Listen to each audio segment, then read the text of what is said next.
Hey, Jacob. How you doing? Good, how are you? I'm doing all right. So, this is actually, well, this next an hour is actually just to get people kind of caught up with us, is part of the confusion of how we are going to move forward with the just chatting stuff. Um, if you want, you can actually add your channels, it's up to you. But um, so we're hoping to actually get some sort of consistency and logic behind what's going to go forward with the streaming. And I was hoping more of that would get hammered out um, in Chino, but not much did. But Father, this is my kitty, if that's what you were trying to wonder. Father Eric is not going to be able to stream during the summer, but he wanted, uh, if, well, apparently Ted wants to run a stream at the same time, which would be nice if we can get that going. But yeah, we just, unfortunately, things aren't as organized as I would like them to be. And I also kind of hate actually organizing it myself, but at the same time, I don't want them not to be organized.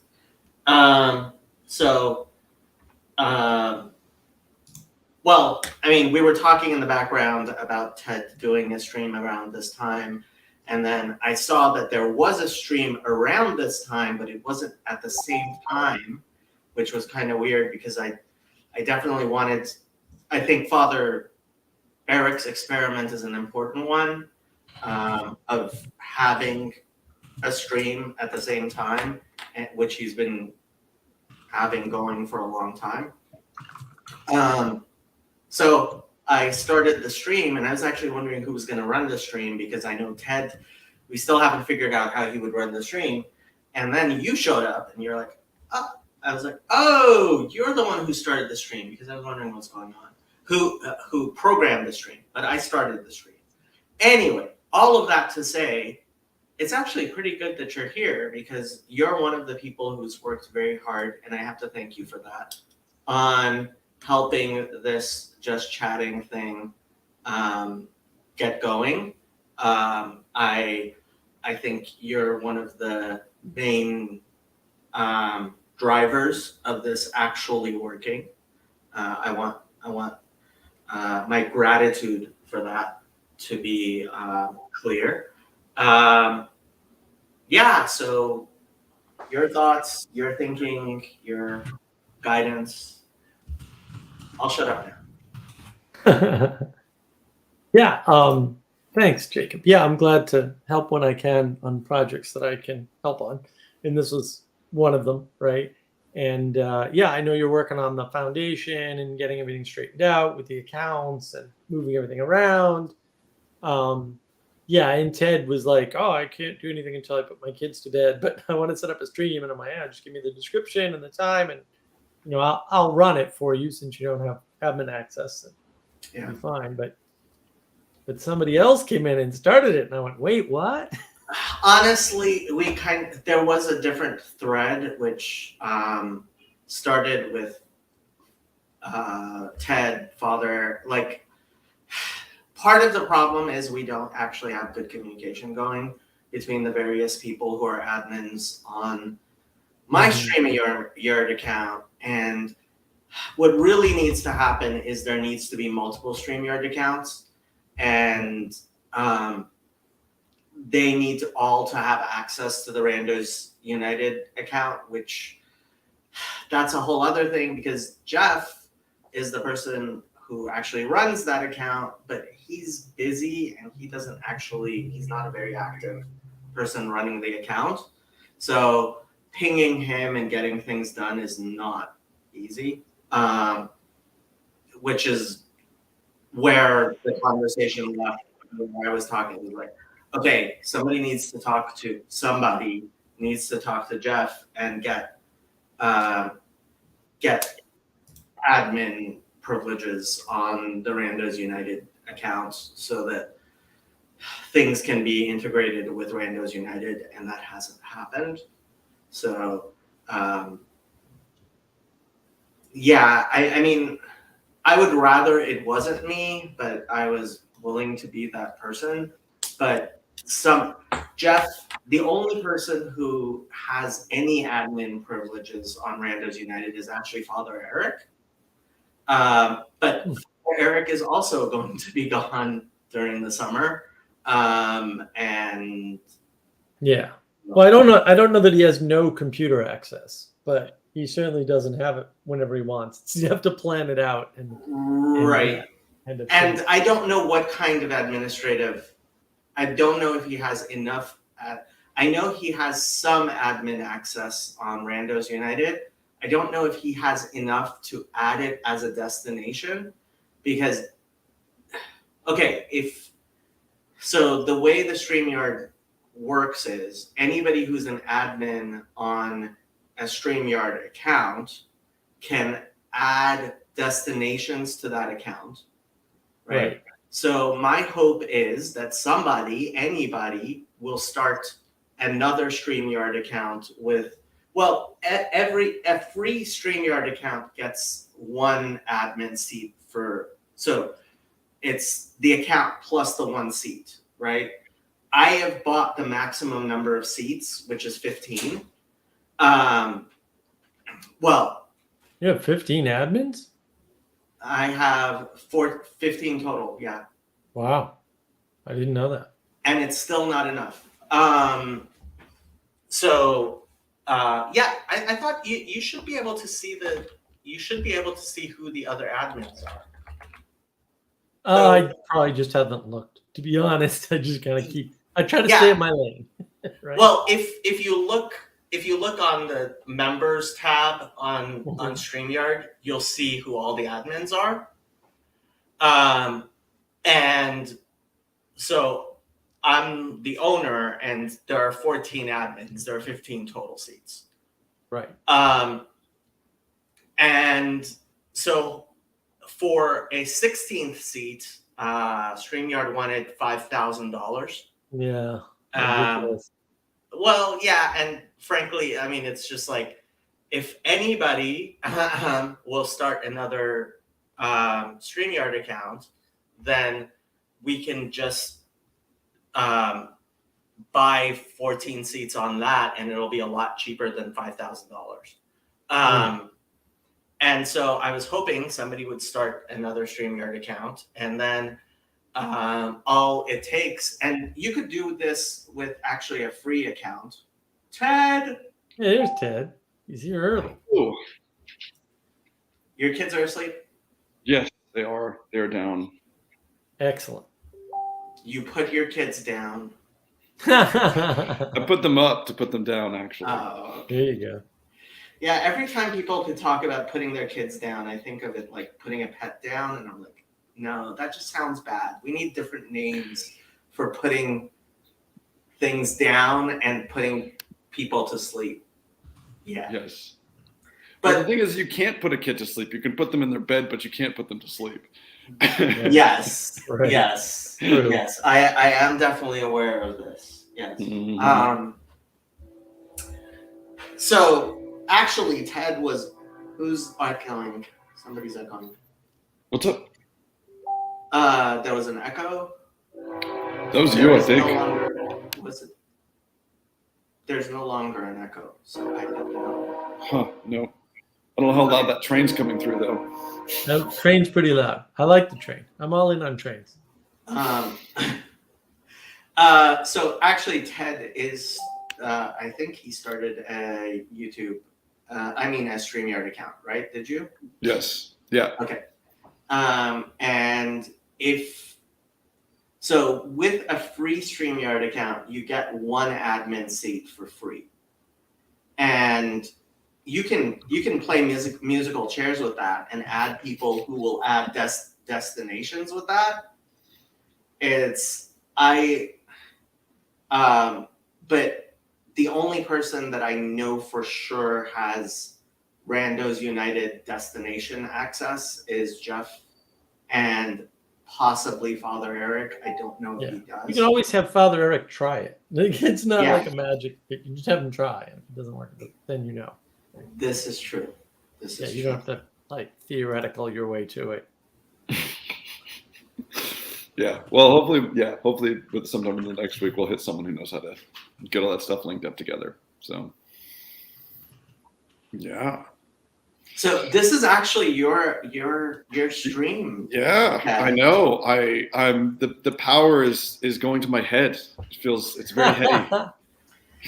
So yeah, I actually don't even think that I've actually been on when Father Eric has started. I've always just jumped in midstream. So, but we've already got all the usual suspects. The carcass has been laid out. The flies are coming now. So. That is a weird analogy, Ted. Started off on a strong foot here. So, yeah. Hey, Andrew. Good to see you, How's it going, man? Yeah. It's fun meeting you in person in Chino. Yep. You too. I wish I could have stayed longer. Yeah. Did I just see you like right after paintball? Yeah. Mm-hmm. Yeah. That was overwhelming. It was the first time I had been in the presence of Jacob. And so, clearly I was overwhelmed. Yep. I am definitely an overwhelming personality. Oh man, Mark, have you looked through any of this, listened through any of the stuff that from Chino? No, I just started the Vervaeke Pageau talk, and that was probably all I was going to listen to be honest. I'm super busy. I mean, I might catch up eventually, but I'm not scheduled for the next 2 weeks to be able to get much done. So yeah, I'm buried in legal work. So it's gonna be a while. Yeah. I was just curious. Yeah, I was just curious if you had any thoughts. And I think probably for a lot of people, I like so much of this stuff is just meeting other people at the conference. And so I was curious, like the difference in experience of like being there versus just listening to the content that came out of it. So, you'd be our binocular vision there. So, your guinea pig. I see. Yes, exactly. I want a guinea pig. Yep. I will get there eventually. Not time for the next stream, but maybe the one after that. I can give a little context, perhaps. There's some serious cat action going on over behind Jacob. Yeah. I replaced the ball that she murdered right before Chino. So yes. Mm. So she's back at trying to murder that ball again. Amazing. Excellent. She's made it her home. Mm-hmm. It's funny. Now Happy sleeps down here on the ground below the Valley of the Shadow of Death for no good reason. There's no bed. Usually, like Happy would sleep where one of the beds are, or where there's a carpet or something. But now she sleeps right there. Move a bed over there. That would make it very difficult. Well, not very difficult, but it would mean that I would have to walk around my desk every time. Maybe I will do that. Yeah. Shadow, licking your bum on live stream. Shameful. I don't think the cats know about shame or care, but good luck with that strategy. Wow, this is the first time I've seen her actually attacking her own tail. Silly kitty. Oh my goodness. Well, good thing we're not streaming on Father Eric's channel, because lewd conduct like this is not. Is not. I don't know the Catholic position on cats, but the catholic. Yeah, position. putting the cat back in Catholic. Okay. Yeah. It is funny that Catholic and Catholic are spelled in exactly the same way. Yes, every time I think of that, I laugh. Ted, what's the cat-holic position on cats and lewd behavior? You'd have to ask a priest. We lost our priest for the summer. We won't get him back until fall. Yeah. Ted, I was wondering, how is your Hebrew though? My Hebrew, has diminished considerably. So my entire exposure to Hebrew was, I don't know if I told you this, Jacob, but one of my best friends in high school, yeah. So, I mean, we got to we could go back and forth a little bit. I could sing the Hebrew alphabet song. That was about it, you know. That's more than most people can do. I can, and I can recognize, I can recognize the name that we don't pronounce. So, yes, yeah. So, yeah, no, it's one of those things. I mean, that was 12 years ago now. Test. Oh my goodness. What are those letters? Is that first one Aleph? It is. Yeah. Excellent. Yes. And by the first one, I do mean the top right. Yes. Not the top left. Yes. I knew that. That is probably all you're going to get out of me. You said you memorized the alphabet song. The alphabet song, but it's different from memorizing it visually. But if you know the alphabet song, and this is the alphabet. Aleph, bet, vet, gimel, dal, che, vav, zayin, chet. Okay, you don't even know the alphabet song. That's so sad. Oh, okay. I thought I knew the alphabet song. It's Aleph, bet. There is a vet, but there's no vet here. But anyway, that's and, isn't it? Yes, Aleph, bet. No. Oh well, no. Again, you're getting it wrong. But gimel dalet hey, not hey. Oh, okay. I'm getting my gutturals in there where I shouldn't. Hello, Jesse. Hello, Jacob. How's it going? Good. Do I know you? You look really familiar. You and I were emailing this week a little bit. I shot you an email last week, and you were saying. I was like, he looks familiar. Yes, I was watching your video with PVK. Oh yeah. Yes. Right on. I just taking the dog for a walk and saw you guys were on, so I thought I'd drop in and say hey. Well, Ted is the official host. I heard that today. Yes. But it is very nice to actually meet you. I didn't actually get through the whole PVK video. Oh no, I don't blame it. I started rewatching it and I stopped it too. Little cringy, 3 years old. So Jesse lives in Canuckistan. I do. Oh my goodness. It's a demoralizing place for the last 3 years. Yeah, honestly. So on my trip, I went up to Dunlap, which is where there's an Eastern Orthodox monastery. And I went up to Canada and I went down to Eastern Washington. And those are the places where I am hoping to one day build our communes. And Sherry's like, well, are you really thinking about your commune in Canada? And I said, nope, not after what happened with the trucker protests. No kidding. And dude, everybody in Canada thinks that was a great thing. Well, I shouldn't say everybody, but it's not even worth bringing up because everybody kind of it's crazy around here. Well, not the people around Lake William. You should. No, I'm sure not. Yeah, totally. Yeah, anybody in the city or near Vancouver or any of those kind of major centers, everybody smokes like crazy around here. Yeah, I drove through your city twice, and it's so funny that I did not see your message inviting me to meet up with you, which made me feel really bad. But I drove through your city twice. So going through the border? Yep, exactly. That's where I crossed the border, and I recognized the name because I was like, this is where Osama bin Laden lived. What?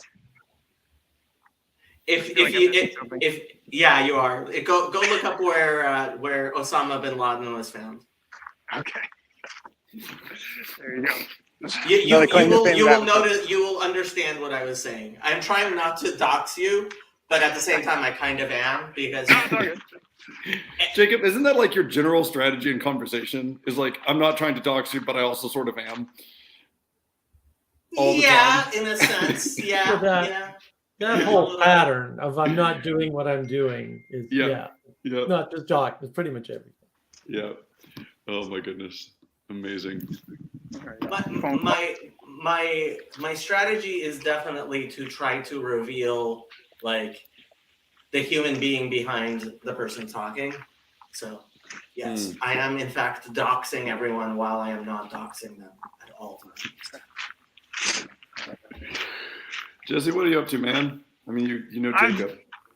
I'm just taking the dog for a walk right now. But I heard you were asking Mark about the Chino conference. I wasn't there, but I think I've watched all the videos now, except for Van Donk's. But I thought the Pageau Vervaeke conversation was a good one. It's worth watching again for sure. I thought it was, I definitely thought it was the most interesting one of theirs that I've listened to, and that's not like a dig on it at all. Like I thought it was really interesting. They certainly give the impression that they're like really working through stuff while they're up there in front of you, which is interesting. I was also just, to be honest, like a lot of that stuff is really easy to background when I'm listening to, and then being there in person is just like a lot more gripping. I'm sure. Which is interesting. Yeah. I don't know. I'd be curious on your impression on this too. Like pretty much for all of the conference, I didn't, at no point did I think, oh my goodness, like, wow, that thing was like a paradigm shift right there. But I basically just felt like the whole time was like, here, I've got this like map of things that I'm working on. And it was just like constant, like higher resolution on stuff. Like, oh yeah, like there's like a little bit more subtlety there. Like there's a little bit higher resolution on this. And it just felt like I was like filling in a bunch of like little corners on things that I hadn't thought about, rather than it being this like, here are these massive new ideas that come into play that I'm trying to like reconcile with a bunch of old stuff that I don't know how to fit together. So, which isn't bad. It's great, in terms of like, there's like a little bit of like sort of that like intellectual flow state where you're not like, I never felt like I was like really getting like shook up by anything, but it was like this constant state of like, oh, that's pretty relevant. Like that's really relevant. Like I really like that. I really like that. And so I find all of this stuff is, I think of it as sort of just getting hit by a fire hydrant and trying to catch as much water as I can, and slowly over time, the ideas sink deeper and deeper, and a part of the challenge, I guess, of this, and maybe this is why I'm finally hopping in here, is you got to talk this stuff through, right? And so it's hard to just consume all the content, especially if you're doing it at 1.5 or 2 times speed, and then there's no space necessarily, which obviously is why we're doing these things, to kind of chew on it. So I kind of I'm in kind of evangelical land, so we got a small group, and I help with a little Bible study with the youth boys and stuff. And so they're my little forum to try and articulate some of the stuff that we kind of talk about in this little corner. But of course, the language is so foreign that I get a lot of weird looks. But doing my best. I was trying to we had a little lunch today after church. Well, Jesse, I'm curious.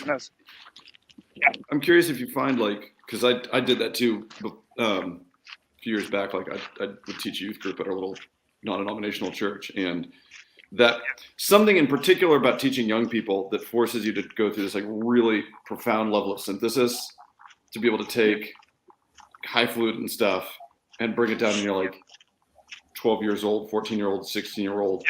Yeah, literally 14-year-old. Yeah, and it's like context. It's actually you need to have an extraordinarily high degree of finesse with those things to be able to take it down that way. It's not like when you're stupid, you can explain to 14-year-olds and not to 25-year-olds or to 60-year-olds. It's like the hardest is those young people. And so you like really have to like work at it and know exactly what you're saying. So. Yeah. Well, and the two worlds mythology thing, right? It's like, again, in the context I'm talking about, it's a lot of just kind of born and raised church people. And so there's all this implicit language and we kind of understand what we're talking about, but not really, but we all use the same language and sort of nod, and we kind of know it's true, but we don't really know what the hell we're talking about at the same time. And I, having grown up in the church, I never did the thing where you walk away, but I had questions of my own.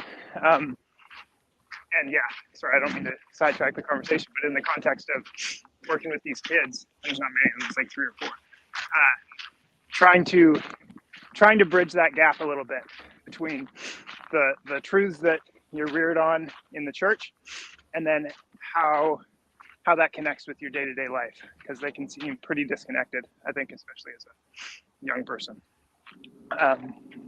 So that's sort of, I guess, if I have a project, it's trying to translate some of this stuff so that younger people and, people, of various demographics don't feel like they need to, that they can't hold it together, so they have to leave, right? Yeah. It's interesting, Jesse. Even before I started listening to Pageau and Peterson, and it's actually in the context of teaching, like 2 or 3 young people at church. There's a whole slew of books that were coming out from sort of the sort of traditional reform world that were, what they called like biblical theology, which I think you'd like. It's basically like literary and typological scriptural reading. Yeah. And which is my impression has been basically the norm for always, and that like we're living in this like very weird place where that's not how we approach those things. But to have spent several years in that and then to jump over, it actually was really, really helpful because you talk about like especially interfacing with sort of Pageau's whole thing of saying we're going to look at this and say that there's a way to, hey Emma, hello. There's a way to look at these things where it's not like, breaking down the whole idea of like literal versus figurative as being this sort of like a dichotomy and it's one or the other, that things can operate on multiple levels. That's really helpful. So there's like A House for My Name by Peter Leithart, I think. That was a great one. If you're looking for material like that in terms of, you talk about like a two worlds mythology, how do you, how can you, if you're in the context of like a scripture study with young people, what's something you could do with that? Echoes of Exodus is also a really interesting one where it takes. Sorry, what Exodus? Echoes of Exodus. Echoes of Exodus. Okay. Yeah, Alistair Roberts and someone else. And that one's great. They basically look at, it's like, here's the pattern of the story of Exodus, and then here's how it happens over and over and over and over and over in the biblical corpus. And you start to be able to get in that habit of thinking. And it's like, we've got multiple things going on here, which, Mark, you've brought up several times the importance of poetry in the whole resolution of the meaning crisis. And I think those two things are like, they're absolutely like this. I think about, so I love Dante. I love the Divine Comedy. And when Dante talks about the Divine Comedy, he says that there's at least 4 levels to read it on. If I remember, it's like the literal, the metaphorical, the allegorical, and the religious. And the point is that, like, I know they're kind of weird. They're weird. They're not the way that I would label things. But the point being, he's saying, when you read my writing, you should be thinking about the fact that it's at least 4 levels of meaning in everything that's going on. And so I think there's something about habituating your mind to saying, I'm reading this, but like, I need to be looking at it from multiple angles at the same time. That's actually related to all these other things.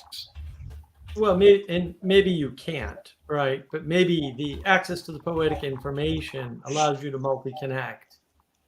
And then if something only has, we'll say 1 layer, let's suppose there was something, like just hypothetically, right? Yes, hypothetically. Something, like we'll say a not good book, right? Like not at the level, like maybe books have different levels, right?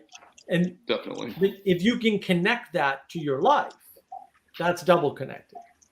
Right. Whereas if you read it and there's no meaning. So I would say that the meaning's always caught up in the multi-connectivity.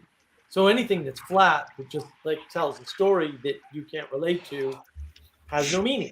And it's not to say that's bad. Like entertainment, good. I like entertainment. And some entertainment is meaningful, but most entertainment is not. And that's its purpose, right? It's part of entertainment is rest. Well, and it's think about the word, Mark, it's amusement. That is to say that you're not thinking, right? It's like, that's what it's for. No muse. There's no muse. It's the things to do when you want to disengage from that stuff. Yeah. Exactly. Well, because it's tiring to engage with that stuff. But then the thing that allows you to manifest meaning is that multi-connected aspect, right?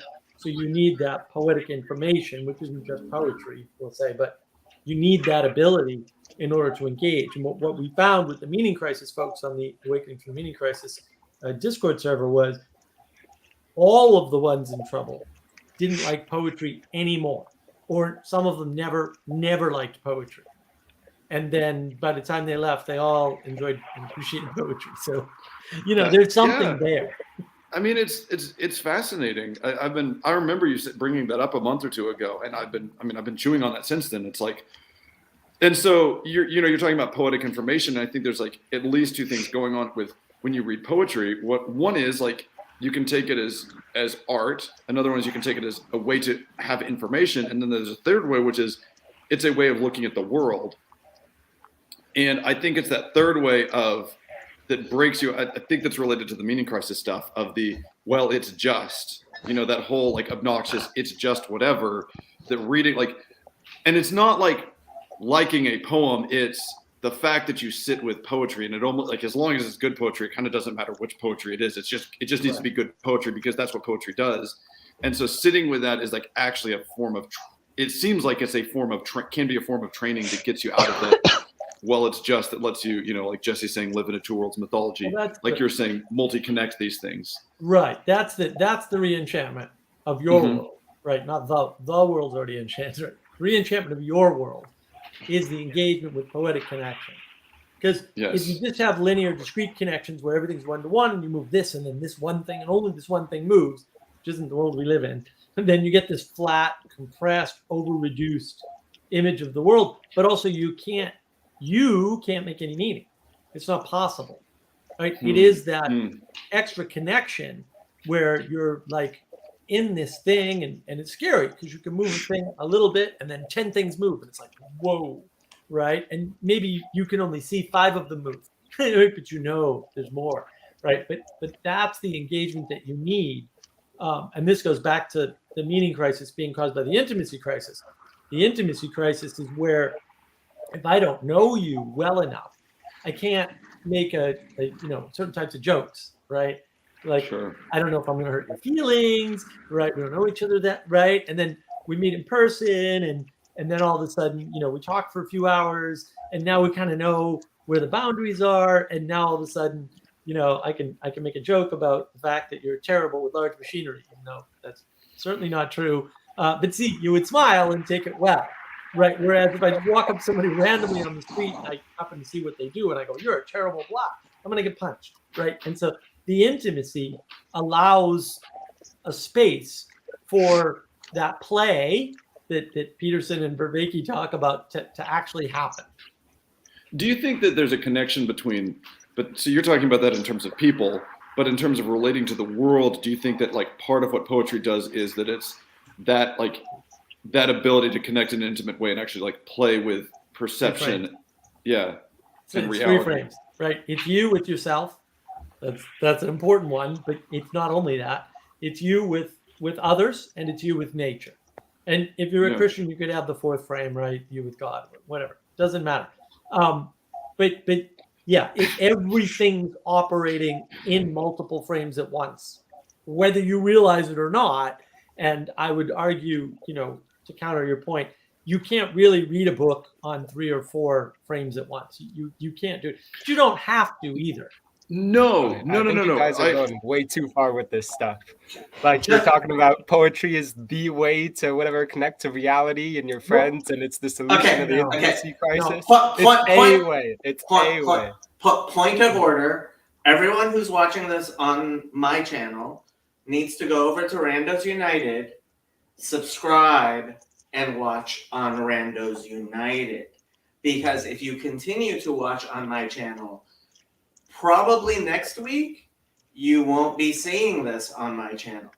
So you should go over to Randos United. I will put a link in the description and subscribe and make sure that you're going there.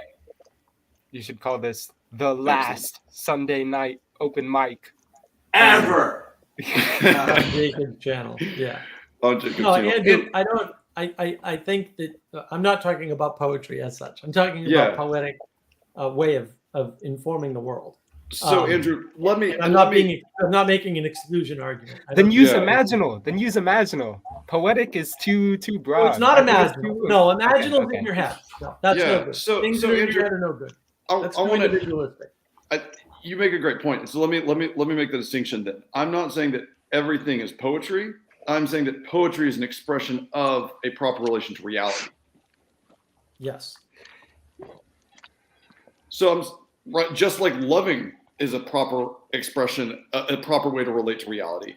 Yes. And so I'm saying poetics is Poetics is good. Poetics are good because they are an expression of how we ought to relate to reality. Yeah, but that's too broad as well. I can say justice is a proper expression of the way I relate to reality, or you don't have is a proper. No, because you don't possess justice, but you possess poetic information, and you can interact with it and manipulate it. So Andrew, yeah, let me try to get back at that, because. Guys, I gotta dip out, but nice to meet everybody. Sorry. Yeah, nice to meet you, Jesse. Nice to meet you.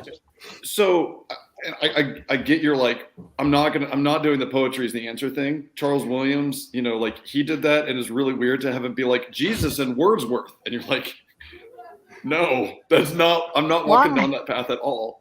But what I do think is true is that like when you do have to be able to, and there's all kinds of language that's thrown around with this, and I don't know if there's like the best way to talk about it, but like at some level you have to come to grips with the fact that there is stuff that you don't that's not just like sensory input, right? You have to do something, you have to connect to things, you have to see that there's things behind things, that there are, say, just call them patterns, right? Mm-hmm. And that patterns exist. Okay, when you're a person that has been you've had it drilled into you that the only things that exist are the things that you see, you need something to break you out of that and say, yeah, patterns are real. And that they nest with things, that patterns nest with things, and neither one annihilates the other. And what I'm suggesting is that with our particular malady, one of the ways to heal from that is to just spend a bunch of time looking at poetry, because it helps you get in that space where you can, and Mark, I agree, you can't read Dante with all four meanings at once. You just can't. Right. And, and to take the example of liturgy, right? It's like people are like, how is it that you go and you like sit through the same Latin mass every Sunday? And it's like, yeah, well, listen, there's so many things going on there that I can hold about 2% of it in my head at a time. Right. And so I'm doing it over and over and over and over. Right. But I'm aware, I'm teaching myself, just because I'm aware of X doesn't mean there's not 50 other things going on. Well, that's the well, right? That Vervaeke talks about, that you keep going back to, and you can still get one, like his Platonic works, or Plato, right? Whatever, and it's different for different people. Have different books, and fair enough, right? They're very deep texts. Peterson talks about a bunch of authors, right? Like that is how I would define the depth of a text, is like its capacity to continue to deal things out. But degree of poetics, right? Well, I was surprised when you said the 4 levels, because I was like, that really sounds like the 4 levels in which Judaism reads the Bible. I'm sure. Which is straight from Judaism. Which is why I Googled it, and apparently he is. And apparently it's a classical thing, which Emma would be able to speak to. Not necessarily. I don't know everything. So the Wikipedia article has 4 senses of scripture, and it does mention Dante. So this is definitely something that in Judaism we say a lot, and apparently it's something that in the classics is also said a lot. So those particular 4, and frankly, I have been talking with Yosef about the possibility that those 4 directly correspond with Vervaeke's 4 levels of knowledge. Oh. Doesn't he want to add more? Sounds more like a medieval thing than a classical thing, to be honest. So Wikipedia says what Wikipedia says, and of course we all know that Wikipedia is always correct about everything. Yeah. Wikipedia is the actual article internet, for what? So it can't be. Wikipedia has never said anything that is not actually 100% true. And it says, the 4 senses of scripture is a 4-level method of interpreting the Bible. This method originated in Judaism and was taken up in Christianity by the church fathers. And then it says late antiquity. And that's late antiquity church fathers. A lot of people don't consider that classical, because a lot of people consider that to be classics, you have to be pagan. I don't necessarily hold to that view, but that's why I got confused. Amazing. I don't know how you actually distinguish between church fathers and pagan, but that's okay. Honestly, a lot of other people don't either. Jacob, let me know when you have that conversation about the 4 senses of Scripture. That sounds fascinating. Oh, you mean with Yosef actually talking about it? Yeah. No, we've just been kicking around. It's not. No, that's what I'm saying. Like, but when you get to the really point, if fun. you've got something developed enough that you could like walk people through it, I mean, that sounds. I'd love to do that. Yeah, I guess. Yeah, we've just been debating if you can. Well, we just mentioned it a few times. Sure. When Yosef finishes his damn dissertation, he will go back to being the rabbi of this little corner, and he'll have lots and lots of content, hopefully. But yeah, I now understand why his Discord name is not a Rabbi Yosef. Well, because his Discord name, I changed it to Rabbi Joe Schmo, and he changed it to not a Rabbi Joe Schmo. Because he refuses to go take the test. That is the only reason he is not a rabbi, is he refuses to take the test. Well, amazing. That's up to him. I did want to push back a bit, Ted. I think part of the problem, like what we found with the Vervaeke folks, was they couldn't read poetry. And they wouldn't. And so he had to do a bunch of things. To be fair, around Vervaeke's practices, some of which we developed, based on his work and the modification of his work, because his 4 Ps model is just wrong. We can show that pretty clearly. And once you like the poetics is ours. That's not anywhere in Vervaeke's work. He doesn't account for it anywhere, right? So we and without the poetic way of knowing, you can't account for narrative. And he can't account for narrative in his model. He knows this, by the way. This is not. Yeah. I mean, we've talked to him. It's not like we didn't talk to him. He's well aware, right? So that's the issue, is you have to get people that sense for poetic information before they can do things like poetry, which is only one aspect of poetic way of informing the world. And then once you get them in that cycle, now all of a sudden they appreciate poetry, and the next thing you know, they're off to church. I don't know why. It just happens. So you're suggesting that like poetics not only it's not even really like a solution, but it's more of like a diagnostic. Like, can you appreciate this? Is this something that you like? Can you engage with it? It's helpful in that way, right? Interesting. But it's also look. I mean, you can explain autism and psychosis using our model pretty easily. It's like, and what that means is that you could point to multivariate causes for autism, or causes for the appearance of what looks like autism, and therefore autism isn't diagnosis anymore.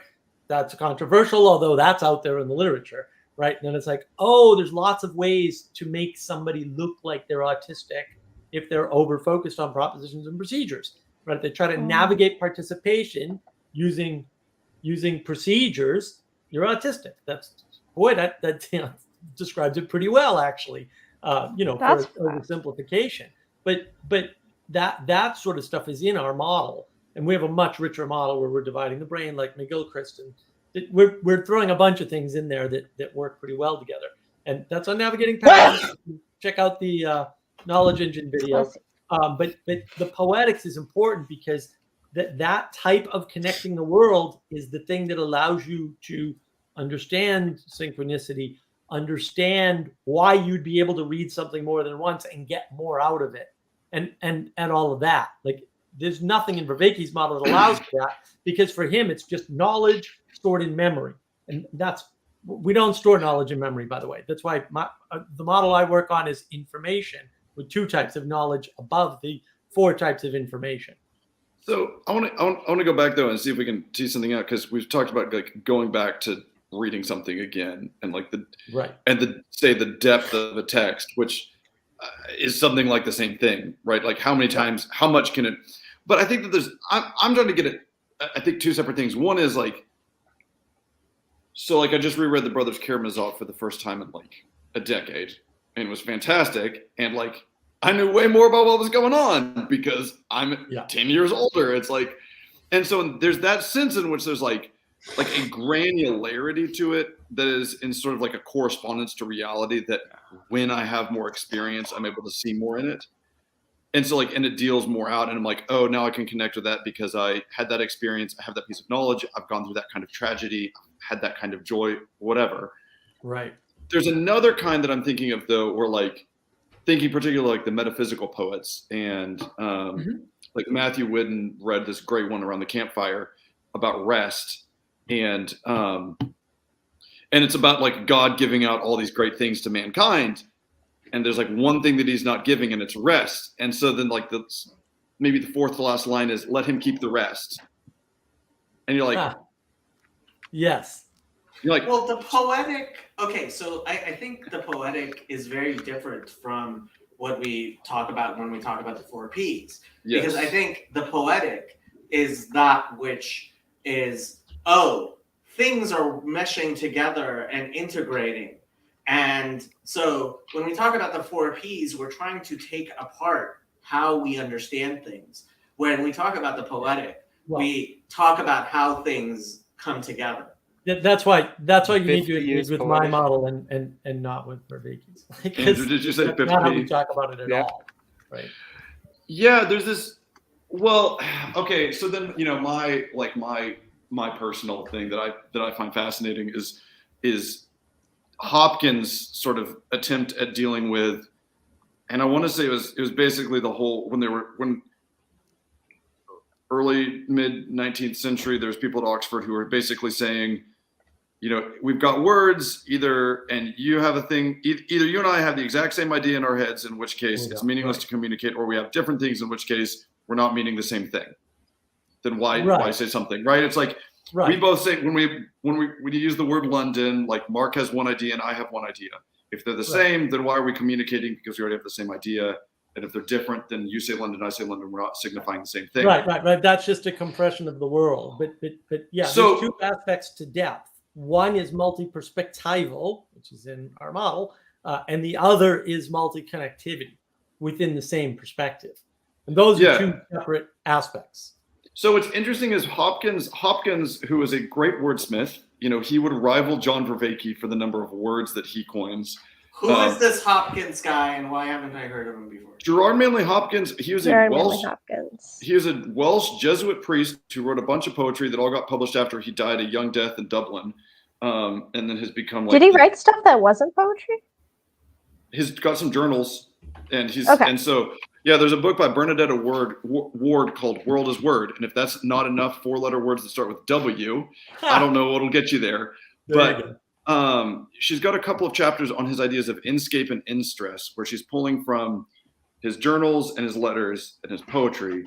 And I mean, it's a fascinating model. And so I think you could get a lot higher resolution than the word inscape. But basically what he's doing with the idea of inscape is, Mark, he's doing both of those things. He's saying that anything that we call it could be called a thing. So objects, concepts, ideas, words, persons, all of this have an inner landscape, an inscape, that he's basically saying corresponds pretty much directly with a landscape, and that it varies with time, it varies with perspective, right?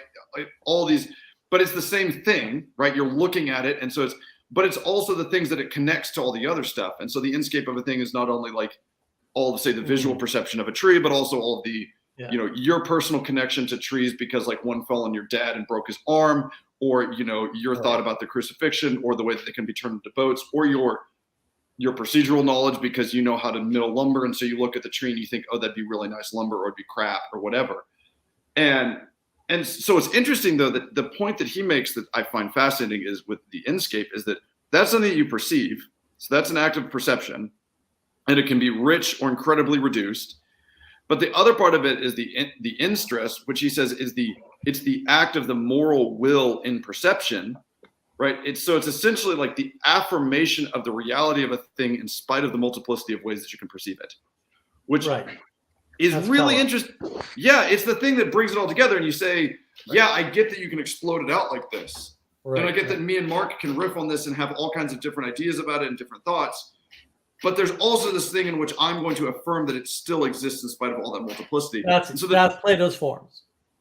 So that's just essence. Well, I mean, he actually is not Platonic. He thought that John Duns Scotius was the man. So he's clearly not Platonic because he's adding the relationships in. And Plato divided them out. So no, there's two worlds. Yes. I'm right about Yeah. that, by the way.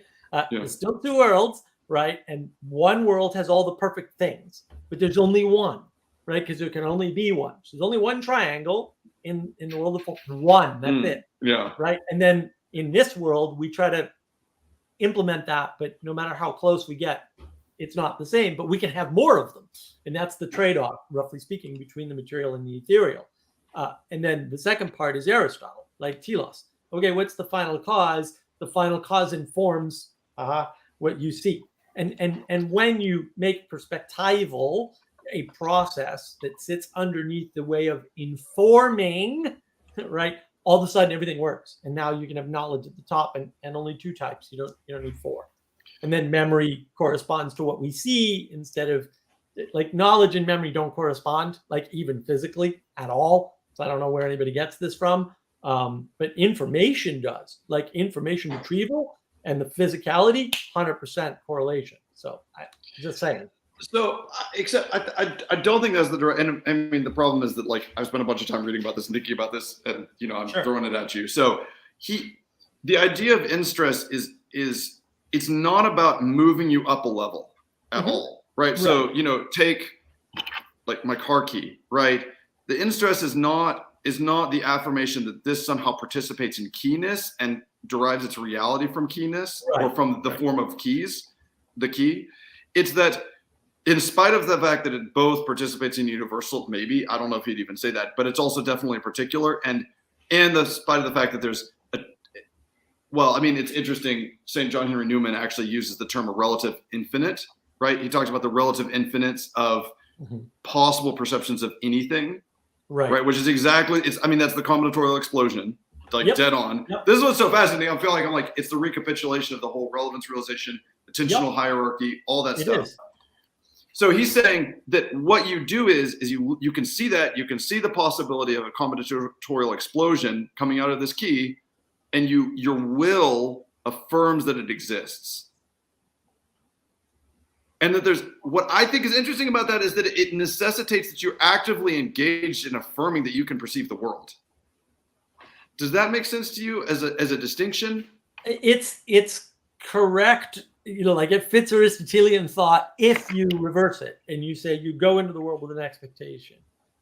If the expectation can't be met or isn't met, then you do the reciprocal thing and you come to some.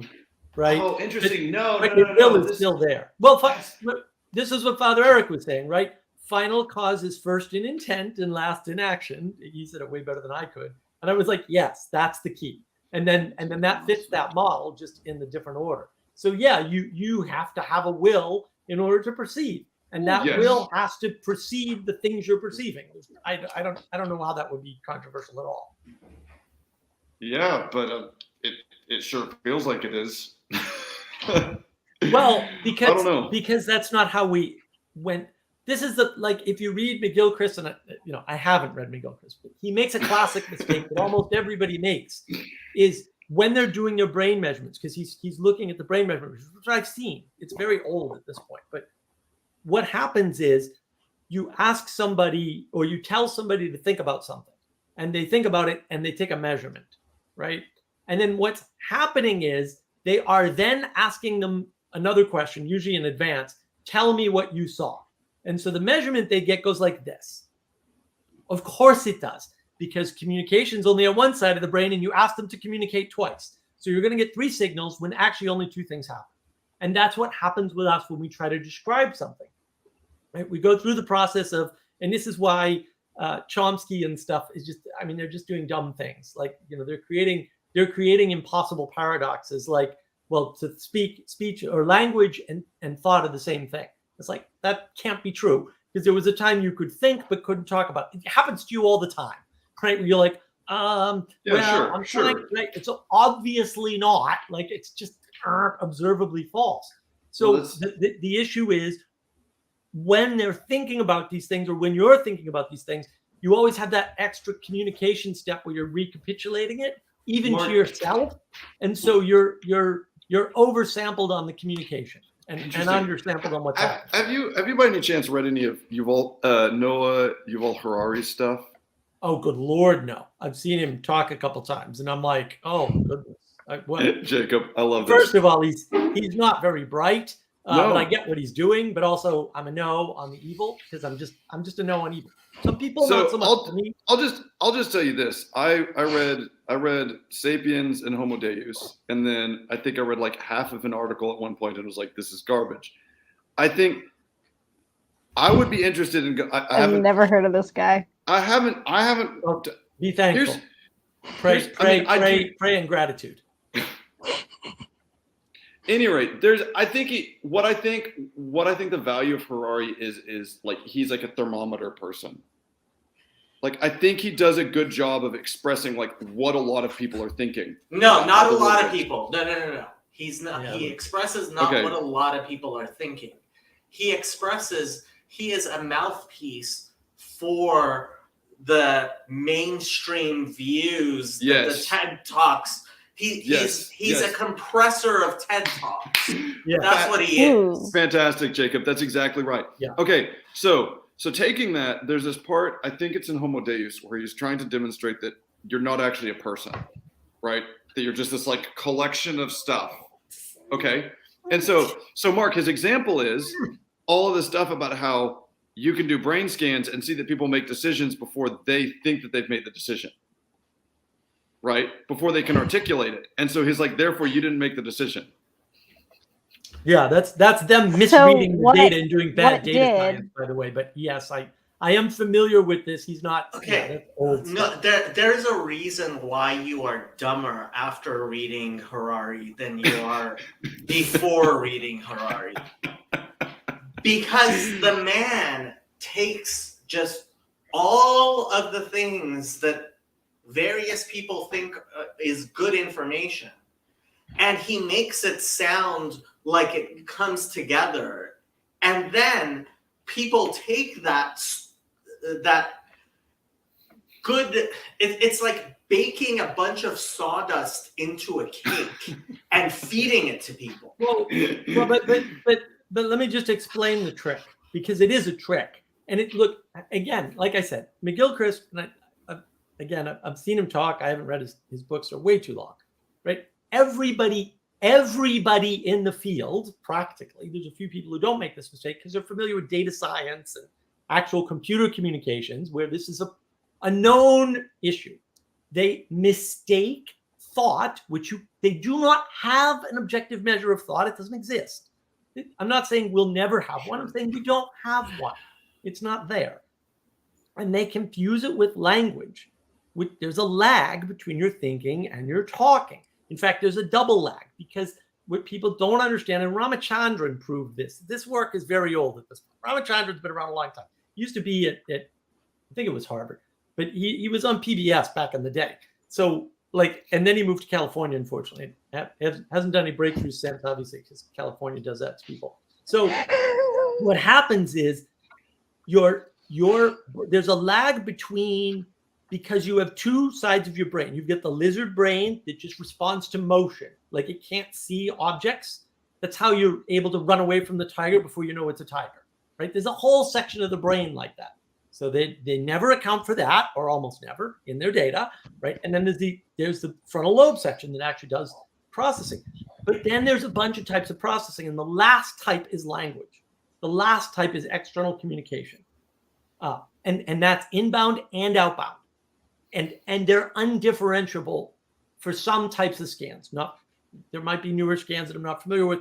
I haven't checked up on this in like 10 years, because I figured out all I needed to know a long time ago. It's not that hard, right? And because when you hear something and when you speak the same thing, the scans look very similar. They are confusing the thought, which may or may not happen before that, but there's no way to measure that. It's all stuck behind the language center. That's why Chomsky thinks that thought and language are the same. And not just him, a bunch of people think this. And they won't say that, but that's actually the model that they're using, is that thought and language are the same. And thought and language are clearly, obviously, not the same. And then there's a process of going from the thought center that stores your thinking, taking information, turning it into knowledge, which they don't account for in their data, but would be accounted for, say, in a computer system, right? And then communicating it. So there's a bunch of steps that have to be going on. We know this from Claude Shannon's information theory. We know this, right? And they don't account for it in the brain science for whatever reason. Like I don't know what their problem is. I really don't. And like, fair enough. They're special. Well, I mean, I don't know. I'm trying to think through that myself, and I think, well, it takes me about 5 seconds to think about experiences in which I have thoughts, before the language part comes, right? It's like, I can't get it out. I don't have the words for it. I mean, like, that's common parlance. And you would think that that's what that means, that you're thinking on a level that's subverbal, archverbal, whatever you want to say, but it's like, it's non-linguistic thought. That just feels like obvious enough that I think, okay, well, what's the catch in there? And then also, why would you then go into that? I'm wondering if that's some sort of like postmodern snag of everything is language. It's them focusing on measurement. Science focuses on measurement, and you can't measure things inside the head. And they're doing physical correspondence, which is cute but wrong. And we knew this in the 60s or 70s. The first brain experiments where they were opening brains with people awake, and they were stimulating the exact same part of the brain with the exact same electrical signal and getting all kinds of random stuff out and going, well, that's weird. There's no physical correspondence in the brain. Okay, but now everyone's like back to physical correspondence in the brain. I'm like, you're ignoring the original research. It's clear as a bell. You can, and it's been redone. It's been redone because they still look for physical correspondence in the brain. And if you went to Thunder Bay, that talk that Mondral gave, we're still stuck on this. We've done the experiments. There's no physical correspondence between something like consciousness or thought or any of that stuff and the brain. It's not there. Well, I understand that science needs it to science, but like, it's still not there. Mark, I'm gonna make you give Yuval Harari credit, because when he does go to cover the science of consciousness, he says, "Here's what we know about the connection between the brain and consciousness. Nothing," and then just moves on. So, right. Well, here's what we know. He did get that right. No. Well, but to be fair, the real statement, here's what we know about consciousness. Nothing. Yeah, exactly, Jacob. Yep. Yeah. Yeah, that interesting. There's a lot to chew on there. I mean, but the other thing too that makes me think is like, when you're raising children, right? It's just like, they clearly are thinking things and they have no language. So like, what's going on there? I don't know. Noam Chomsky makes this mistake, Ted, and people still follow the guy. And I'm like, dude, your starting axioms clearly just completely wrong. Like, don't pass go, don't collect $200. Why are we even proceeding? And all of his work is predicated on that, or almost all of it. Because our society spends a lot of time listening to dumb people. Yes. So is it a good thing that we have 7 people listening to us right now and no more? Our society doesn't have to listen to dumb people. And the fact is, well, first of all, there's 11 people listening to us. But there's a reason we listen to dumb people. And it's not because that's the way it has to be. It's because our system has been corrupted so much. And once we actually correct it, which I think we can, we should, and we will stop listening to dumb people. You cannot keep on listening to dumb people ad infinitum. It's like demanding to drive with your eyes closed. At some point, you will crash. That's what's going on. Yeah. You might be the first optimistic take on everybody's listening to dumb people that I've heard. You don't listen to enough Michael Malice. Not that I'm saying you need to, but Michael Malice. Look, anybody who actually recognizes the problems that we have right now, hopefully recognizes that I would be so much more comfortable if the people we were fighting against were actually competent. Because then maybe they could make their plans work. Their plans will inevitably blow up in their face because they are completely incompetent. Well, it creates more chaos. Also makes it like playing chess against a 7-year-old. Yeah. Like it's very hard to be a 7-year-old in chess because they just do random stuff. Okay, Right, you mean more like a 7-year-old who doesn't know the rules and insists on playing without knowing the rules. Yes.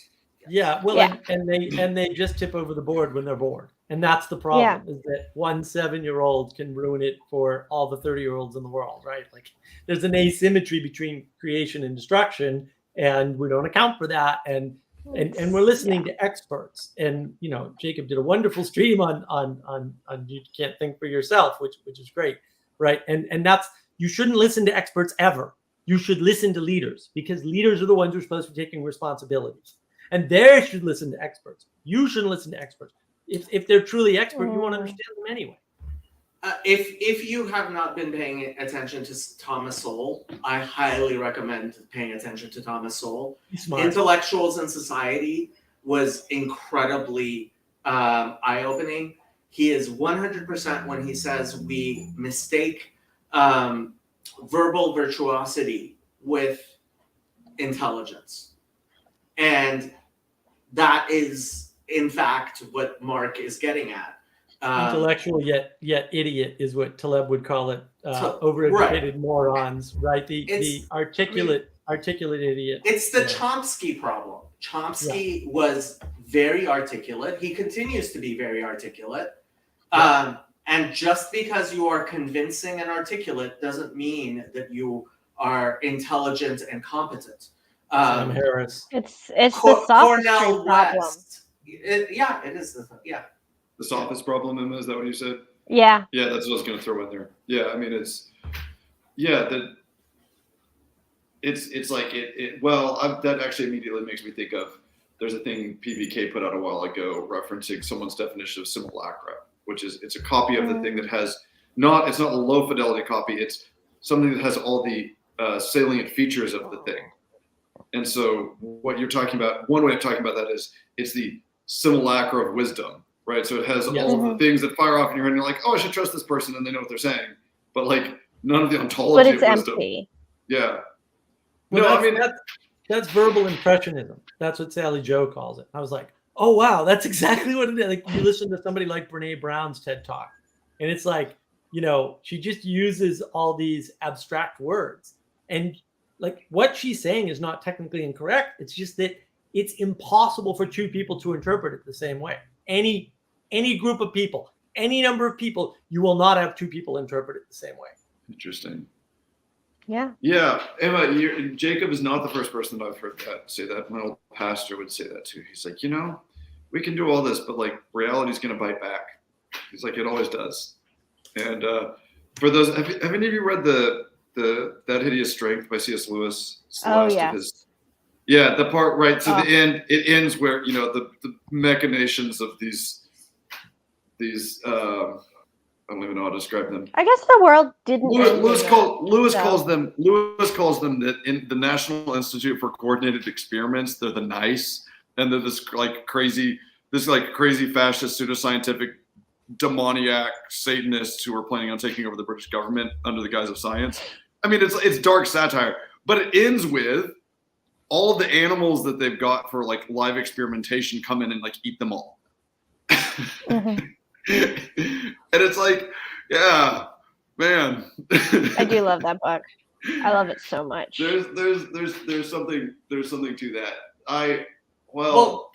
Another way of saying reality asserts itself is there is a God. Yeah, absolutely. Well, and Mark, to your point, I was just going to say, to your point about, you're saying this, the asymmetry of destruction and creation. That's actually been on my mind a long time, right?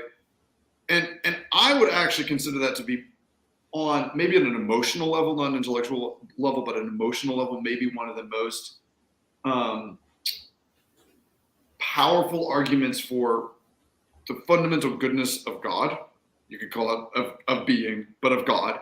It's like the world could go so badly wrong, and yet it hasn't. Right. Like by and large, you're like, I mean, by like the stupid example, but it's great. It's like, how many stained glass windows are still around? It's like, it takes one idiot to break a stained glass window, and there's still stuff from the Middle Ages. It's like, how'd that happen? Really? How did anything make it through? How did anything make it through? I mean, I look at, I look at the 20th century too, and you're like, oh yeah, we made it through the whole, the nuclear weapons crisis that's over, Right. And then you're like, we made it through, and you're like, okay, well, the Bay of Pigs and Stanislav Petrov, and those two stories right there alone should let you know we didn't make it because it was inevitable. It's like, how often is the world spiraling off towards and it's like, okay, all right, I'm at the point now where I'm like, I'm developing a degree of trust towards. Well, and they calling Khrushchev directly, never been right, and saying, look, you have retarded generals, I have retarded generals. Maybe if we call this off at the top, a mistake won't happen. And that worked, right? It's like, oh, okay, yeah, fair enough. And come on, man. Okay, but don't let your trust become what. Well, I mean, what I would call a Protestant idea of Jesus take the wheel, right? Right. Because it will be okay. And Paul Vanderklay actually talked about this during Chino, right? He said, there are these people who think, oh, God will take care of it, and Vanderklay's response was, well, World War II happened. So, yeah. Jacob, I mean it in the sense that Pageau brought up, right, when he and Vervaeke were talking, and they're talking about that. Trey, hello. Good Great to see you, man. Again. Yeah. And I was actually thinking about, I had some, I mean, this, given who I am, this really clicked with me. So they're talking about, Vervaeke's talking about meta-optimal grip, right? What's the position that gives you the most affordance to the most positions? It's a cool way of talking about it, right? It's like when you do like any kind of thing, you're like, yeah, you don't want to be like ready for that one thing. You want to be ready for all those things. And Pageau is essentially saying that like faith in God in the correct sense is that. And he's like, and it's the kind of thing that it's not like it's all going to be fine, Jesus take the wheel, like Jacob is saying, but hello, Chad. Greetings, sir. Hello. He talks about it in the sense of how can you trust so that trust still lasts when you're like having your skin pulled off? Right. That's the kind of trust that can be established. And so when I look at the 20th century and I say, yeah, we made it out by the skin of our teeth on those things, I don't mean it's all going to be fine. I mean, if there are powers at play that are capable of moving us through that, I can in my own life, if I'm having my skin pulled off or whatever horrible thing, I can make it through that, right? That's the kind of thing that I think about. And so that's the asymmetry. So so Mathieu Pageau apparently endorsed my channel the other day, which is very nice. I mean, I've got a ton of subs now, which is great. But he was talking about opposites, and Manuel and I are like, ooh, you can be careful with opposites. And the reason why is because most things don't have like binary opposites, right? They may have many opposites, right? Many things that conflict with them in opposition, right? But it's not a one-to-one characterization. And because there's more evil than there is good, which is why we need to struggle. We need to struggle to enact the good. And I think that's really important, right? Because it's not like, well, what's going to happen is happening, and whatever is pushing us over the line is pushing us over the line. It's, to your point, right? No, you have to struggle to make sure we stay on the correct side of that line. You can't just give the wheel over to Jesus or whatever. And Mark, this is the problem, and this is probably part of the reason that people want to stay in that flat world, is because you're saying, all right, reality is good. And you're like, hey, if reality is flat and it's good, it means I'm going to be comfortable. He's like, no, reality's got all this depth to it. It's good. It's like, well, good on what level exactly are you talking about? If it's up here, that doesn't say anything about this down here. And So, Jacob, I'm not trying to claim this just for the New Testament, but the part that hit me is in the Epistles of the Hebrews, where he says, consider it as discipline when you experience hardship, because God disciplines those who love his sons. Yeah, but that's a theological crime scene. So it is. So yes. Anyways, and yeah, I understand. I'm not trying to move that anywhere except in my own personal life, which is how it works. Like the way I see it work is this: if difficulty in my life can be conceived of as love from the divine, Yes. then on one hand, I'm completely safe because the blessings are obviously love, but also the hardship is love. On the other hand, I'm completely not safe because now that means anything could happen to me and I'm still being loved. Right. And it's like, so there's this weird thing where all of a sudden you're like, I'm simultaneously like totally secure and also completely unsure of how anything is going to happen. But even that's asymmetrical. Absolutely it is. Absolutely And that's the key. Right. The asymmetry doesn't go away. It's still there. Well, no, and I mean, once you Augustine understand that, everything gets easier. Augustine's talking about the asymmetrical ontology of evil, right? That evil doesn't have its own ontology, right? Even that evil to good. But It's Chad, Trey, have you guys been listening? Do you have any wisdom, contributions, knowledge, revelations, insights, signs, wonders, anything? I think that you mentioned gripping the skin of your teeth, and I think that sometimes you can. I noticed that you can be in a grip that doesn't allow you to go anywhere, and I think that sometimes, especially like with society, we see other grips, and then we want to say, no, I'm going to hold on to this grip, even if it's hurting me, even if I'm not going correct. I feel it's better than the other grips because I'm nervous where it's going to take me if I grip differently. That's the reciprocal narrowing that Vervaeke talks about. That's addiction, roughly speaking. Yeah. That's the closed world. Did you have something, Andrew? Yeah. Mark was talking about being careful with opposites. I say, screw you, Mark. I love opposites. Yeah. Well, I was wondering where this idea that of like there's more evil than good. I was wondering where that came from.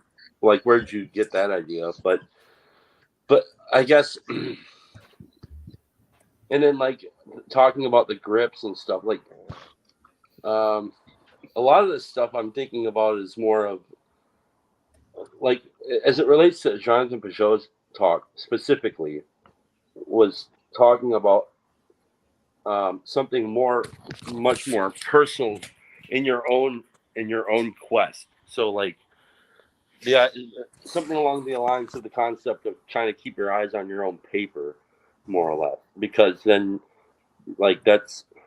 I mean, if I'm going to be concerned about everybody else's grip and what they're gripping, and like I have to, it's inevitable. I'm going to notice those things, but like I can't live my life noticing where everybody else is doing things wrong or right or anything like this. So that's what's coming up with me. Chad, that's so I really love the Book of Job, and I understand there's someone else kicking around this little corner that loves the Book of Job. Is it Jesse from Kansas City? Is that right? So Jesse and Derek are our resident. What the hell is that? Something scratching. What sound is that coming from? I call not it. They're like Jesse and Derek are like our resident expert on the Book of Job. Like they're the authority around here. I guess. Hey Trey, if you haven't. Trey, could we? Hello. Oh, there we go. Hey, sorry, I was missing you over the scratching. Yeah, I really want to talk to them about Job. Yeah, but what I would go to Jess's channel and watch the Book of Job series. It's phenomenal. So Jess loves the Book of Job to the point where every time somebody brings it up, he starts crying. I'm not even joking. But beyond that, so the Book of Job, as for Jess, is more like it's a creation story. So everything is run through the Book of Job in his frame, and it's quite powerful. I mean, and then when you lay out the way he sees it, it makes a lot of sense. And obviously, there's Christology and stuff too. But I'm gonna give you my like super low grade version that maybe all like elementary school do then, since you've listened through it. But I see like the primary wisdom of Job as being about like caution with narrative framing, because you get these like two little bookends where this crazy thing happens to Job and then he's totally restored. And then the vast majority of it is all this dialogue about what that first thing meant, and like you end up realizing just how wrong everyone was because they hadn't got to the end of it. Yeah, how wrong everyone was. Because they're except Job. Except Job, and we could get to that, but his friends, I think, they say things like, they're like, God never lets his righteous ones remain destitute. It's like, right, if you get to the end of the story, that's true. So the problem is not what you're saying. The problem is when you said it. The problem is time. The problem is time. Yes. And it works. Well, just going to say to Emma, I want to hear what you have to say, but I was going to finish with Chad. Okay. Yeah. Finish. It also works horizontally, right? Because you look over into someone else's life and you think, oh, I can frame your story. Like, I can frame what you're saying. And it's like, actually, you can't. And I would say that the total frame is paradise to the eschaton. And so there's a need for epistemological humility, particularly in interpreting your story and other people's stories, because you haven't seen the whole thing. And, who knows what people are going to think of what Marx says 400 years from now if there's still a civilization, right? Who knows what Mark's going to think about what Marx said last week? Exactly. So you have to have this to you say, like, I'm looking over at other people and the way they're trying to hold on to reality and grab things and all this. It's like, I think Job, part of like the meditation on Job is just letting go of that and saying, not, I need to do a better job, but I actually can't. That's a job I can't do. Right. I need to stop looking at other people's papers and get correctly oriented. The wisdom I get out of Job is a lot of the questions that we are the answers that we are so fixed to are so ridiculous sometimes, and that we are meddling in waters that are so far above our pay grade that we shouldn't even be basically. We should wrestle with them, but not use them, not treat them as law, I guess. Yeah.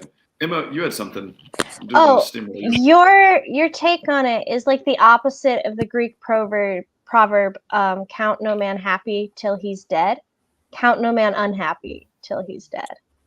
Yeah, that's great. I mean, I think the other one's true though. Like this is the weird thing of the capacity of the end of a story to change the meaning of the first part. Mm-hmm. I mean, this is where time gets really weird. And I think we talked about the Canticle for Leibowitz. I read that, and then I also read The Name of the Rose, like back to back. It was a surreal experience because they're both these like trippy books written about the same time about monks, and they're like, but they're also completely different. And what was so interesting to me is that they both, the last like 10 pages, in both cases, completely changed the way that I thought about the entire first part of the story. The end of Leibowitz is wild. Yeah, well, in the case of The Name of the Rose, he's written this wonderful, fascinating, interesting story about early Renaissance monks, and then takes a gigantic, he just takes this postmodernism gook and just like splatters it all over everything and says, guess what? All the narrative was fake and there was no meaning in any of this, and we should all just give up and hope to die because there's no meaning in reality. I'm like, dude, you wrote a story. I don't believe you. Why would you have written the story if that was true? And then you go to Canticle for Leibowitz, and it's like kind of trudging along. And you don't really understand how all this fits together. And then the last 5 pages, like he pulls 1,200 years of narrative history, in the story together in this one single moment, and like completely rewrite. That's the novel. Nihilism is like this. It's like this embodied, self-centered mode of living. It's like it's complete lie. And I can't wait until like more people understand that. But our people aren't willing to examine themselves to see how much of a lie nihilism is and how self-centered it is. And then like the pushback on that would be like, well, what about all the suffering and all the pain? It's like, or I shouldn't have to feel. I shouldn't. And it's like it's ridiculous to me. But I'm kind of a jerk. So what'd you say, Andrew? I don't know, man. You had a no, man? I don't know, man. Oh, yeah. Well, I mean, right. That's like, I think that's kind of like the appropriate stance to some things. So then my and this is probably going to hit all of you differently, but I was thinking about this idea of how are you properly oriented to reality, but also not inappropriately grabbing things like Job's friends are. And then the first thing Ecclesiastes? What'd you say? The book of Ecclesiastes? Yeah. It's kind of touches on some of that. Yeah, well, yeah, right. And it's interesting that those are the Jacob, would you call those the wisdom books? Job, Psalms, Ecclesiastes? So you guys refer to those. We refer to them as the wisdom. Okay. Yes. At any rate, it's interesting that we call them wisdom books because so much of it is about like don't assume you know what's going on. But it's like, how do you integrate that with still being oriented? And then the thing that I thought about is the image of the crucifix, right? In which you have Christ and his hands are open, but he's also nailed to the cross. And so it's this like sort of like radical detachment and also radical, like, I mean, he's totally oriented. Like he is like completely oriented on the vertical and the horizontal. And he's also like completely let go of everything. He's been stripped naked and he's in his hands, like his hands are nailed open. And I don't know there's another guy. I mean, it just really hit me as a really potent image of that sort of something like the appropriate approach to reality, which is to seek that, to take. You think the crucifixion's the appropriate approach to reality? Yes. Screw that, man. So I have to pull up my favorite image on this channel. Yeah. Yeah. My favorite image on this channel. And I told you about this image. I know this image. Oh, this is, yes. I know which one you're talking about. Yes. So the Hebrew just runs out into whatever because the painter didn't know how to write in Hebrew. Because the Hebrew is just bad, incredibly, incredibly bad. Is that in so many ways? Like the painting? That's not the point of the painting. One of the reasons I like the painting. I would say that is majoring in the minors, Jacob. Hey, I bring this painting up for multiple reasons. It's poetic. It speaks to me poetically. On multiple levels. Yeah. There you go. His hands are kind of closed, though. When you try to compress everything down, right? You're like, oh, all we need to do is look up. It's like, no, there's lots of stuff you need to do. It's not, you can't compress it to, well, we'll just see what happens and, God will see us through, right? You still have to orient yourself toward, you can't aim at the good. It's not directional. You have to orient yourself towards the good and continually reorient yourself towards the good, right? And that requires more than just a compass and a map. I think you need the skills of orientation as such while you're moving through the world.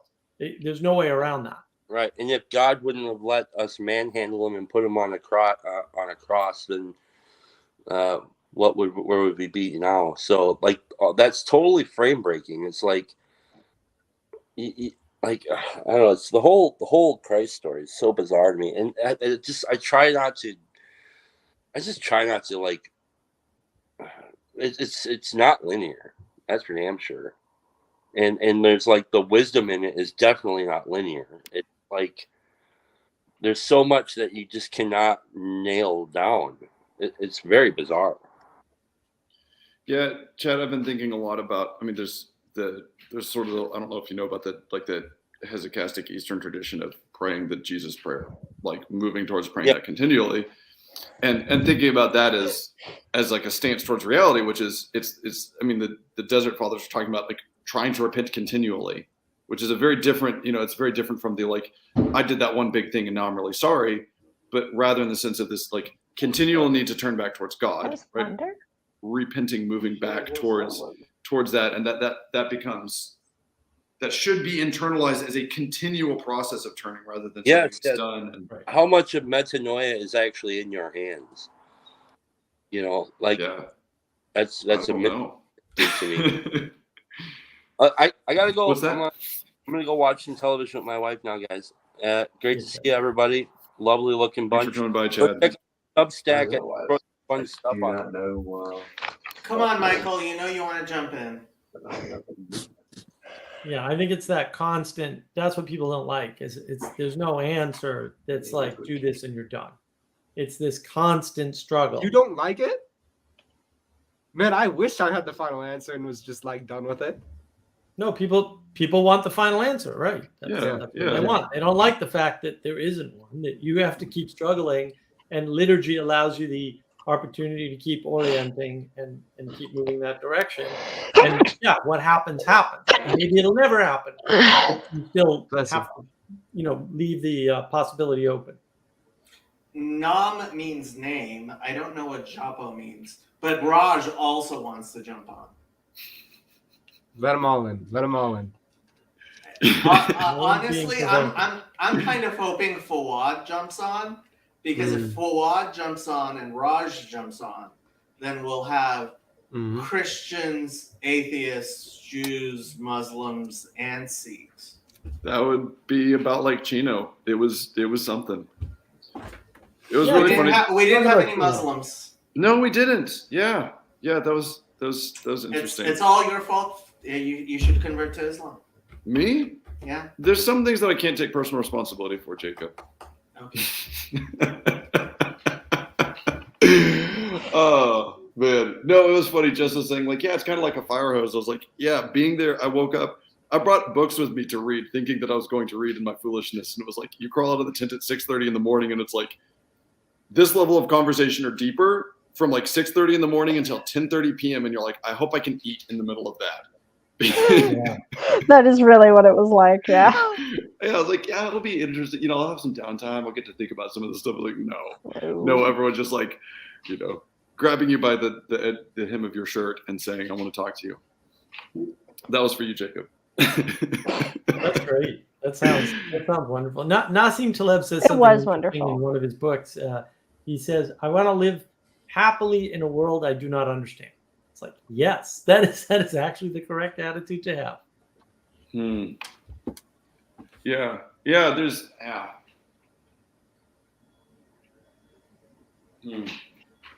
I would change it to contented, but that's because I have a war against happiness. So yeah.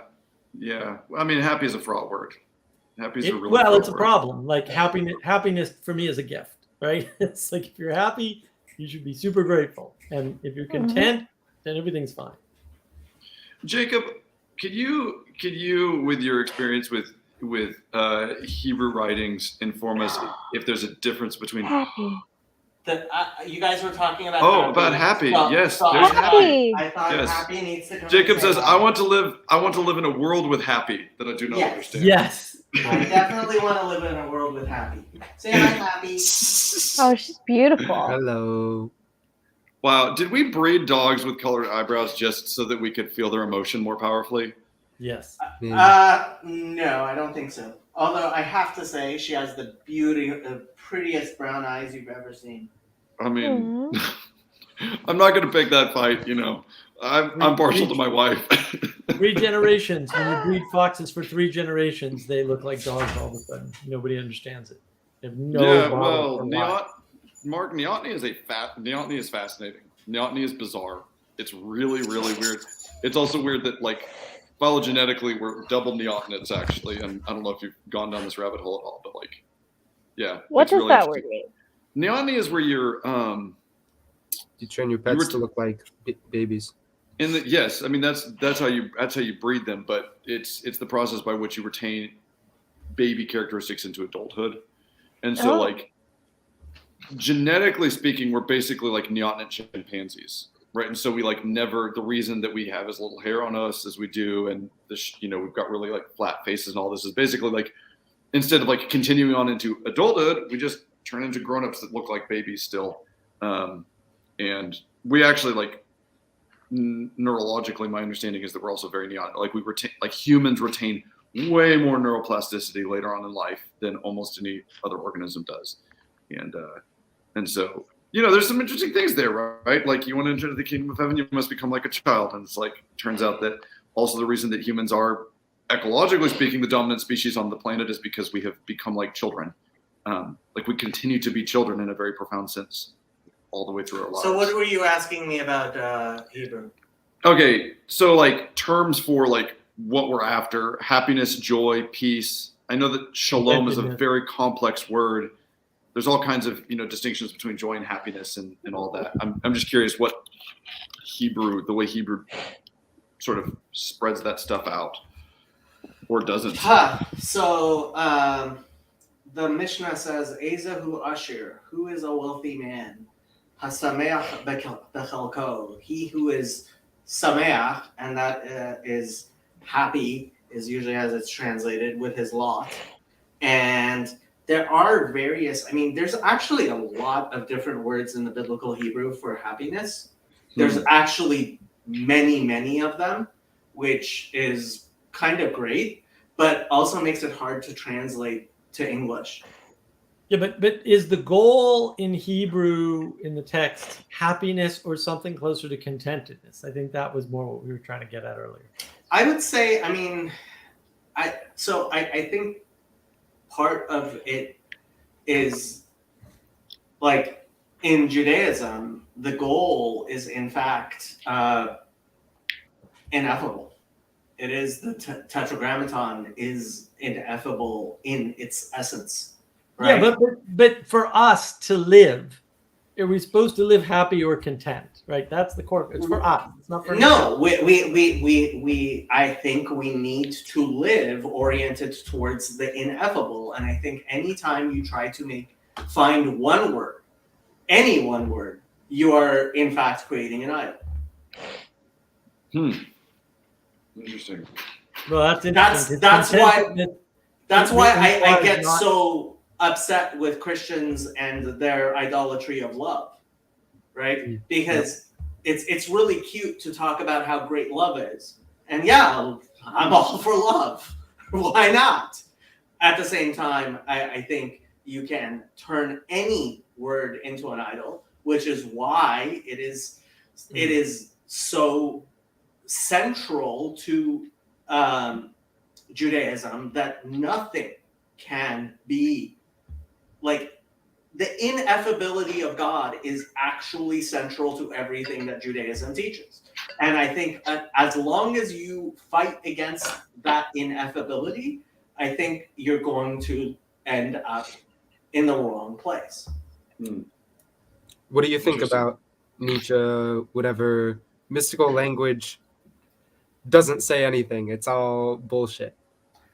Right. So he's a materialist. He's lost of the poetic. Like, okay, yes, this is the materialist frame which created all sorts of destruction in the world and murdered billions of people. Yeah. Why is this a difficult question? You're so ascetical, Jacob. You're so ascetical. Mr. I love marriage is super ascetical. I love marriage. Find me somebody to marry. Nothing. Find me somebody to marry. I would marry. Andrew, I mean that your point about you're saying that's like ascetical, and you're finding there to be a conflict between that and marriage is like, I mean that's just like a tragedy of the modern world that you think that those two things like are in conflict. Yeah, like if you look at like the only thing I know about is the Christian tradition. Sorry, you're getting my point. I'm saying that Jacob is. He thinks I live an ascetical life, which is silly because I am not at all ascetical. I'm saying that Ted has been to my luxurious apartment.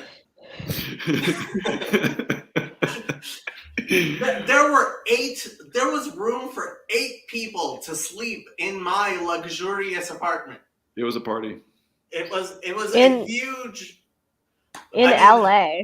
Yeah. I have 3 bottles of wine, one of which Michael gave me, sitting right here. I am not an ascetic. Andrew, I want to hear what you're saying. And I mean, I don't know, you may have just been making a joke, but I'm curious. Jacob's here saying that you should point yourself towards the ineffable, right? Yeah. Which is an ascetical point, Jacob. It is? Yes. No. How isn't it ascetical? No. Yeah. Just for you, I might just open up this bottle of wine. Okay. just so you understand. Like it's not a difficult thing. Like there's nothing in the aesthetical lifestyle that's different from the non-aesthetical lifestyle except the intent to live a certain way. And Jacob doesn't have that intent. That all people who do not get married are not aesthetics. You have to have intent and will. No, I'm saying aesthetical, not aesthetical. Aesthetical. ASC. I think Mark understands you. Yeah.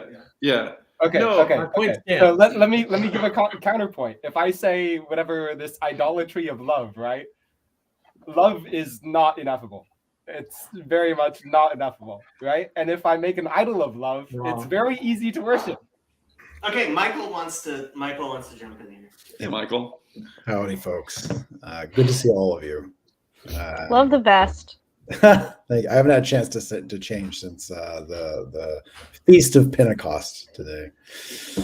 Pentecost was last week. Not if you're in the East. Wrong calendar.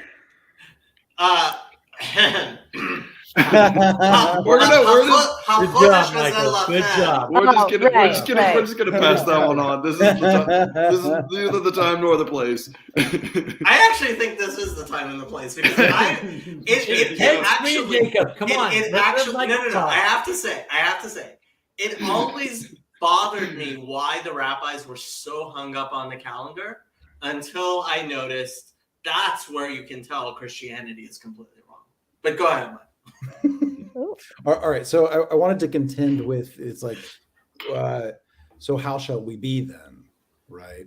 And I'm going to take this from a Galatians 5 perspective, as I do, and so it's fruits of the Spirit, right? And it's like, okay, what is idol smashing, and how should we live? What is life, right? So I would argue that what Paul puts in front of us in Galatians 5, and I understand how much Paul love there is. So it would be like, okay, so the fruit of the Spirit, right? When I'm not even going to try, it's like wind, breath, spirit, right? So law of the wind, the invisible, right, is love, specifically agape. Okay, then chera. Now they point at joy, but it's really more like a root of charity in some sense, right? Patience, kindness, goodness, faithfulness. Okay, and all of this, right, references something a little bit earlier in Galatians 5, which is that which is oriented towards giving all of you to the highest, and towards that manifests in love of the other, right? So if there's love of the other, right, of like this balanced love, like agapic love for the other, and you see all these other fruits of the Spirit, then you're in right relation. I just pulled up Galatians 5, and I'm not going to bother to use Paul to refute you, although I could. I mean, Andrew, to your point though about like, does Jacob saying that he loves marriage, whether he's married or not, have anything to do with whether or not he's orienting his life towards the ineffable? Is like all this has been worked out, and so you've like, at least in the church, you've got the two strands, which are the one in which you've got beautiful church buildings, and you've got feasts, and you've got people getting married and having children and all this stuff, and then that's spilling out in the countryside around, and then you have like Pseudo-Dionysius the Areopagite with the cloud of unknowing, who goes through the list and says every single possible category and category of opposites you could produce has no bearing on God. So like, just get over all of that. That's Ted's very abbreviated version of the cloud of unknowing. And so, I mean, like in Christianity, it's called like apophatic theology. It's called negative theology, which is to say none of that stuff, none of it. You can talk about it, but just you have to understand that none of that is God. None of it. And so because you have to operate in the world somehow, like you still have to eat. And so like, I for all his weirdness, I actually really like the way Charles Williams talks about this. He calls it the way of affirmation and the way of negation. And he's like, no Christian has ever been let off the hook from pursuing both paths. Even the most extreme ascetic is not allowed to like try to kill himself by starving to death. He still has to eat. He's under a moral obligation to eat, even though he himself is not the ineffable. He still has to take care of his body. And at the same time, the person most deeply engaged with like the blessings of life still has to understand that none of these things are God. That these are all gifts from him. Or in Michael's, like as Michael's talking about, the things that can help orient him towards him. But he says his dictum is, this also is thou, neither is this thou, which is also feel like is like the one sentence summary of Jonathan Pageau's talk at the beginning of the conference. This also is thou, neither is this thou. All of these things reveal the goodness of God. Every single one of them is insufficient and will disappoint you.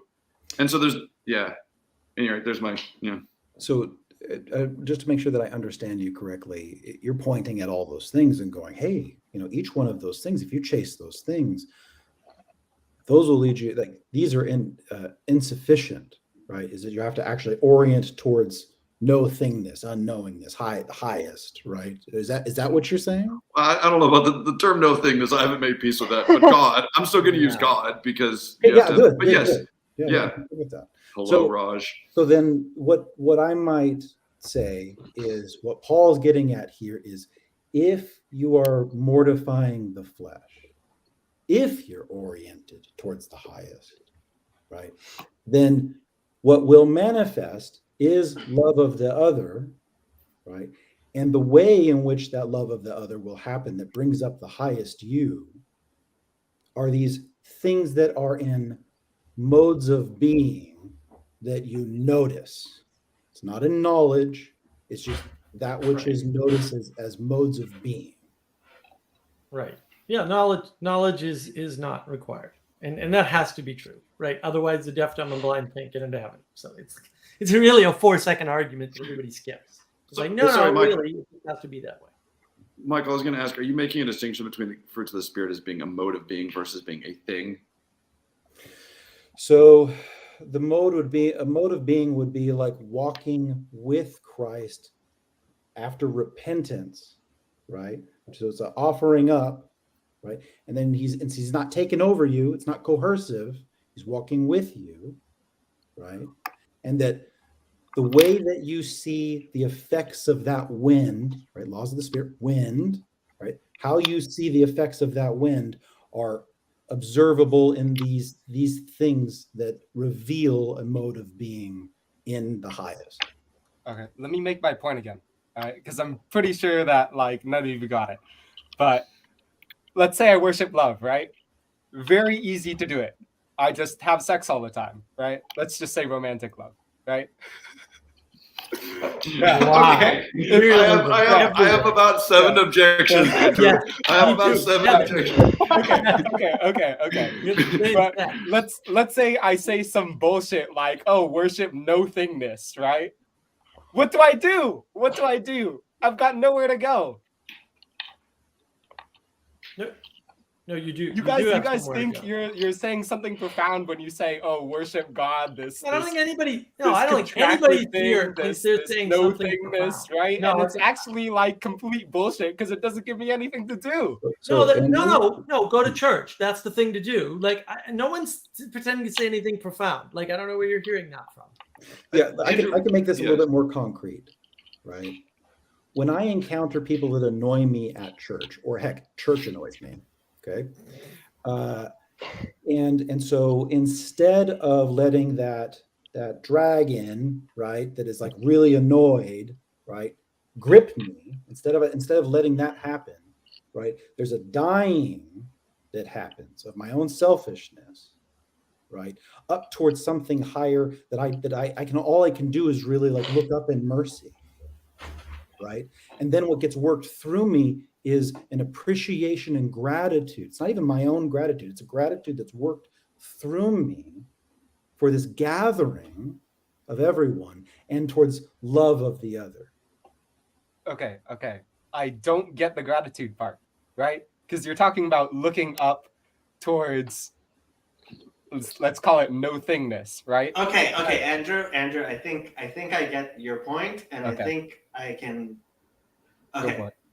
Yes, the ineffable in its ineffable wholeness is in fact completely beyond anything we can grasp, and we can't orient ourselves towards it directly. That's why we end up with hypostases of the ineffable.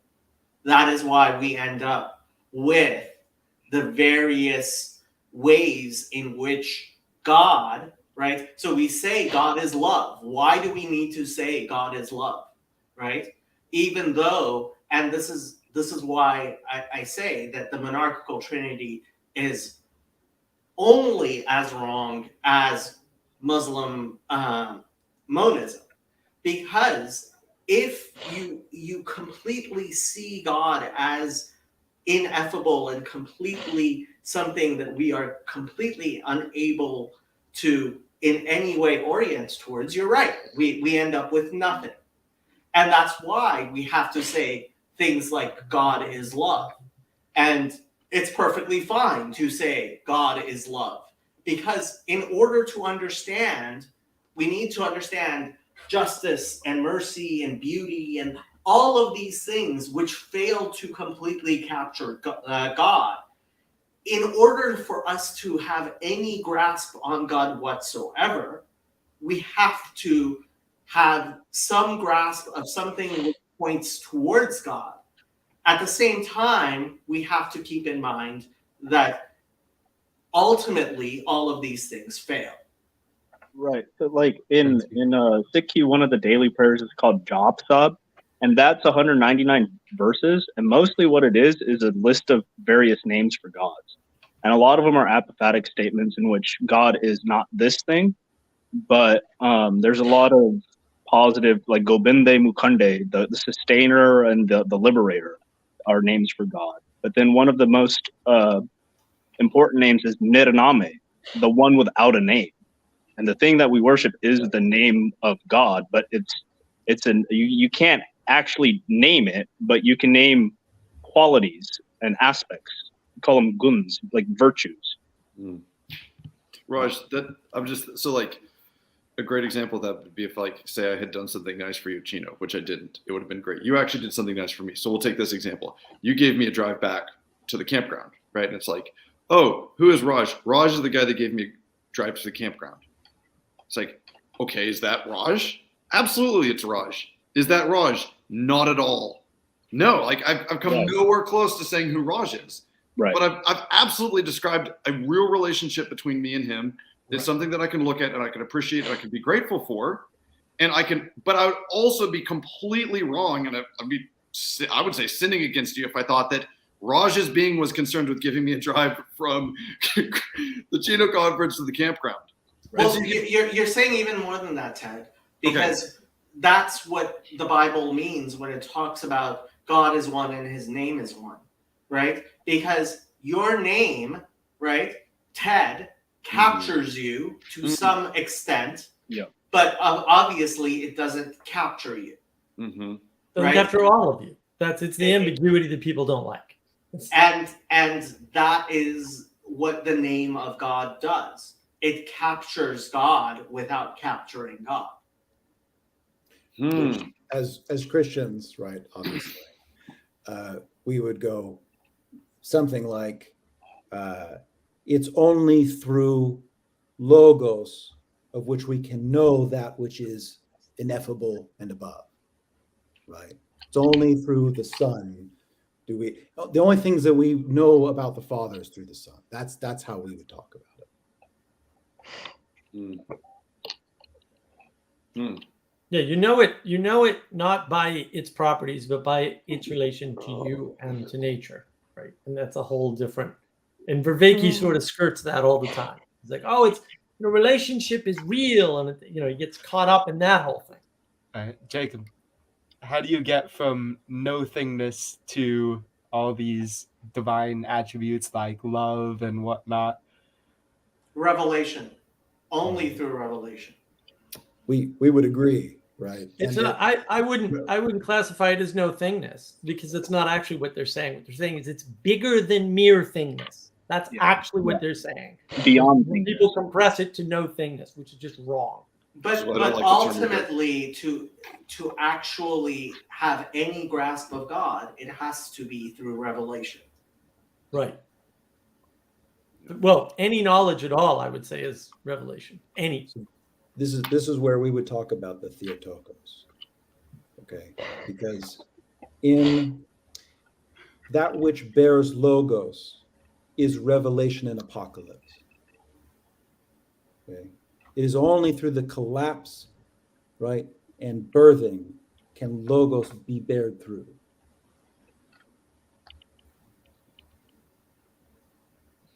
I am unconvinced, but okay. Are you surprised that I'm unconvinced? No, I mean, hey, look, this is foundational from the tradition I participate in. No divine feminine in the Jewish over there. No. That's not what I'm saying at all. But ultimately, I think all revelation has to be personal revelation through, and that's why I mean, what is fundamental in Judaism is Sinai, and unlike what most people understand Sinai to be, Sinai is a personal revelation where each of us stood at Sinai and saw God ourselves. Right. This is why God is called the Antarjami, the one who resides inside the heart. Wow. Hold on, Jake. Yeah, Jacob, we were talking about Sinai when I was at your place, and now I'm like, the way you're saying it now, I'm like, okay, you were saying something different than what I thought you were saying. What do you mean? Well, you're saying that everyone was there. Everyone, right? Yeah. You mean everyone? Yeah. Okay. Yeah, that's not what I understood you to say. The verses actually say that. Yeah. No, you can mishear people. Yeah. I just got to think about that now. I point people obsessively to Deuteronomy 30 because it is like, somebody asked me what my favorite book of the Bible is, and I said I can't really pick one book which is my favorite, but if I had to, it would be Deuteronomy. And he was like, "What? What are you talking about?" I'm like, "Have you read Deuteronomy? It's glorious. It is just glorious. Of course, it's far more glorious in the Hebrew than it is." I'm so mad. I forgot to pick up my old Hebrew textbook when I was at my parents' house, but I don't really have time to do it this summer anyway. Emma, did you watch the discussion between PBK and Spencer Clavin? I haven't yet. No, they came out like today? Yesterday. Yeah, was it today? Yesterday? Today? Yeah. Yesterday. I've been busy this weekend. Oh. I've been actually doing things with people in the real world. It's kind of wild. How dare you when there's a video on YouTube to watch? I know, right? But it was our church group potluck first Saturday of the month, so I was at that instead. I'm not sure if Bruce is trolling us or not. Amazing. Well, Jake, it is. I could keep going on this topic if you want. I know. It is about 9:30 though, and so since I am the de facto king of this, even though I have to rule through my viceroy Jacob, who's actually running the live stream. Isn't it 10:30 for you? Yeah, 10. If you want to go to sleep, you can go to sleep. Well, great. I will abdicate my authority to Jacob. There are like 15 people watching, and I took a nap this afternoon. So. Great. I didn't, and I will be working very early tomorrow morning. So it is. And you have 4 kids. God bless them. I pray that he does every day. So, it's been lovely, and you guys just keep having the party. Thank you, Ted. Good to see you. Good night, Ted. And say Shema before you go to sleep. Jacob, I had a question for you about Sinai. Okay. So, it's burning bush, right? The burning bush was not at Sinai. Okay. Yeah. The pattern that I'm pointing to and Sinai. So I mentioned earlier, right? The encountering, right, of apocalypse and revelation and logos, right? And so what comes to mind for me with Sinai is that same pattern playing itself out for all that participate in there, right? And that's what we're pointing out, right, from the Orthodox Christian community. That's what we're pointing out in the that's one part of a very large mystery, as we would talk about it in the Theotokos. Did that make sense at all? No, I have no clue what you're saying. Okay. See, I feel like it's more like the Eucharist than the Theotokos. Sure. Well, I could definitely loop that in too. I'm talking about birthing of logos, right? And the manner in which we experience logos requires apocalypse and revelation. It's like that. It's like the same. It's so tight. It's the same thing in some sense, right? And only through that, and that's the burning bush, right? How you thought reality worked is not how reality worked. And so there is a crumbling, right? So that's an apocalypse. Oh, okay. It brings forth revelation, which is where you find logos.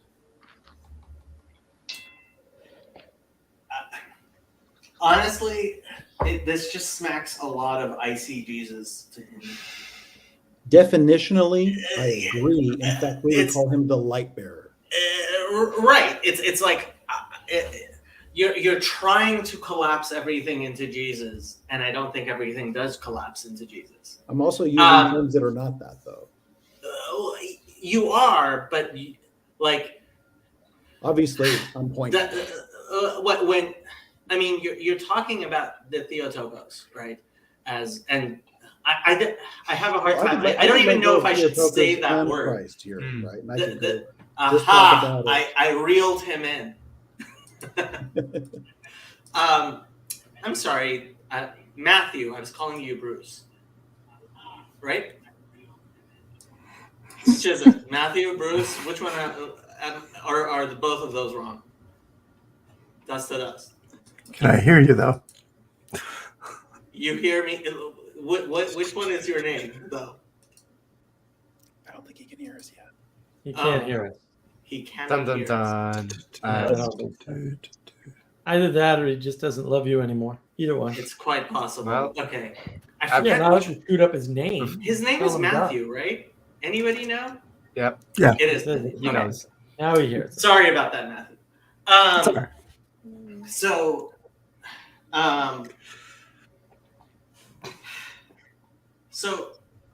there is an attempt in Christianity to collapse everything together, which is something that I am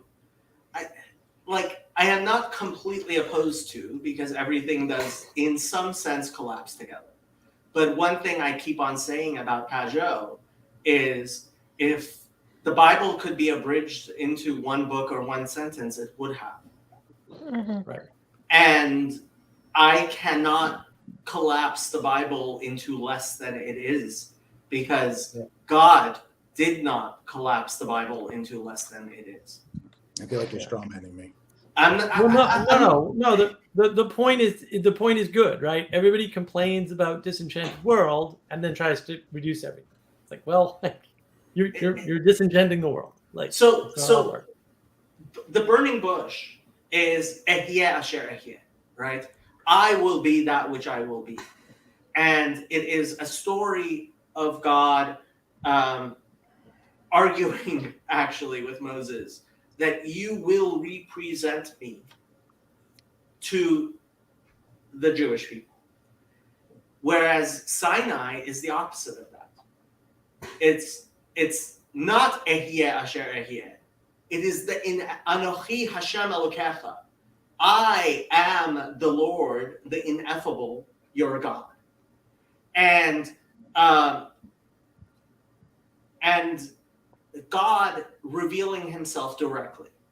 So for me, the burning bush and Sinai are in fact opposites.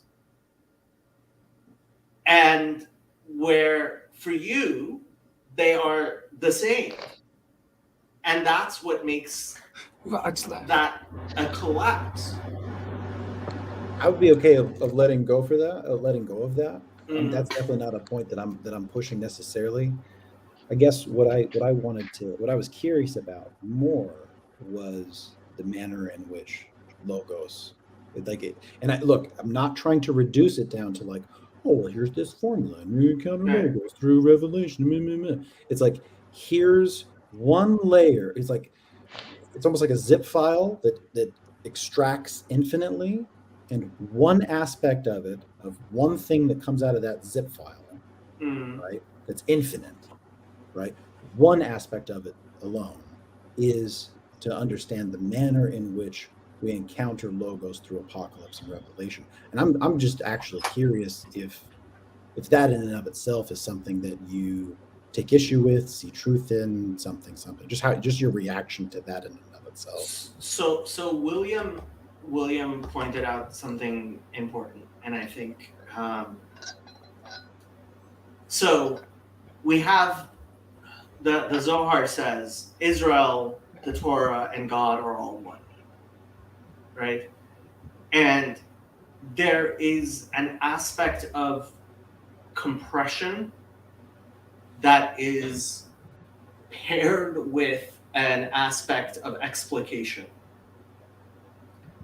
And so I think God 1, God 2, and this duality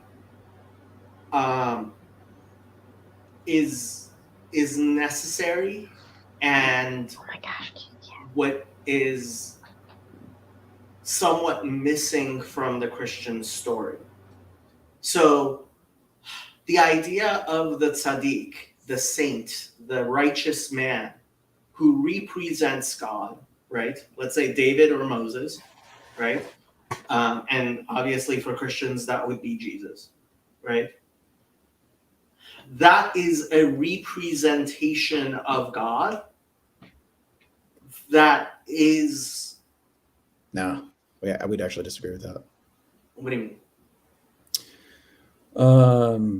Instead of a representation of God, we would actually say that this is the Son, right? And he's together with the Father. Again, I mean, you and I have done this before. We have, and I dare to say, I think Father Stephen has kind of come down on my side rather than yours when he's been there when we've talked about this, because when the way he speaks of hypostasis is very different from how you speak about hypostasis. How do you think that that's the case? Well, I don't know if you recall when he was asked about the idea of God the Father as a hypostasis.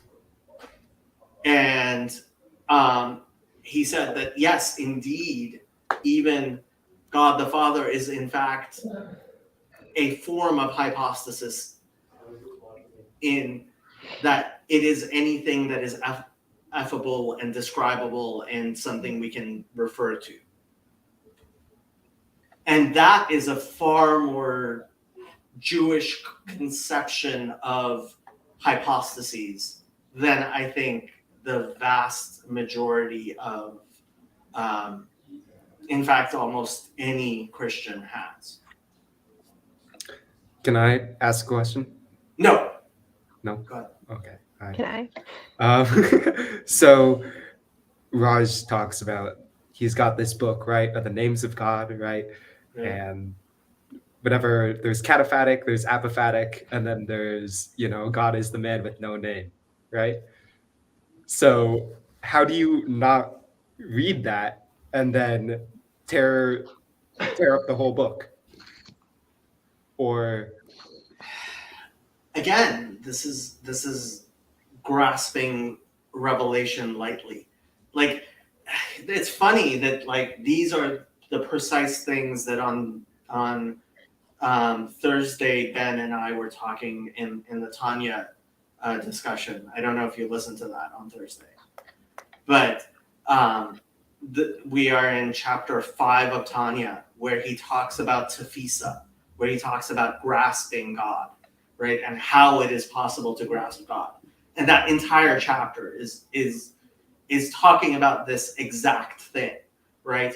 That God is the analogy he uses is God is a king that you are embracing through his livushim, his clothing, his garments, right?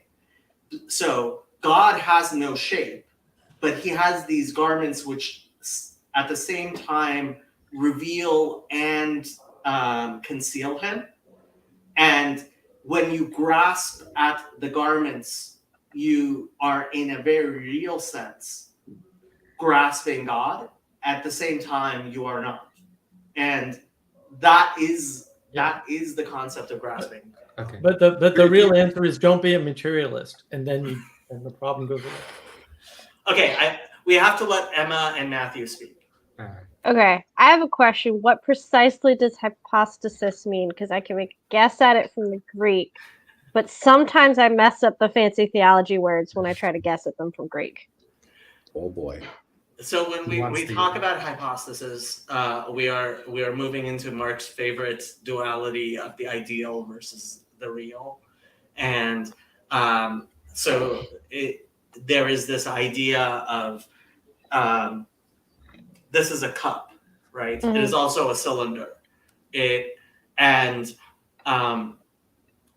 So there is this concept of cup, which applies to both of these, obviously, right? And each of these is a hypostasis of the concept of God. Okay. So is it similar to like instantiation? Mhm. Yep. Okay. Thank you. I just didn't want to misunderstand by misunderstanding that word. So, Jacob, I want to point to. Hold on. Matthew's been waiting I'm forever. sorry, go ahead. You have to unmute yourself, Matthew.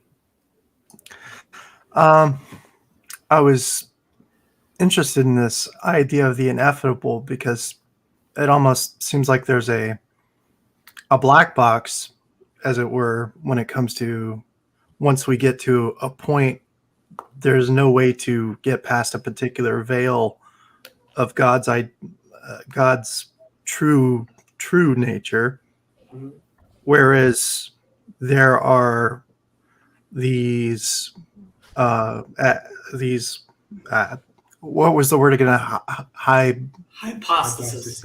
Hypostases is the hypostases, and that's what we interact with. And I'm interested. How's that related to the sort of relationship that we know of the soul and the breath and the neshama, or yeah. So this is one of the things that I think Christians have the hardest time with until I point out to them.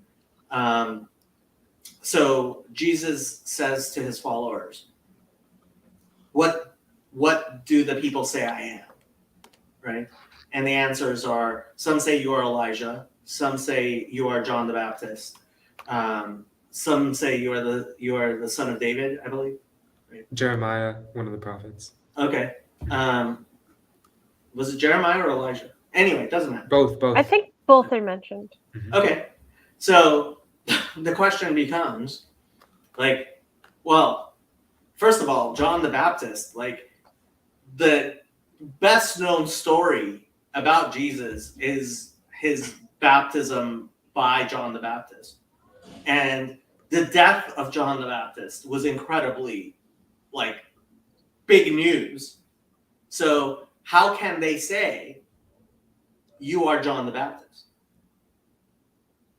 How does that make any sense whatsoever?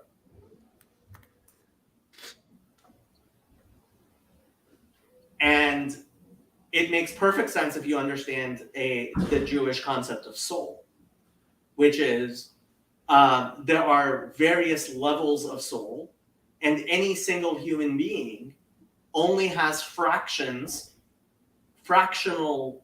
parts of many different souls.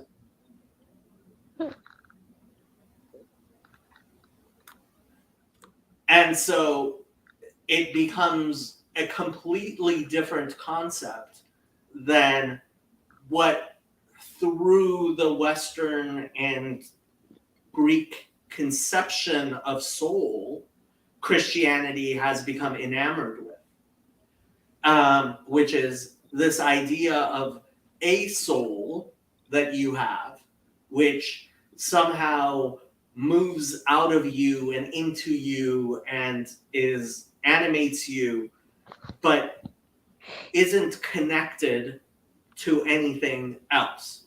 One of the things I was trying to explain to Andrew, who's constantly asking me questions and talking to me and taking up my time, I don't know why I even talk to this guy, is there is this concept in Judaism of a communal soul shared by the entirety of Israel, right?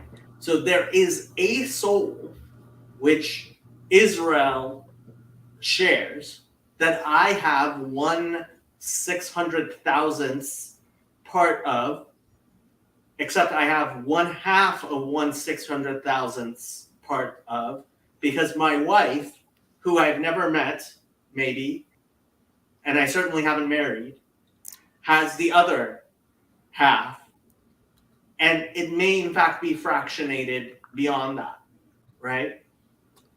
And so I don't think many Christians have any concept of 1/600,000th, and certainly not 1/2 of 1/600,000th of a soul, which I share with the rest of Israel.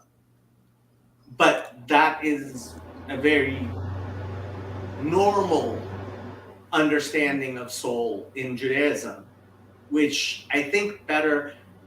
The way I tried to explain this to Father Stephen was there's a prayer, Elokai Neshama, my God, the soul which you have given me, right? Which religious Jews are supposed to say every day. And it's mentioned in the Talmud. So it's religious Jews have been saying it at least for 1,500 years. And I would be shocked if it was not being recited during the time of Jesus. And the first question you have to ask about that prayer is, it goes, my God, the soul which you have given me, right?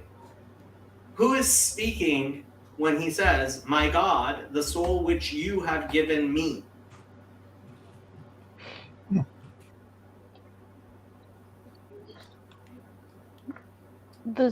What do you mean, who is speaking? Okay, so say this prayer. My God, the soul which you have given me. Which you have given me. Okay. It's who's me? I mean, me is me. Emma, who it's said the soul? It no, because it's my God, the soul which you have given me. The soul is being right. So here, let me pull up the actual prayer. It's a part of the me, but it's not. Yeah. So you're talking about a reciprocal relationship, to use Wernicke's language? I mean, it's even beyond that, I would say. Where is it? It certainly has to be a reciprocal relationship, because any part of you, right, is reciprocal. Mm-hmm. Right? You can't make the whole without the parts, and the parts don't make any sense on their own without the whole, right? So there's always that. Okay. My God, the soul which you bestowed in me is pure. You created it, you formed it, you breathed it into me, and you preserve it within me. You will eventually take it from me and restore it in me in the time to come. So long as the soul is within me, I give thanks to you, Hashem, my God, and God of my fathers, Lord of all creatures, master of all souls. Blessed are you, Hashem, who restores souls to dead bodies. What word is he using for soul? Neshama. Okay. Neshama. Yeah, neshama. Because I also, is that the same thing as breath? Or is there different? Yeah. So, the neshama is what's used in Genesis 2 when it says God breathed. Nishmat Chaim, the soul of life, the breath of life. What do you make of the concept where Christ is called Word? Do you have any interpretation for that? So, I mean, every rabbi is called the Word of God. There's a famous part of the Talmud where I believe Rabbah says, these foolish people who stand for the who stand when they who stand when they see a Torah scroll, but don't stand for the scribes who write it. Because if you go to a Jewish service, you will notice people will kiss the Torah scroll, will bow towards the Torah scroll. You might even think they're like kind of worshiping the Torah scroll, right? And if those people are really thinking of that physical object, they're idiots, right? They are participating in idolatry if they're thinking of that physical object. Mm. The reverence for the Torah scroll we have is for the Word of God. And how much more so is a scribe who writes the Torah scroll and lives the Torah scroll, who lives by the commandments, how much more so is he an embodiment of the Word of God than any scroll? Like, this is the person who actually sat down and wrote the words because he knows them, right? And in his life, he lives according to them, right? So which one is a better hypostasis of the Word of God? The scribe or the scroll? Can I give the attempts to give the Christian position on this? No. No. This is a beautiful segue, and I'm going to say some things, and I know you guys are going to reject, right? I promise You're going to make me open up this bottle of wine, aren't you? I promise I have a start and a finish point, and it won't take forever. Logos, word logos, right? John points to logos in the beginning, right? So he points at this being, and he uses this Greek word very specifically, knowing exactly what he's pointing at and what the Greeks and people that speak Greek will see it as, right? The implications, whether from Socrates or even just like in this logos accounting of, it's like somehow to understand lists of things. It's that which contains even sight in some sense. When Jacob makes his criticism, I actually agree with it. But it's a feature, not a bug, is how I've been talking to him about it. Now, with that, to further nail down John's position on this, which I don't think that Father Stephen would disagree with, so we have John 1:1, and then further the point at the way that we understand Jesus and Christ here. So John 10:25, I told you that you do not believe the works I do in my Father's name, they bear witness of me, but you do not believe because you are not of my sheep. As I said to you, my sheep hear my voice, and I know them, they follow me, and I give them eternal life, which they shall never perish, neither shall anyone snatch them out of my hand. My Father, who's given to them to me, is greater than all. No one able to snatch them out of my Father's hand. And I and my Father are one. Further, John 14:6, Jesus said to him, Jesus said, I am the way, the truth, and the life. No one comes to the Father except through me. So now we have an understanding of the nature of logos, what John's pointing out in the beginning and equating logos with the Son, Christ, Jesus. John 14, right? No one comes to the Father except through me, right? So you weren't there at the pizza parlor when I said that, were you? Possibly not. And then there's my last piece, 1 John 5:20, and we know that the Son of God has come and given us understanding so that we may know him who is true, and we are in him who is true, in his Son Jesus Christ. He is the true God and eternal life.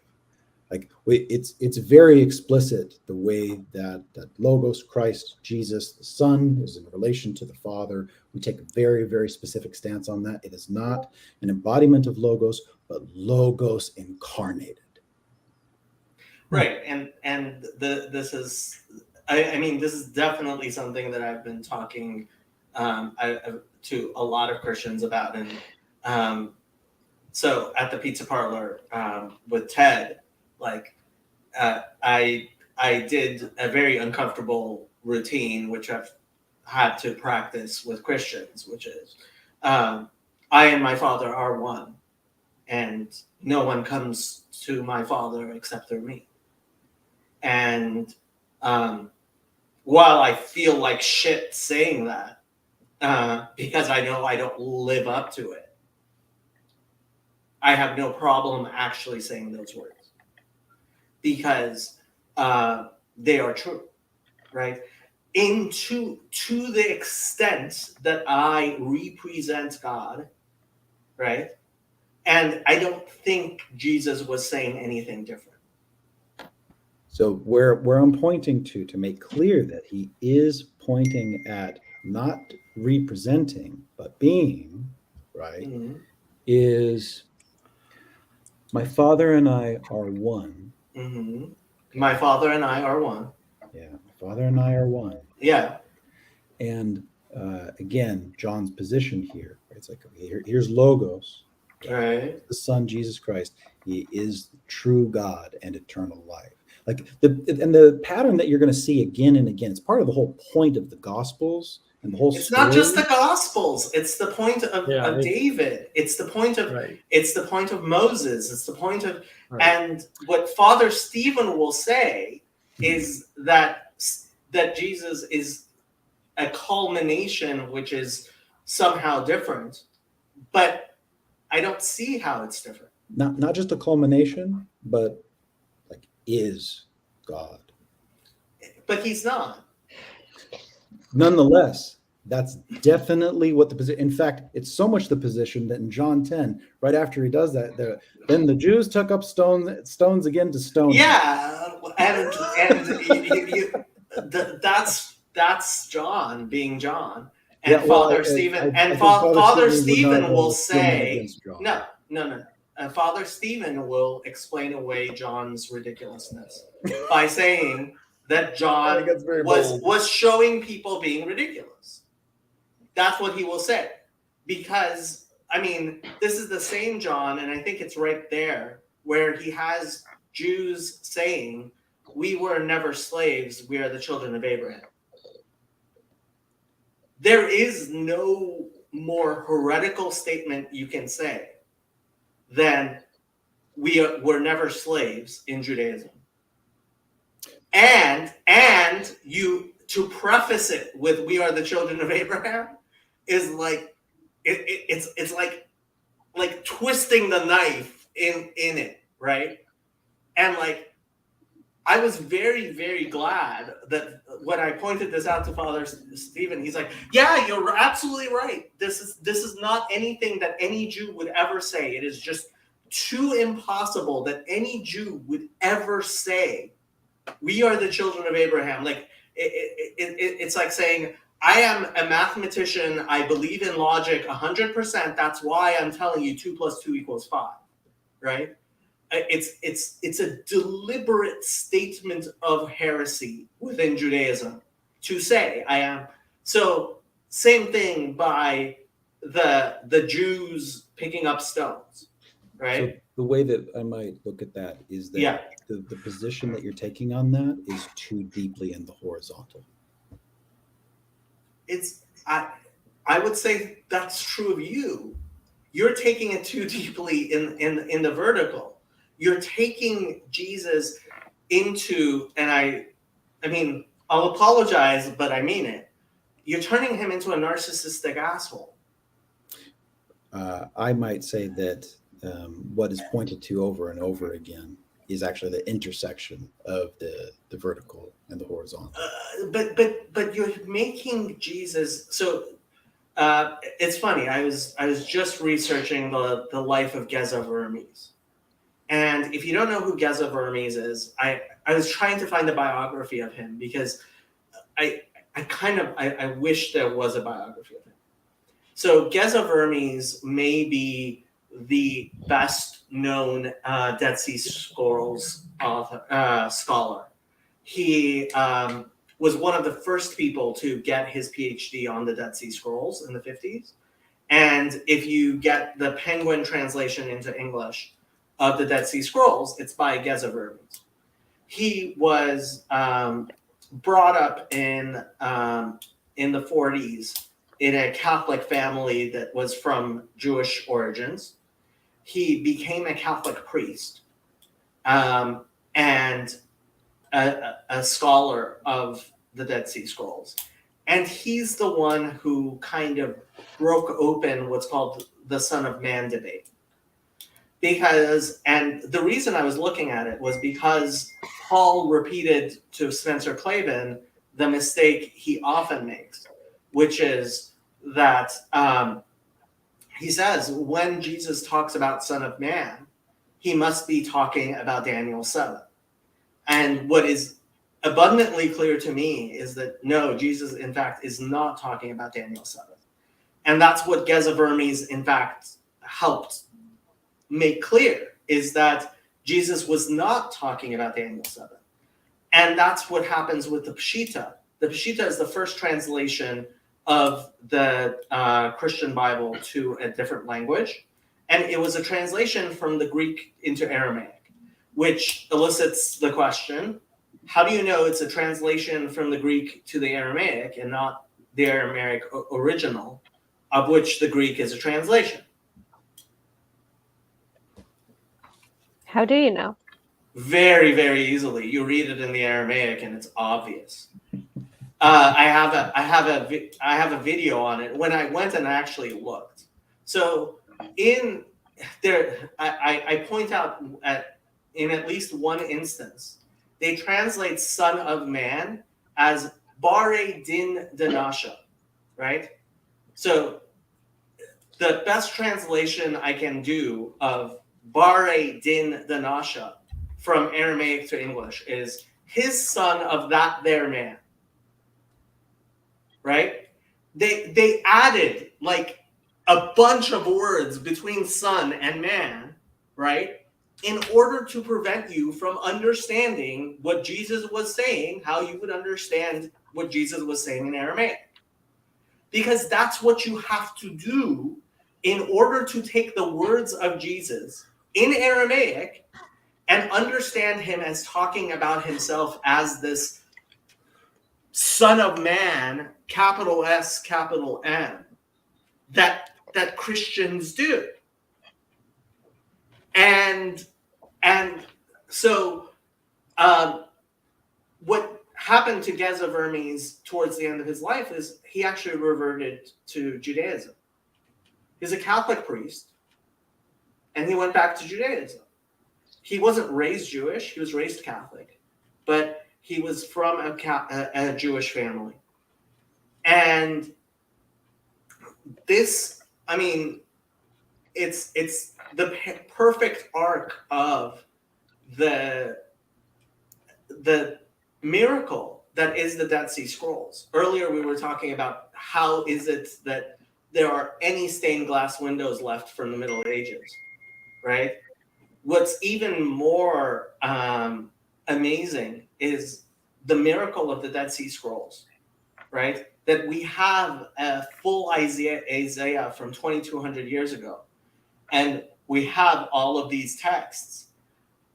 And the fact is that if you read Jesus, if you understand Jesus to have spoken in Aramaic originally, he's not talking about the Son of Man, capital S, capital M. He's talking about mankind. And that's what Geza Vermes, more than anyone, made clear. Can I interject? I'm curious as to what the ultimate Mashiach is, because you have the Lord who sits at, to which one of the angels does the Lord say, sit at my right feet and rule in my stead? I'm do curious. We have to get it? Do we have to get into that theological crime scene? Oh no! I'm just curious. I'm just curious. Book of Hebrews, yeah, I just referred to the Book of Hebrews as the theological crime scene because it is a theological crime scene. I'm just curious what Jews believe the Mashiach or the ultimate Mashiach, or whether there'll be an ultimate, or whether that's not ultimate, or so based on certain verses, there is a part in, I believe, Ezekiel where it talks about the Messiah, and it is interpretive there that it is speaking about the Messiah, but I would say it's pretty clear that it's talking about the Messiah. It says he will bring sacrifices for himself and his children. And based on this, Maimonides says that in fact Mashiach, the Mashiach, will in fact have children, and he will die, and his children will rule after him. Now, this is a detail of the Messianic era, which we deliberately do not have a particular view on, because however it happens, yay, I'm fine, I don't care. But what the Messiah will be is like David, his father. And that's what I would say that verse is talking about. And there, and we see, it says, I believe in Chronicles, it talks about David representing God before the people, and the people blessing God and David, his servant. So the idea that, so back to Jacob's greatest hits, the idea that God is represented in human beings is not a Christian innovation. That's just Genesis 1. The Christian innovation is that he is only represented in Jesus, and I think that's just plainly false. I don't think we would say that. So when I experience patience and kindness in the church body, right? It's like I see Christ in our midst. That's how we would talk about it. Here's a representation of Christ, right? So we're not pointing at Christ as a representation, but all that we know of the Father. But you're saying it's a representation of Christ. You're not saying it's a representation of God. Everything I know of the Father is through the Son. That is where I think you make an essential mistake. Bye,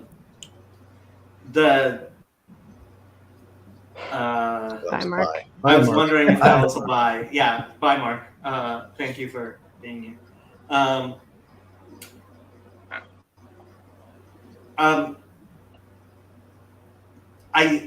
So there is this idea that all of the theophanies in the Old Testament are Jesus. And I think that is obviously hilarious. John doesn't. Maybe John doesn't, but that doesn't change the facts there. Because there are things which, like, I just don't see how you can read the Hebrew scriptures that way and be convinced. I just don't. And if you are convinced, like, ultimately I have to say, okay, you know what? Have at it, right? That's between you and God. But I think anybody who seriously looks through the Hebrew scriptures, right, and says all of the theophanies are Jesus, and then he goes and reads the Gospels and how Jesus talks about the God of the Old Testament, it just doesn't match. And if it works for you, I mean, what can I say? It's simply, I mean, it is just obviously bad and false in my view. But the best I can do is just try to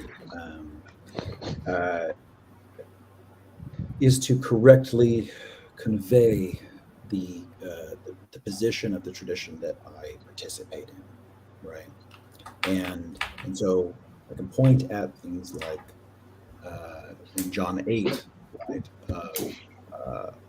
John 9, right? When Christ, Jesus said, I am the light of the world. There's an implication about that light. That's very intentional. The entire, I mean, to the Son of Man argument that you've got, I hear you, but in order to take the implication of that argument, right, and take it seriously, would also be to discard so much context throughout all of the Gospels and all of the epistles, right, and like to totally like the claims that Jesus is making about his nature, the claims that Paul is making about his nature, and John. Well, hold on.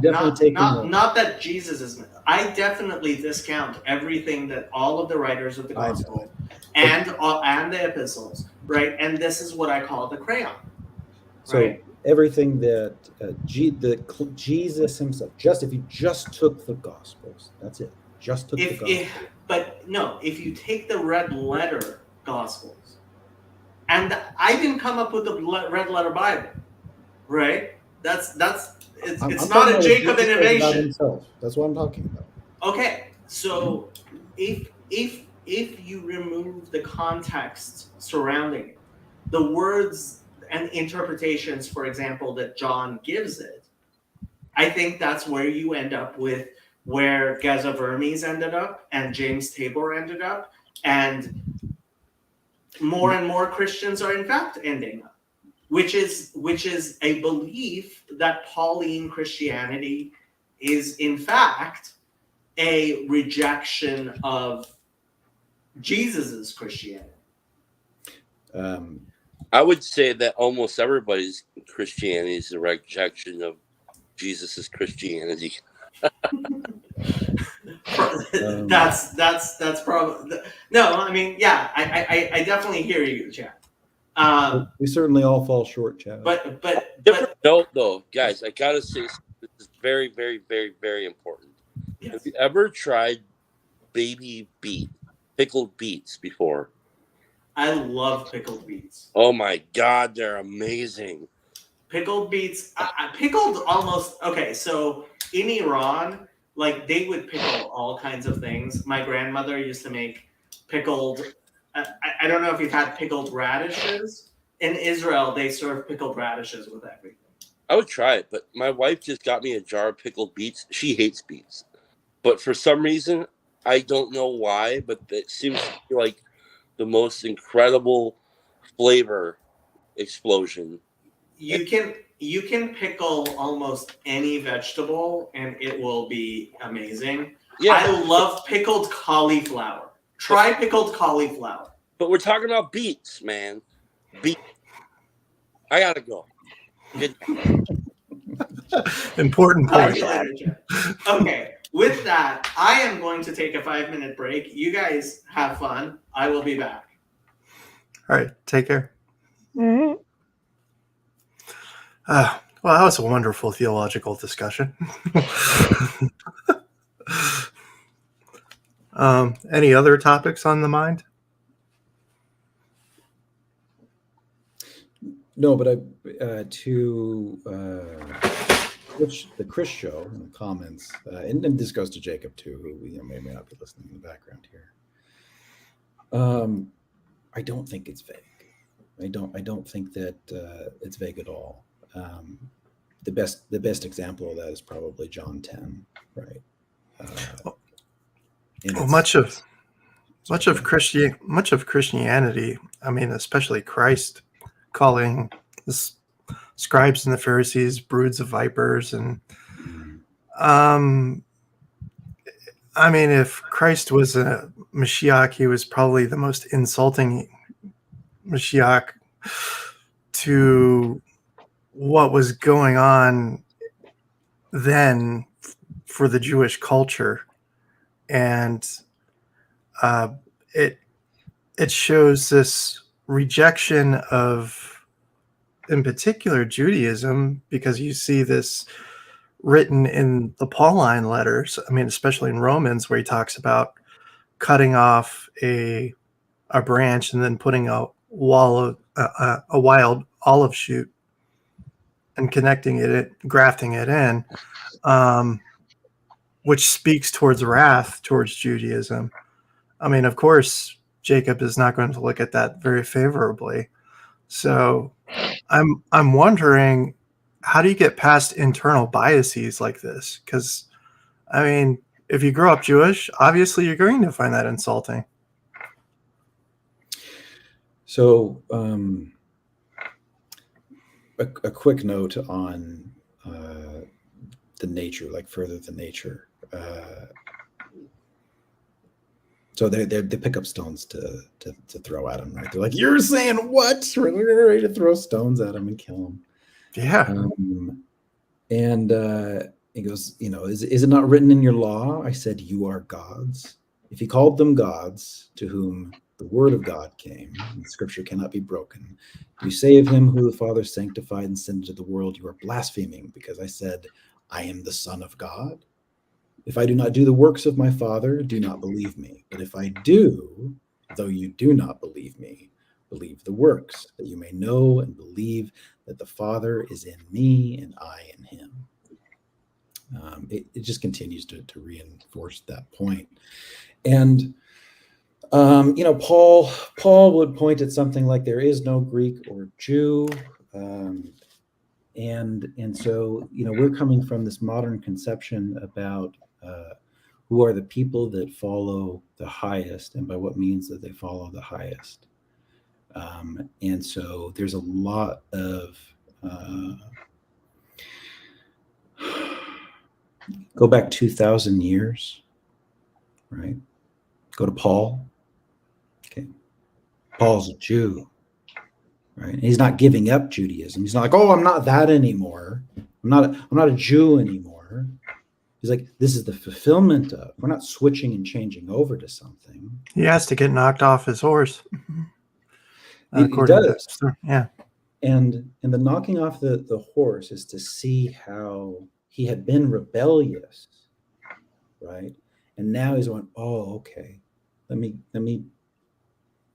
repent and get on the straight and narrow, right? And it's a fulfillment of the law. The law is a way, right? It's the way, right? It's the fulfillment of. So it's not like, oh, I'm this now, not that, right? It's here's the fulfillment of. Well, I generally see Paul seeing as Jacob, were you listening in? I was listening. By the way, this is excellent wine. Oh, good. Very glad. Father Stephen must be ripping his hair out listening to this. I definitely. But everything you're saying is precisely what he's trying to refute in his new book. Both of you. We'll see.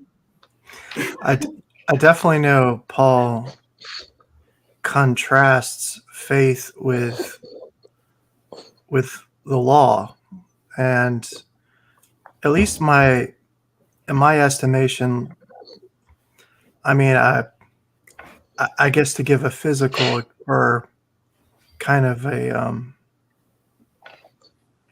how do I put it, abstract example, you might say that the law is kind of like the laws of mathematics. The laws of mathematics by themselves, we don't see them functioning in actual reality, but in reality, we see how the laws of mathematics do play a part in reality, but reality doesn't reflect the laws of mathematics perfectly. And I would say that there's an offshoot to being able to fulfill the law, because you do need a certain amount of grace period, as it were, for the law. So we might say something like, the law points at a way, and that way includes full judgment and full grace.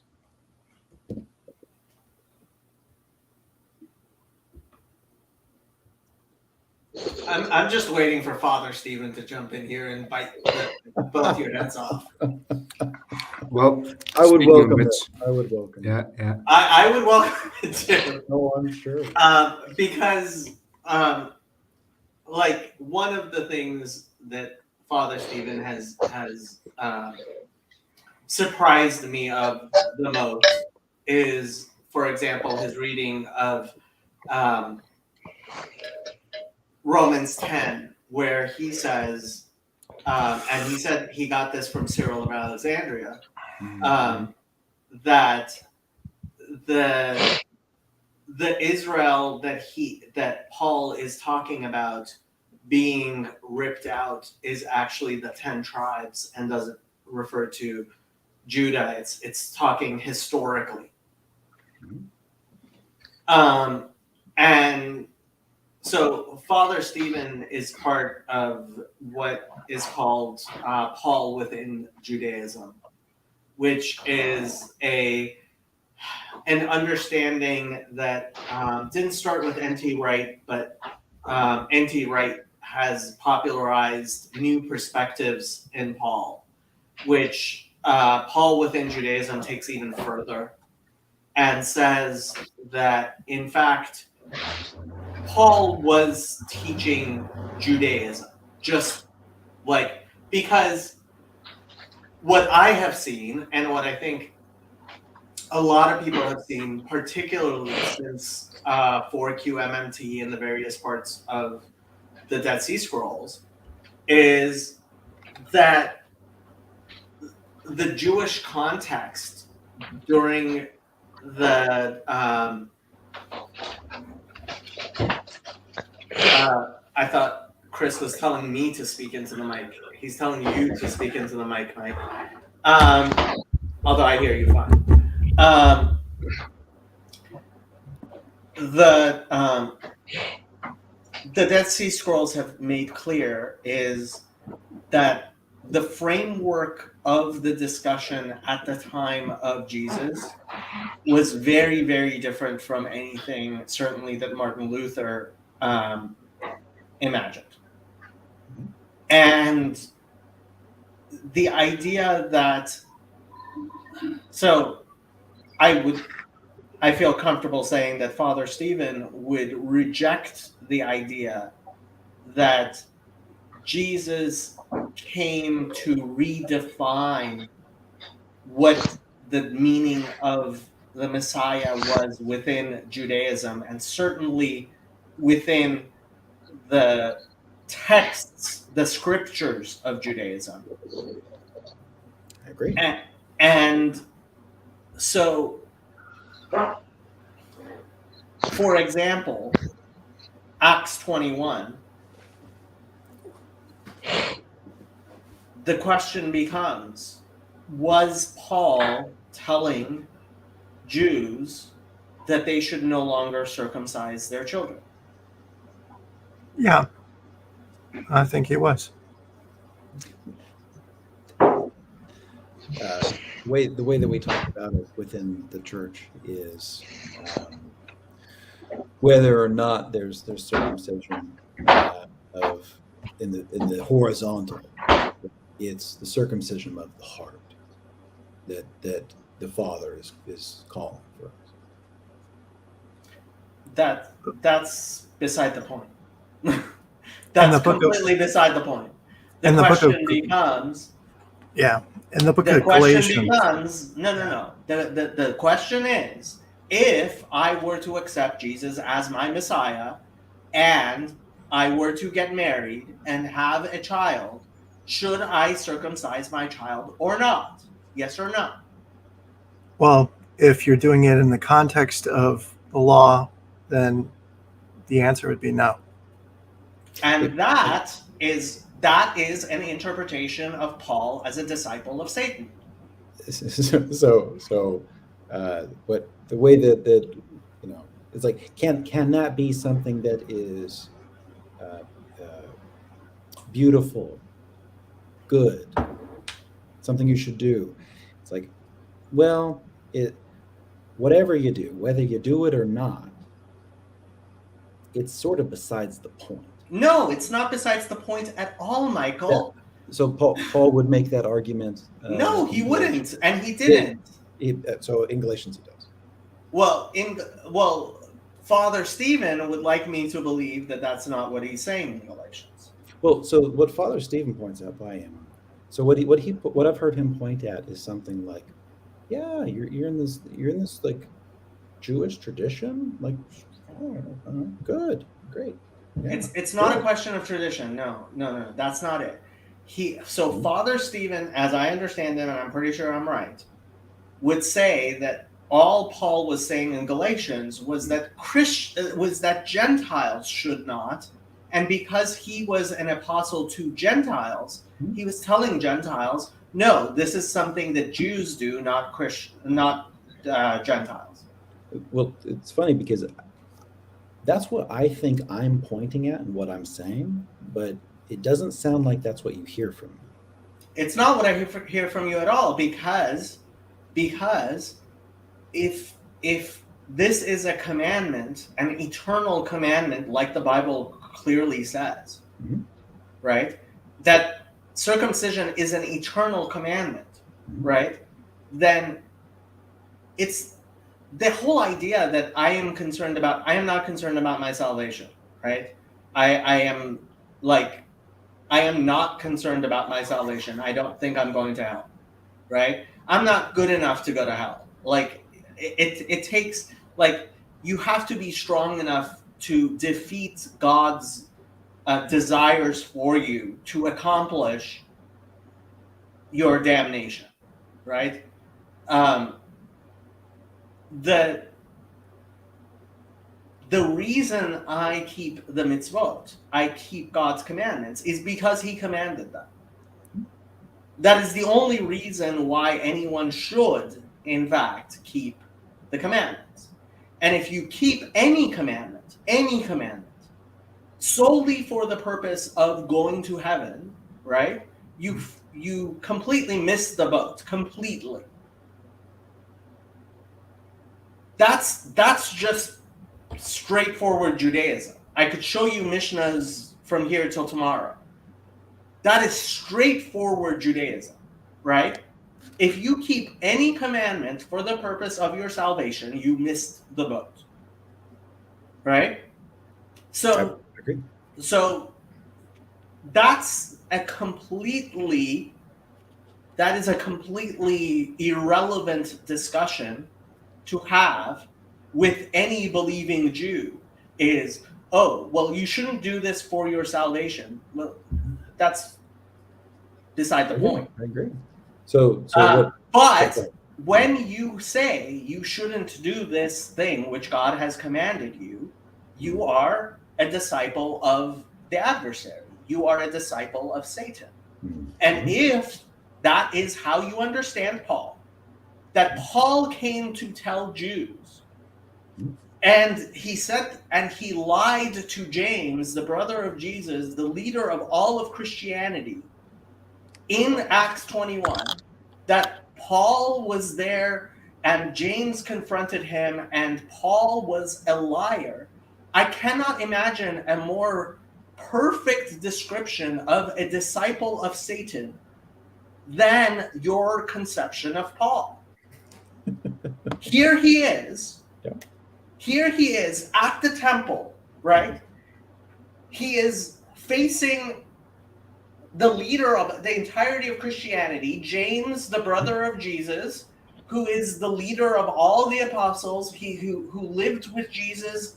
And James says, do this to prove that you are not teaching against the word of God. You are not doing that which is completely forbidden and completely against all of our teachings. And Paul, as a liar, does the work of the father of liars, which is deceive, by bringing false sacrifices at the temple, right? I mean, this is you are painting a picture of Paul as the most evil person possible. He doesn't bring any sacrifices to the temple. He's got faith, and that's it. Have you read Acts 21? Yeah. Are you sure? He doesn't sacrifice to the temple.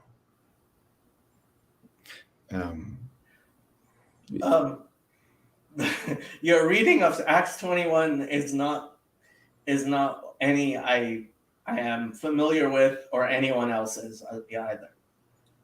He has no reason to continue sacrificing as Christ has fulfilled that sacrifice once and for all. You should really take a. Would you like me to pull up? I will pull up Acts 21 for you, and we can go through, and you can explain to me what's going on in Acts 21. That's I am perfectly willing to.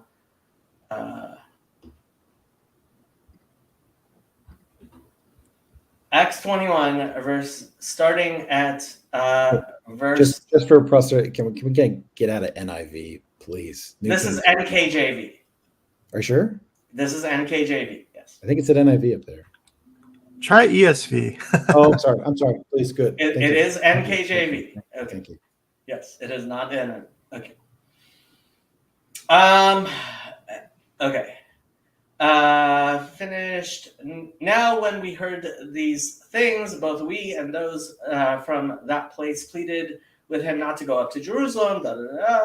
Okay, verse 15. And after those days, we packed and went up to Jerusalem. Also, some of the disciples from Caesarea went with us and brought with them a certain Manasseh of Cyprus, an early disciple with whom we were to lodge. And when we had come to Jerusalem, the brethren received us gladly. On the following day, Paul went in and with us to James, and all the elders were present. When we had greeted them, he told in detail those things which God had done among the Gentiles through his ministry. And when they heard it, they glorified the Lord. And they said to him, "You see, brother, how many myriads of Jews there are who have believed, and they are all zealous for the law. But they have been informed about you that you teach all the Jews who are among the Gentiles to forsake Moses, saying that they ought not to circumcise their children, nor to walk according to the customs. What then? The assembly must certainly meet, for they will hear you have come. Therefore, do what we tell you. We have 4 men who have taken a vow. Take them and be purified with them, and pay their expenses, so that they may shave their heads, and that all may know that those things of which they were informed concerning you are nothing, but that you yourself also walk orderly and keep the law." And I have to point out here that part of the Nazarite shaving of the head was bringing sin offerings. That's a clear thing, that sin offerings were brought. But concerning the Gentiles who believe, we have written and decided that they should observe no such thing, except that they should keep themselves from things offered to idols, from blood, and from things strangled, and from sexual immorality. Then Paul took them in, and the next day, having been purified with them, entered the temple to announce the expiration of the days of purification, at which time an offering should be made for each of them. Now, when the 7 days were almost ended, the Jews from Asia, he gets interrupted, but are you saying he didn't mean to actually do that which James said for him to do? Well, to prove that he was not, in fact, telling Jews not to circumcise their children? Well, Paul's mission statement changes throughout his ministry. So, it's not the case where he's always following the same pattern throughout his experience. You're absolutely right. He is exactly like Satan, changing and shifting at all times. I wouldn't take that. He is the deceiver in every way. You are right. I don't see how that would be a deception if his mission statement changes. Sure, it is sure changing, the ever changing, as opposed to God the eternal, who is always the same. Yeah, you're right. Paul is the perfect disciple of Satan. In every way you describe it. I'm sorry. I wouldn't take that position at all. So it's so funny. Galatians 4, he just finishes up this section about two covenants, right? Okay. And then it gets into stand fast, therefore, in the liberty by which Christ made us free, and do not be entangled again with a yoke of bondage. Indeed, I, Paul, say to you that if you become circumcised, Christ will profit you nothing. And I testify again to every man who becomes circumcised that he is a debtor to keep the whole law. You have become estranged from Christ. You who attempt to be justified by law, you have fallen from grace. For we, through the Spirit, eagerly await for the hope of righteousness by faith. For in Christ Jesus, neither circumcision nor uncircumcision avails anything, but faith working through love. Okay, so you are making me defend Father Stephen's position. If he ever watches this, he will love the fact that you are forcing me to defend his position. Or might we say your lens of well, okay, no, I agree with you. I completely agree with you that Paul is in fact saying precisely what you're saying, which is that he was preaching against God and Jesus and the Torah. That's my view. But what Father Stephen would say to you is this is actually very clearly the Jewish view and always has been, which is precisely what Ruth says to Naomi and Orpah Naomi says to Ruth and Orpah in the book of Ruth, and what rabbis have been saying for thousands of years to Gentiles, which is if you think you are going to convert to Judaism because it will somehow benefit you, you are making a huge mistake. And in fact, someone who believes that converting to Judaism is of benefit to them is prohibited. And so the Paul within Judaism understanding is Paul is saying precisely what every rabbi would say. If you went into an Orthodox synagogue today and said you wanted to convert to Judaism, the rabbi would say something very similar to circumcision will profit you nothing. Because if you actually are monotheistic, like Judaism has always been, hopefully, then this idea of, look, I'm not kidding when I tell people, if I were not Jewish, I wouldn't convert to be part of the Jewish people. I would be a Noachide. I would be very happy to be a Noachide.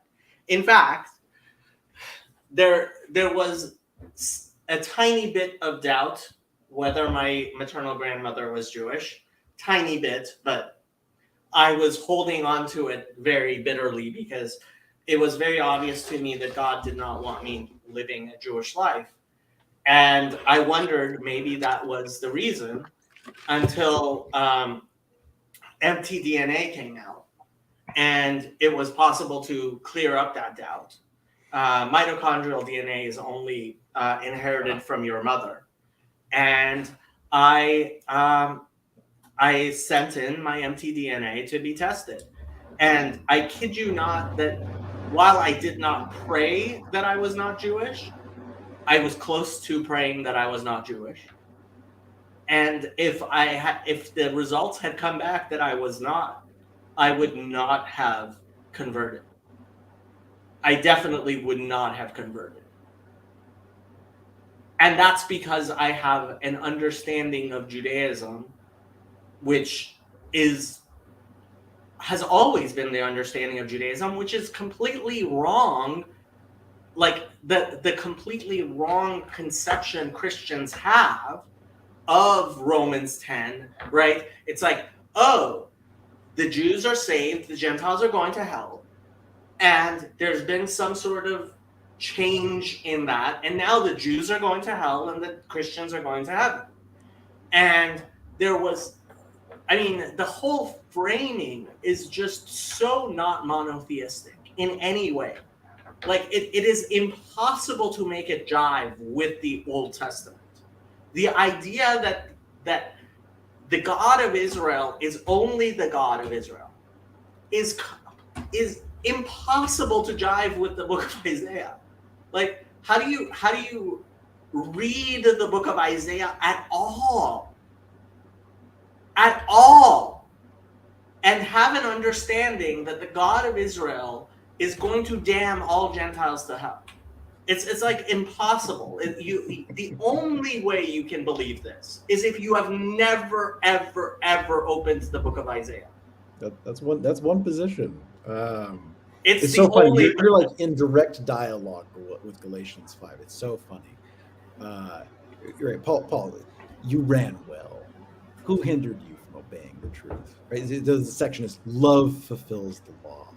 Right. This persuasion does not come from him who calls you. A little leaven leavens the whole lump. I have confidence in you, in the Lord, that you will have no other mind, but he who troubles you shall bear his judgment, whoever he is. And I, brethren, if I still preach circumcision, why do I still suffer persecution? Then the offense of the cross has ceased. I wish that those who trouble you would even cut themselves off. For you, brethren, have been called to liberty. This is really interesting because it's like the you part, like, are you doing this because it's some benefit for you? Right? He's like, no, let's redirect you, right, to the truth here. For you, brethren, have been called to liberty. Only do not use liberty as an opportunity for the flesh, selfishness, but through love serve one another. For all the law is fulfilled in one word, even in this, you shall love your neighbor as yourself. But if you bite and devour one another, beware lest you be consumed by one another. Ultimately, I have to say I read those words actually as how you read, how I would say Matthew probably reads them, which is, no, actually he is doing precisely what Matthew would say he was doing, which is telling Jews not to circumcise their children. But when you do that, you turn Paul into an enemy of Jesus. If I still preach circumcision, why do I still suffer persecution?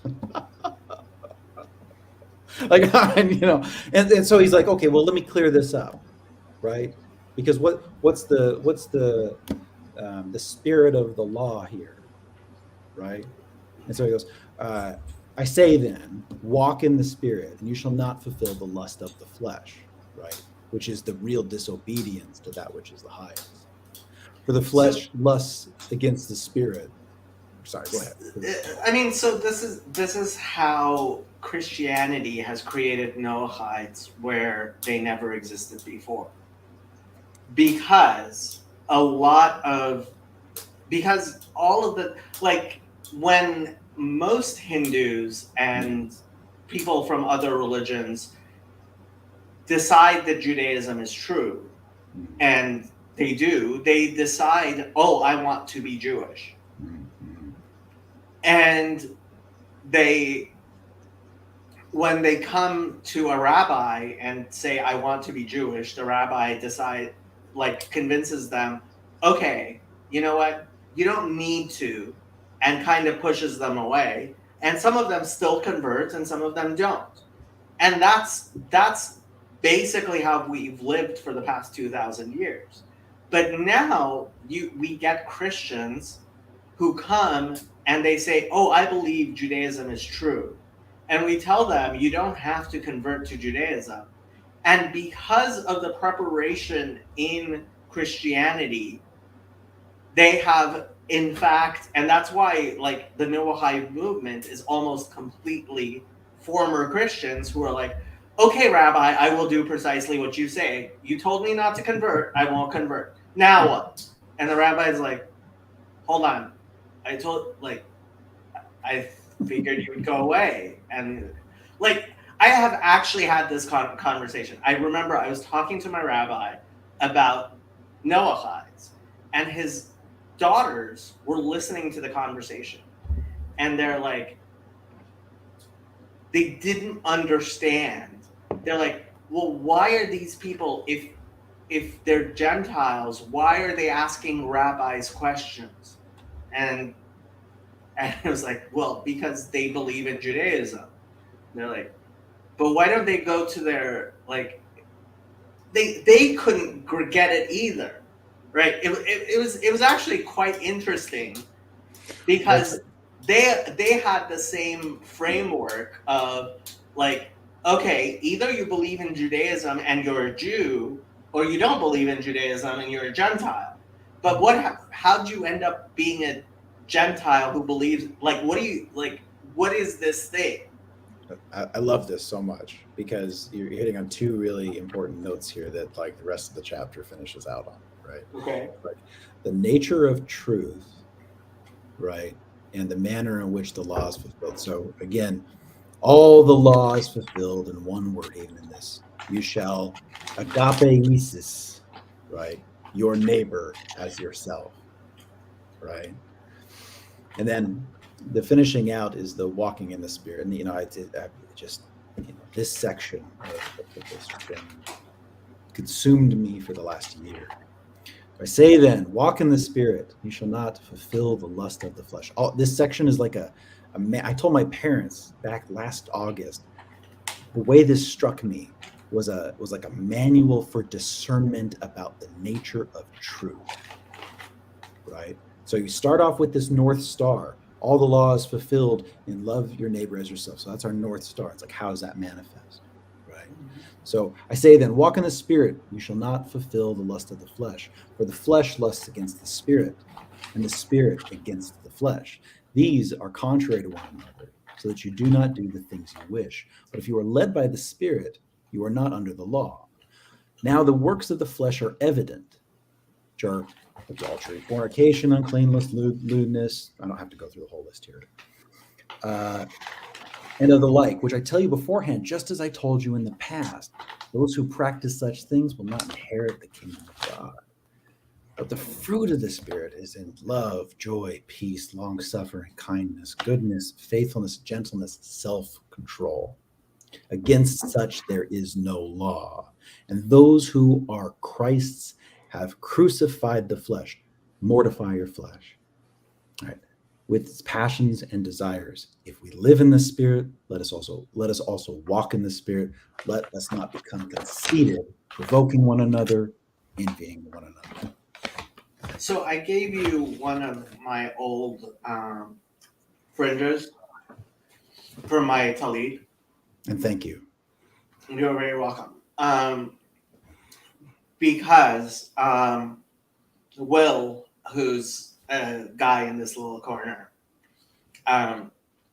he and I start crying whenever I tell the story. So you can put it up to the line if I start crying. Yes, sir. But he told me he bought tzitzit, right? And he had a friend who was an Orthodox Jew who told him he really wasn't supposed to wear them. And he doesn't wear the tzitzit, he carries them around with him. Mm. And that means, so you have to understand, like, when kids, like Jewish kids, deconstruct, the first things the boys do is they rebel against wearing tzitzit, because you don't have to wear tzitzit, but parents make you, and the school makes you, and everybody makes you, even though it's obviously not a requirement, right? Like, everybody knows it's not a requirement, but also parents and teachers make their kids do it because they know that once the kid stops doing that, like, it it opens the door for so many other things. Because when you're walking around with those fringes, right, you're just, I mean, it's like a dress code, right? And so there are many, many kids walking around who hate those fringes, right? If you ever end up in a Jewish neighborhood and you see like 5 or 6 year olds running around with those fringes, half of those kids hate those strings hanging out of their pockets, right? And just the contrast, right, of the people who wear them despite wanting, like, so much wanting to be rid of them, and this guy who he doesn't wear it because he is submitting to what he knows is the will of God, right? It's so beautiful.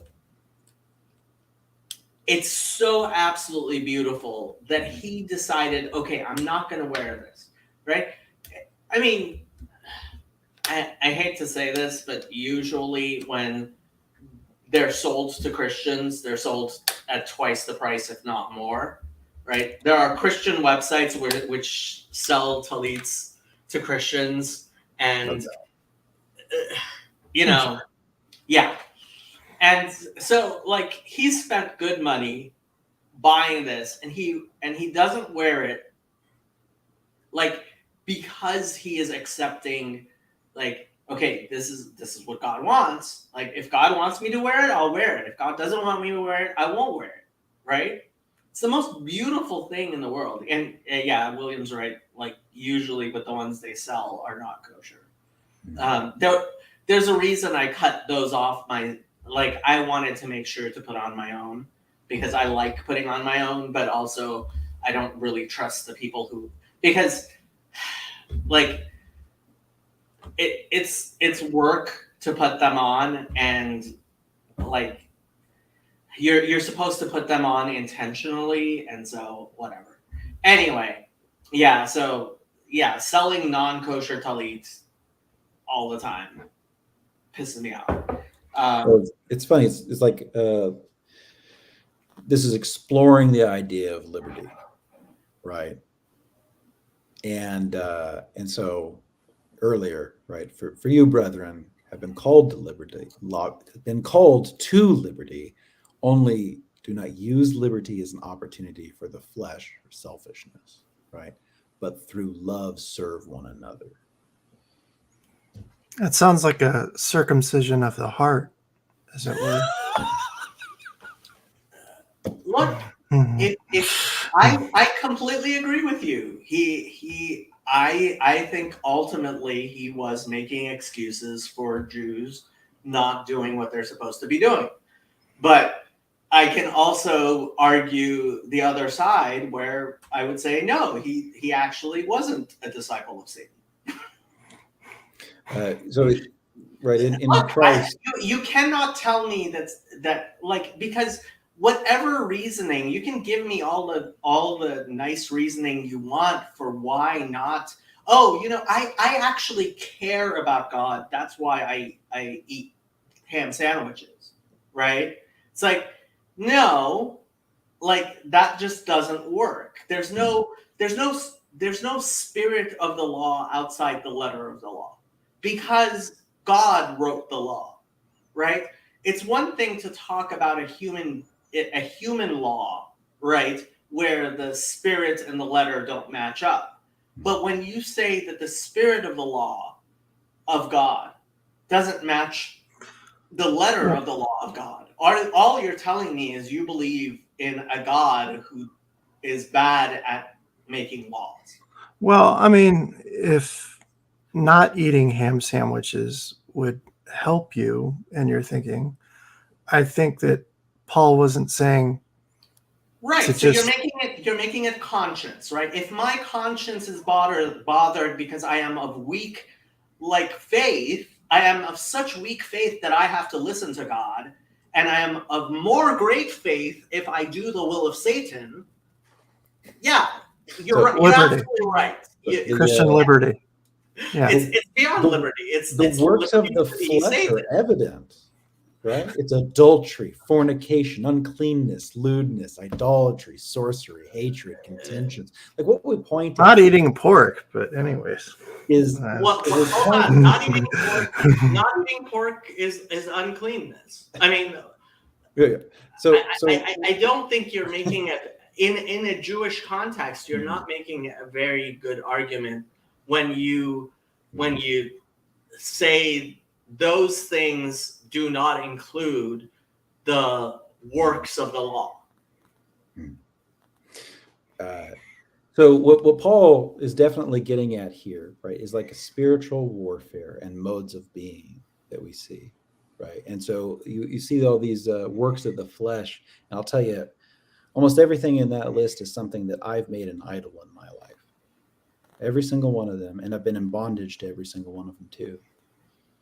And the only thing that broke that bondage was the highest law of loving my neighbor as myself, that agapic love for my neighbor that I wasn't capable of. It was worked through me in my offering up of myself, right? And the mercy that I saw it, right? My helplessness. And that the way that it's like, is it actually love for your neighbor? Well, if it's in love, joy, peace, long-suffering, kindness, goodness, faithfulness, gentleness, self-control, these are good indications, right? That these are the effects of the wind, right? Of which against such there is no law. Okay, but I hope you see how that is not in any way contradictory to anything Judaism taught before Jesus. Yeah, in fact, we would say that Jesus is the fulfillment of it. Well, if you say that Jesus is the fulfillment of it, then what's going on is not what matters. That's a complete misunderstanding of. That's not how Judaism ever viewed eye for an eye and tooth for a tooth. Ever. I'm lost. I'm so sorry. Yeah. Go ahead. You can explain. Eye for an eye and tooth for a tooth. So eye for an eye and tooth for a tooth is. So it says, like, it's ayin tachat ayin. It's actually a direct quote from the Torah, right? And Christians have this idea, and Muslims took it to the greatest extreme, where they literally will chop off hands and teeth and eyes. Like, that is not how Judaism has ever in the history of Jewish law viewed justice. It's I mean, you can historically look for, and we have, like, that's not how any, like, Sanhedrin ever in the history of Judaism understood that at all. So, I mean, again, ultimately it comes to Christians not having been Jewish have this concept of Judaism which is completely foreign to what Judaism has ever been, and they reject it, and it's like, okay, what does your rejection of something that has no similarity whatsoever with my religion have to do with my religion? So in Matthew 5, Jesus says, "Do not think that I have come to abolish the law or the prophets. I have come not to abolish them, but fulfill them." What Paul lays out is because it's the discussing about how to implement or how to understand the law, right, is something that gosh, we could spend so much time doing. It would be like this infinite thing, right? Jesus says, "Listen to the scribes and the Pharisees, for they sit in the seat of Moses." Right? We To the Jewish people. We could pick that apart if we wanted to, but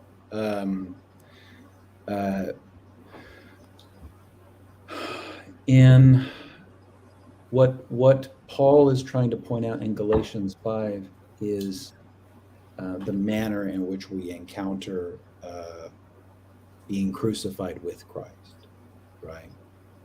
It's the fruit of the of the effects of the wind, right? That is in the highest, right? It's like this is what this. So while we can go, oh, how do we implement these laws? Is this right? Should we do this? Does it mean this?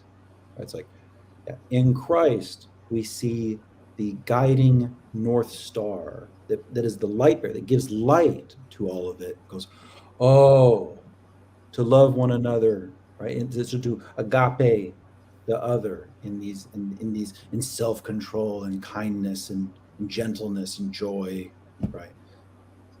But you seem to think that this is some sort of innovation. I don't, and that's not the Christian position. It's not Paul's position. Well, I agree with Matthew more than I agree with you. To be fair, Jesus Christ tends to ramp up the law when he talks about, you have said whether somebody lusts after a person that's in their heart, that they have committed adultery with them. And if you've murdered in your heart, you've broken the law. That is an extension, technically, of what the scribes and the Pharisees says. But Christ is describing that as the true Sinai, or at least the true law. Do you believe that Jesus thought of that literally? Yes. Wait, what do you mean literally? That's very true. Somebody who lusts is just as guilty as someone who actually physically has sex with someone else's wife. Yes. That was a work of the flesh. See, this is. Right. I mean, I think that is an interpretation of Jesus that makes folly of the words of Jesus. So, what the pattern that we point out in the Orthodox Church is something like, rather than, because I can turn my wife and our sex into an idol, basically, right? And Jack, the way that works is like I objectify my wife and like I crave this sex, rather than participating in consideration for her and our closeness and the love, right? And that pulling us together into where she's submitting to me, I'm submitting to her, right? And we find ourselves binding together, right? Rather than like she just submits to me as mine, or like I really crave you, and maybe like really crave each other, but no, like a submission to each other. Okay. Well, first question: are you actually married? No, I'm not. Oh, okay. I didn't think you were. I was like, oh. Second, look. As long as you understand Jesus as figuratively, hyperbolically equating things which are long, like, and the rabbis in the Talmud do this all the time, right? For example, very famously, they say anyone who embarrasses his friends is a murderer, right? Now, do we believe that anyone who embarrasses his friend is a murderer? In a sense, yes. But only in a sense. We won't, like, that doesn't mean that it's the exact same thing as pulling out a knife and slitting this person's throat, right? And frankly, I mean, this is one of the places where I feel like I have to defend Jesus against the silly things that fundamentalist Christians say, which make the work of the new atheists really easy, which is like, oh, Jesus is saying it's the exact same thing, right? As actually like, and it's not. It's just not. So the way that we talk about this is something like thoughts turn into words, words turns into actions. Right? Okay, I can give you I'm not trying to equate all of it. I'm not trying to equate all of it. I can give you a million ways in which me embarrassing someone is like murder. Yeah, but it's not murder. Totally, and that's why I'm able to define them as three different things, right? Okay. But Christ is very specific when he talks about this issue of adultery. Yes. And all of them missed the mark. All of them. And he's saying that it's a reflection of what we see in the book of Romans. None are good, no, not even one. Yes. This is okay. Yeah. Well, if you're going to hyperbolically interpret Jesus in this hyper literal way and turn him into an idiot, and I have to say, like somebody who actually believes that these things are equivalent is an idiot, then okay, you can have that Jesus. That can be your Jesus, and you can believe in him, and I will think you worship an idiot. Well, that's technically what Paul says. It's a stumbling block. And no. And if that's how you understand Paul, right? That Christianity is in fact idiocy. Okay, I guess you're right. Hold on. Okay. You've convinced me. Like I'm not going to argue with that. Okay. No. Sorry, guys. Look, all right. So it's like, okay, fine. They're same mapping. Works of the flesh. Like you're only capable of works of the flesh, whether it's thoughts, words, actions. All you can do by your own power is works of the flesh. You can't even do that under your own power. Hold on. You can't even. There is nothing you can do under your own power. So the mapping that we would talk about here, is if you're not crucified with Christ, what will manifest are works of the flesh. That's what will manifest, right? And that if you are seeking, if you are mortifying your flesh, right, then the fruits of the Spirit, right, if you've actually done that,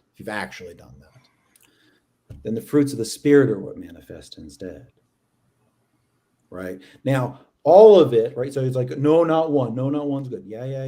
Okay, whether it's a thought, a word, an action, it's all missing the mark, right? And in understanding degrees of how much you're not loving your neighbor, it's like, yeah. Speak something bad about them. That's awful and hurtful, blah, blah, blah. But like killing them, it's like, oh, great. That's like way worse, clearly, right? All of it is sin. And the only way any good can come out of you is to mortify your flesh and something better works through you. And even when his grace and mercy is so deep that any good that is done through you isn't even your own.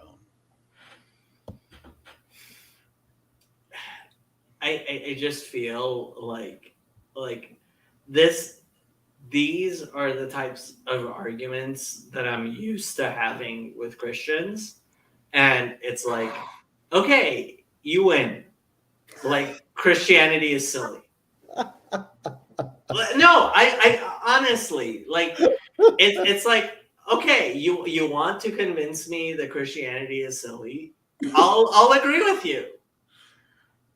Or I have a very hard time like arguing that no, actually what Christianity is saying is what Judaism has always said. Wow, Chazi's here. Jacob, are you saying that I'm a fool for Christ? No, I'm saying you make a fool of Christ.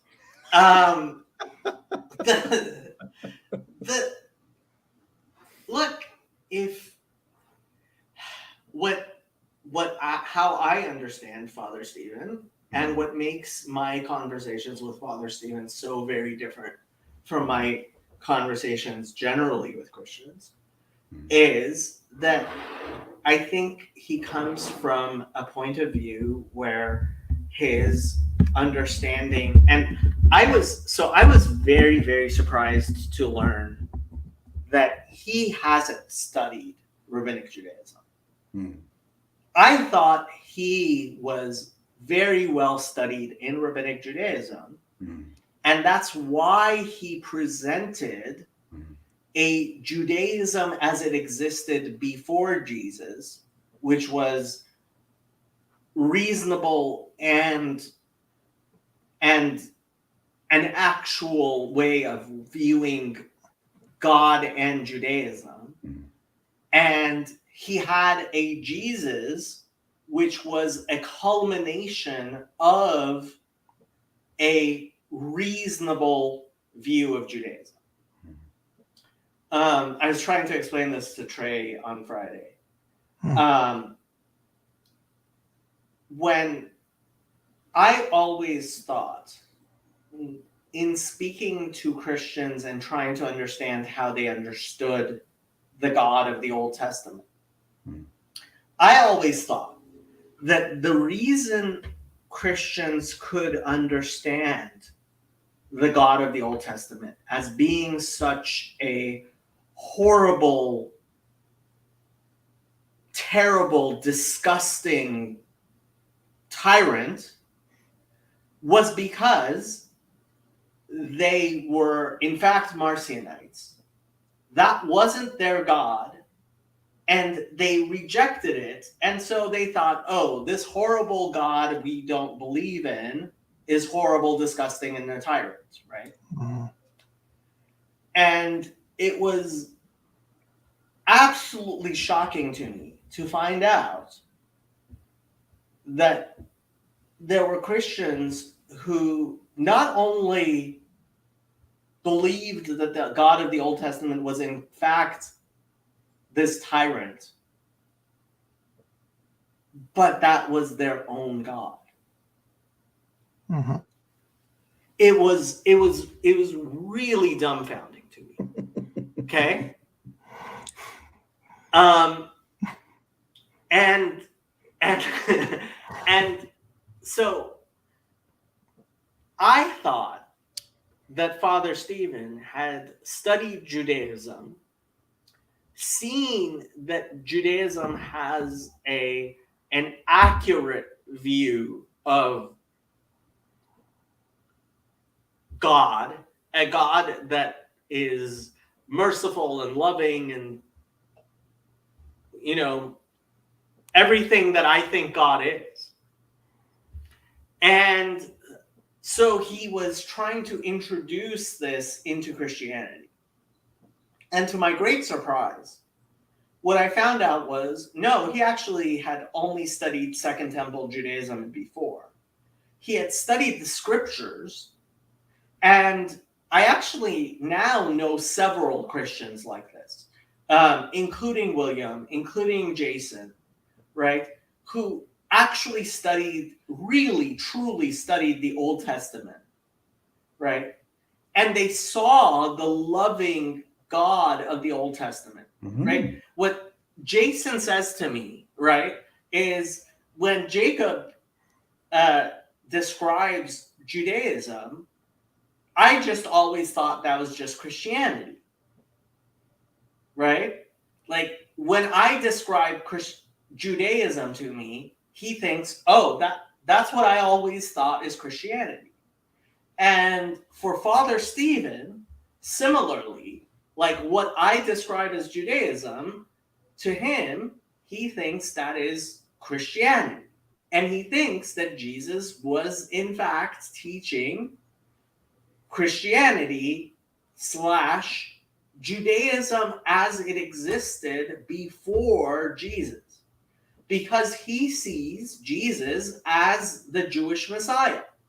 And if you see Jesus as the Jewish Messiah, then he must be the Messiah that Judaism taught about, that he actually believes what Jesus says in John, which is, if you believed in Moses, you would believe in me because Moses teaches of me, right? So he actually believes that, which is the precise opposite of what Matthew was saying when I was in the bathroom, right? Which is that Jesus came and ripped out Israel and threw away the law of Moses, right? And created a new Christianity. And that is what Protestants believe.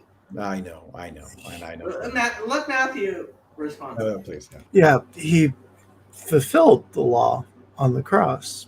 I mean, Fulfilled- not fulfilled- before the law on the not the cross, but By fulfilled, yeah. do you mean he ripped it up? No, he fulfilled it through obedience in his life, and then he became a propitiation for sins on the cross for those who have not paid the penalty for their sin. Okay, but Matthew, does that mean that we should further obey precisely as he did? By faith, yeah. Why by faith and why not by deed? Well, because we're no longer under the law. We're under faith. Exactly. Which law? You no longer, right. So you believe that God's law was destroyed because now you belong to Satan. No. No, we rejoice. We rejoice in the law. Rejoice in no longer belonging to God and obeying Him. No, just admit you belong to Satan. It's okay. We belong to Christ. We belong to God through Jesus Christ by faith, and we don't not fulfill. By obedience. No, not by obedience. Not by obedience. Okay, so but Jesus did by it heart. one way and you do it a different way. Oh, Jesus did it the same way that we're doing it, like the same way Abraham did it. Abraham, by faith, brought Isaac. By faith, actually obeyed. Yes. So we Abraham should actually obey. If we have faith, we obey. Correct. Faith without deeds is dead. Okay, so I should circumcise my children. Not using the Old Testament's right, because you example. Don't believe, exactly, because you don't believe in the Old Testament. You believe that God's words are temporary and you belong to another. Matthew, can you choose Christ?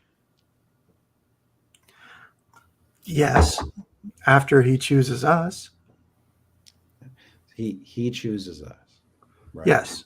And all we can do is ask for mercy. Right. And then he. Well, we do. What is it? All who the Father gives him come to him, and none can come to him unless the Father gives it to him. Mm-hmm. And all that come to him, he shall raise up on the last day. Right. You can't do any good on your own, right? Can't even. Choose technically, we respond by faith, exercising faith. So we can't technically do good, but faith in us and walking with faith, walking according to the Spirit, we can do good. It's just not under the law. It's not under obedience. It's under faith and love. Is faith good? Not unto itself. It has to be directed towards a particular. It has to be directed at someone who is faithful. Hmm. Jacob, looks like you wanted to point at something. For this commandment which I command you today is not too mysterious for you, nor is it far off. It is not in heaven. that you should say, who will ascend into heaven for us and bring it to us, that we may hear it and do it. Nor is it beyond the sea that you should say, who will go over the sea for us and bring it to us, that we may hear it and do it. But the word is very near to you, in your mouth and in your heart, that you may do it. See, I have set before you today life and good, death and evil, in that I command you today to love the Lord your God, to walk in his ways, and to keep his commandments, his statutes, and his judgments, that you may live and multiply, and the Lord your God will bless you in the land which you go to possess. But if your heart turn away so that you do not hear, and are drawn away and worship other gods and serve them, I announce to you today that you shall surely perish. You will not prolong your days in the land which you cross over the Jordan to go in and possess. I call heaven and earth as a witness today against you, that I have set before you life and death, blessing and cursing. Therefore choose life, that both you and your descendants may live, and that you may love the Lord your God, that you may obey his voice, and that you may cling to him. For he is your life and the length of your days, and that you may dwell in the land which the Lord swore to your fathers, to Abraham, Isaac, and Jacob, to give them.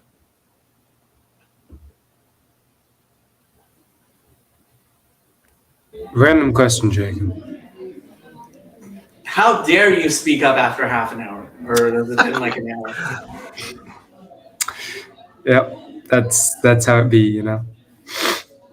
UCLA students, I tell you. Mm-hmm. Yeah, we're all types of trouble. So this is gonna be like super open-ended, but how is God a hypostasis? The word God is a hypostasis. Yeah, but okay, so how is God the Father a hypostasis? The word God the Father is a hypostasis.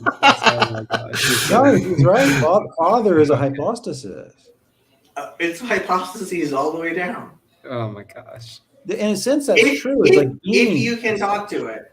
Okay, I'm going to be hyper Lubavitch because Yain Yisamach Lubava. Where is the text of Tanya? We were doing chapter 5.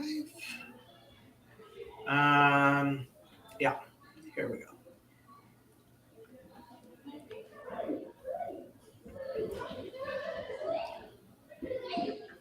Ulla Tosefet Beor, and to explain further, Bar Hatev, a greater explanation. Lashon Tefisa, what this word Tefisa, to grasp, means. Sha'amar Eliyahu, that Elijah said, Leit Machshava Tefisa Bach Chulu. This is from the Tikkunei Zohar, that Elijah says that there is no grasping, that thought cannot grasp God. Hine kol sechel keshemaskil umasig besichlo eze muskal, that anytime someone's thought is able to grasp, is able to understand some subject, hare hasechel tofes et hamuskal, it grasps that concept, umakifo besichlo, and he encompasses it in his understanding. V'hamuskal nitfas umukaf umelubash betoch hasechel, and that concept is caught up in and encompassed and enclosed in hasechel shehasigo behiskilo, in that intellect which was able to reach it and to perceive it. V'gam hasechel melubash b'muskal, and also the intellect is clothed within the subject. Yes, I'm cheating and reading from English. B'sha'a shemasigo v'tofso b'sichlo. At that moment that he understands it, Derech mashal, as an allegory, Adam mevinu masig ezu halacha, that when a person understands some particular thing of Jewish law, the Mishnah or Gemara la'ashurah al buriyah, whether it is from the Mishnah or the Talmud, to its depth and richness, hare sichlo tofes umakif ota, his mind grasps and encompasses it. V'gam sichlo melubash ba, and his intellect is enclosed in it, be'ota shah, at that moment. V'hinei halacha zu hi chochmato v'retzono shel HaKadosh Baruch Hu. And this law is God's wisdom and his will. She'ala b'retzono, that it is God's will, k'sheyit'on Reuven kach v'kach. Where if Reuben goes before a court, a rabbinic court, and he claims such a thing, right? He says, "This is mine," right? Derech mashal v'Shimon kach v'kach, as an allegory, and Simon says, "No, actually, this happened." Yihyeh hapsak beinehem kach v'kach, that the law is at a particular thing, right? So Reuben says this, and Shimon says this, and the law, according to God, is in a particular way. V'af im lo haya, the lo yihyeh hadavar hazeh la'olam. And even if such a thing never happened and would never happen, lavo lemishpat al ta'onot u'tviyot elu, that an actual court case would have people asking and saying such things. Mikol makom. Even so, machar shekach Allah b'ritono v'chochmato shel HaKadosh Baruch Hu, that the Blessed One, the Holy One, blessed be He, was of the will that such a thing would be in that way. She'im yit'on zeh kach ve'zeh kach, yihyeh hapsak kach.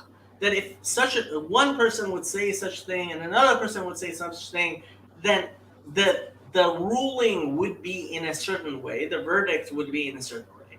Hare adam yodea umasig besichlo psak zeh, that when a person understands that this is how it would be, kahalacha ha'arucha b'mishnah or gemara or poskim, like the law as explained in the Mishnah or the Talmud or the codifiers, הרי זה משיג ותופס ומקיף בשכלו רצונו וחוכמתו של הקדוש ברוך הוא, that in his mind he's able to grasp and encompass the will of God and his wisdom, דלית מחשבה תפיסה ב ולא ברצונו וחוכמתו, that God, who is beyond any grasping of him and his actual will and knowledge, כי אם בהתלבשותם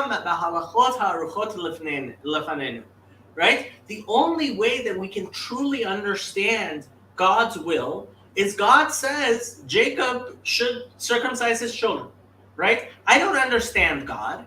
I can't understand God.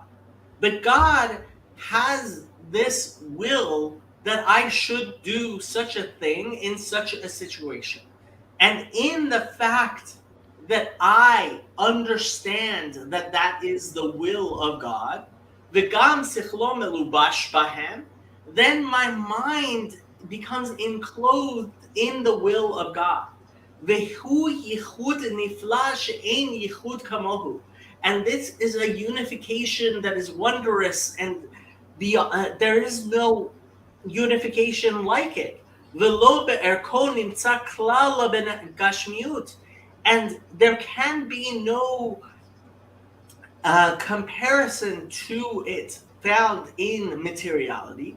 Lihyot la'achadim u'meyuchadim mamash mikol tzad ufina. That we would be united completely in all manner and ways. וזאת מעלה יתרה גדולה ונפלאה לאין קץ אשר במצוות ידיעת התורה והשגתה.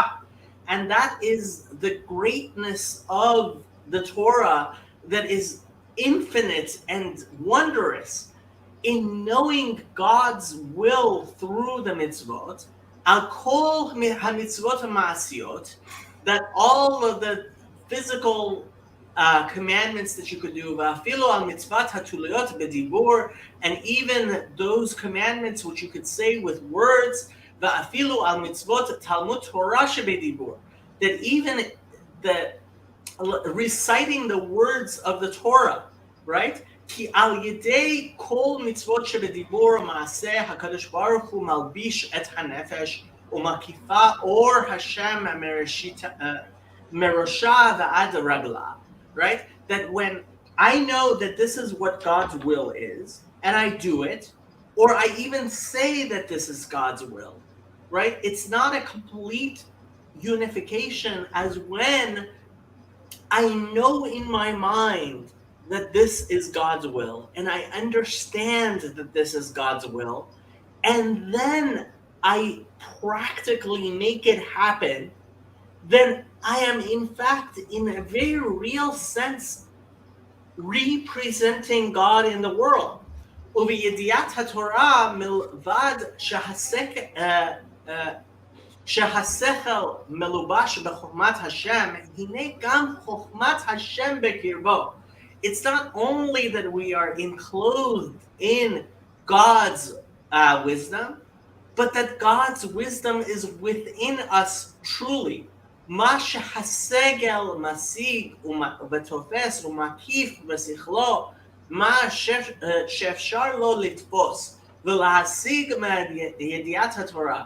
What is possible for me to understand and to be completely unified with God's will in my capacity to understand what God wishes.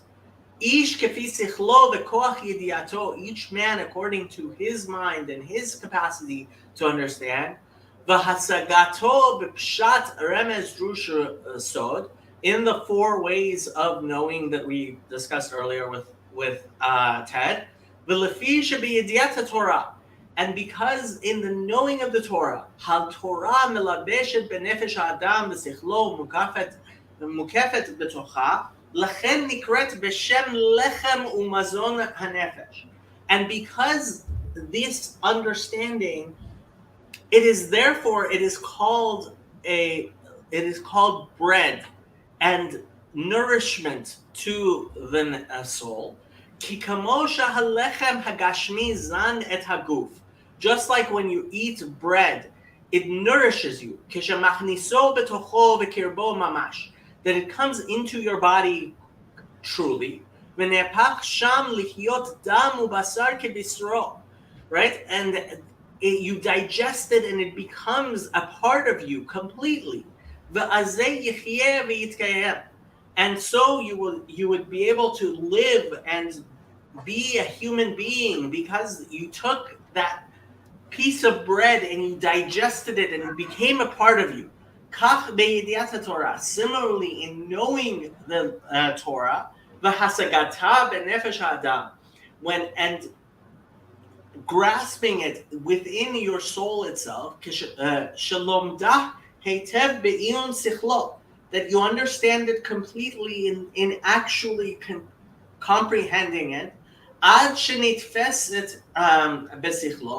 until it is grasped in your understanding, and it becomes one, it is unified with him so that they are one. Na'asa mazon lenefesh, it becomes nourishment to your soul. V'chayim bekirba, and his life within him. Mechayeh hachayim ein sof baruch hu, from the life that belongs to the life of the infinite one, blessed be he. Hamalupash bechokhmato betorah Torah shebekirba, that is enclosed in his wisdom and his Torah, which is within it. וזה שכתוב בתורתך בתוך מעי. And that is what it means when it says your words, your teachings are within my innards, within my intestines. וכמו שכתוב בעץ חיים, שער ד' פרק ג' של לבושי הנשמות בגן עדן הן המצוות, like is explained in the works of Reb Chaim Vital, והתורה היא המזון לנשמות שעסקו בעולם הזה. And the Torah is the nourishment of those souls which busied themselves with it in this world. The Torah lishma, in the Torah for its own sake. Like it's written in the Zohar, the lishma hayinu kedei lekasher nafsho laHashem al yedei hasagat haTorah. And what it means to for its own sake means in order to connect you to God Himself through understanding it. Ish kafi sichlo, each man according to his understanding. Kamo shekatuv b'Pri Ha'etz Chaim, like Rabbi Chaim Vital explains. V'hamazon hi b'chinat or pnimi, v'halevushim b'chinat makifin, and so he talks about the inner garments and all of that. Yeah, and I think that explains enough. Did you understand any of that? Yeah. Yeah. Can I give it one more go before I go to bed? Chazi, you're being very loud.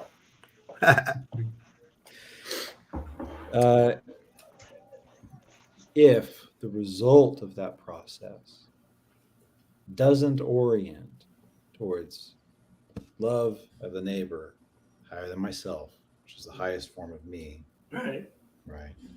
If it results in these works of the flesh that Paul describes, if it doesn't ultimately show signs of a mode of being that has what he lists out in the fruit of the Spirit, then we have leaned too hard on our own understanding. Right. True understanding of God is a nullification of the self. True understanding of God is a nullification of the self.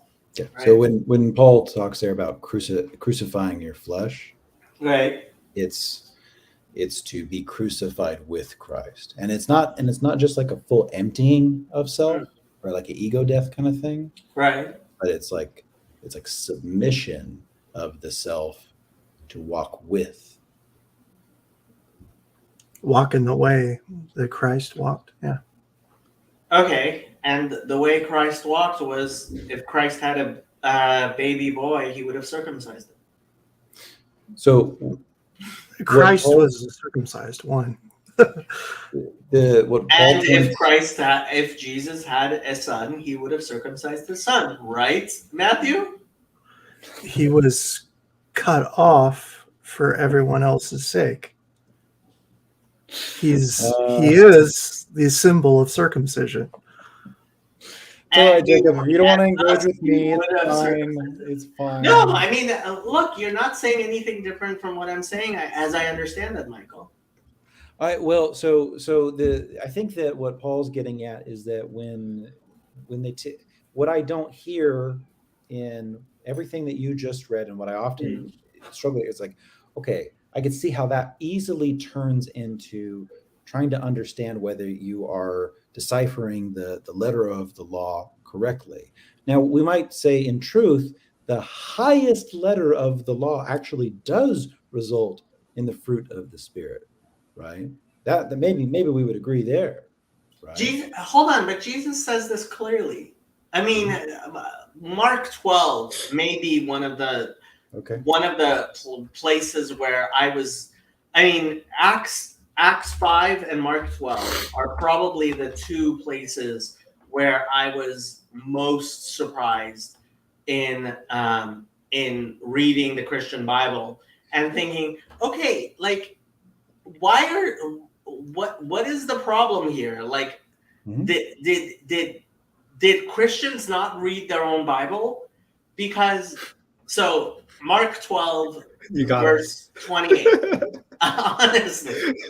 Then one of the scribes came, and having heard them reasoning together, perceiving that he had, and I hate this inconsistent capitalization, I have to say, he had answered them when asked him, which is the first commandment of all? Jesus answered him, the first commandment of all is, Hear, O Israel, the Lord our God, the Lord is one, and you shall love the Lord your God with all your heart, with all your soul, with all your mind, with all your strength.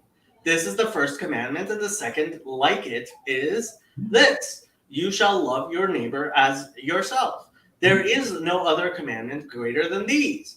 So the scribe said to him, Well said, teacher, you have spoken the truth, for there is one God, and there is no other but he. And to love him with all your heart, with all your understanding, and with all your soul, and with all your strength, and to love one's neighbor as oneself, is more than all the whole burnt offerings and sacrifices. Now when Jesus saw that he answered wisely, he said to him, You are not far from the kingdom of God. Now the scribe is agreeing with Jesus. And like Judaism has like, if Christians actually recited this on a daily basis and believed it at all in any way, like I would be like, what is the problem here? Well, Jacob, when we spend time together, I try to recite it multiple times and certainly try to embody it. I am very glad. But like, if this was if this was the Nicene Creed, if this was the Christian creed, if Christians actually believed in the words of Jesus in Mark 12, then we wouldn't have a problem. But apparently we do. This is even that is covered through the New Testament. It's like, look at all the ways we're falling all over each other, screwing this up. Kind of like the history we have through the Old Testament. Oh, look.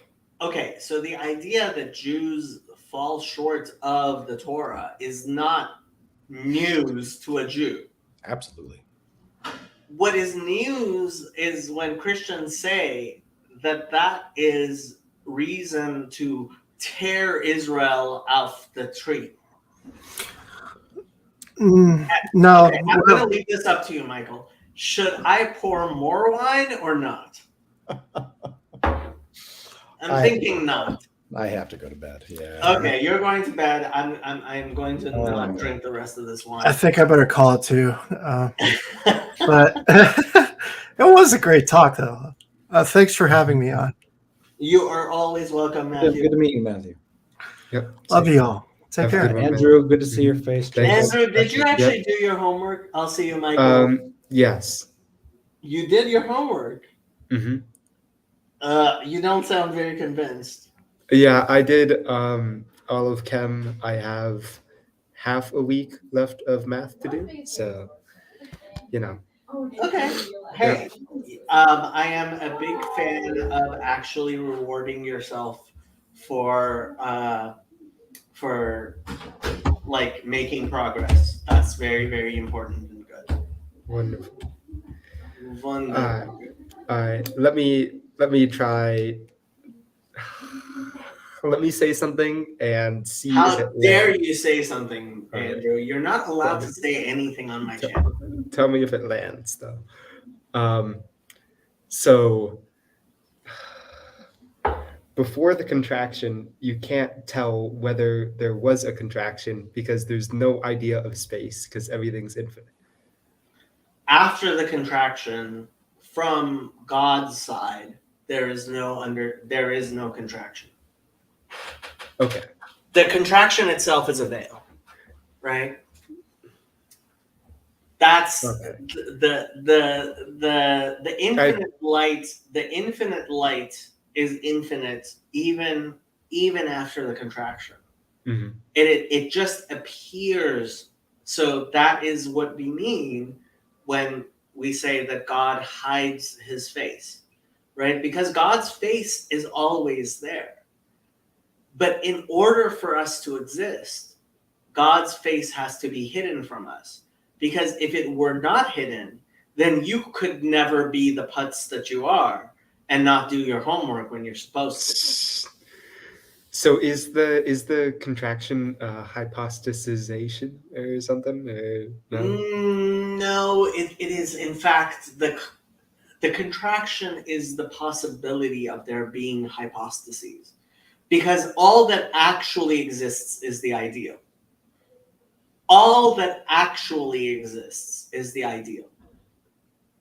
This you is Platonist. and yes, very much so. I would say Isaiah 45 is what explains this most clearly. Isaiah 45 is actually very clearly, right, Ein od milado. And I mean, ultimately, I believe it's in Deuteronomy, it says, V'yadata hayom v'shavata Allah v'vacha ki Hashem hu alakim alhar. Let me find it. V'yadata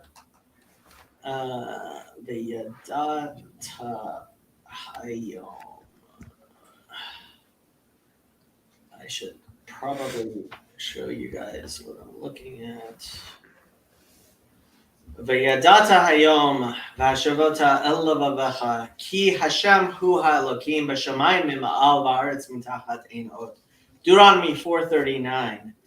And you shall know, and this is an intimate form of knowledge, hayom, this day, v'hashavota el levavecha, and you shall place it or return it on to your heart, that God is the Lord, the Lord is God, b'shamayim mima'al, in the heavens above, v'ha'al ha'aretz mitachat, and upon the land from below, ein od, there is no other, right? So ultimately, ein od, there is no other. Everything other than God does not have a true reality. Yeah, you got to be careful when talking about stuff like this, Jacob. Hey, it's right there. It's Deuteronomy 4:39. What can I do with Deuteronomy other than recite it? Yes, us dumb Protestants have given the Bible to the world.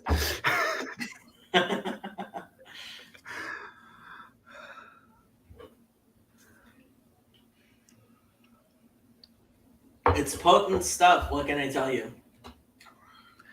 Yeah. Let's see how they translate it. This is the Contemporary Torah by the Jewish Publication Society. Yuck. Why am I using that translation? Let's switch to a better translation. Koran Jerusalem Bible. There we go. What? Okay, 439. Know therefore this day, and consider it in thy heart, that the Lord, He is God. Why do they never do the capitalizations correctly? He is God in heaven above, and upon the earth beneath. There is no other. Why is it nobody does this correctly? Okay, that seems okay. You know what? I think I'm going to stick to the Matsuda Chumash for now.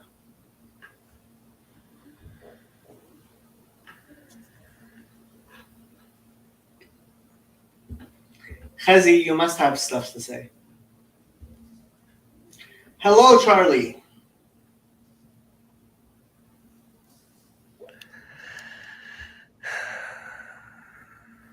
Okay, so summarizing.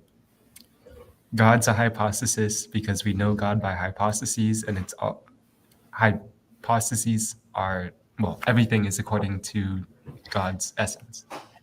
Everything you can talk about is a hypostasis, because you have no capacity to directly encounter God. Okay, so hypostasisness is you could say like transcendent. It applies to everything. And it's fractal. It is definitely fractal. Okay. It's all fractal. Oh my gosh. All right, this is insane. But hey, you know.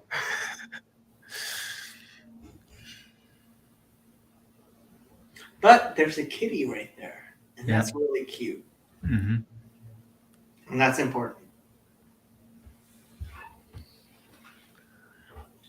And she's sleeping, but not. Come here. Yeah. I can't. Come here. There we go. We got a kitty. We got a kitty. Hello, kitty.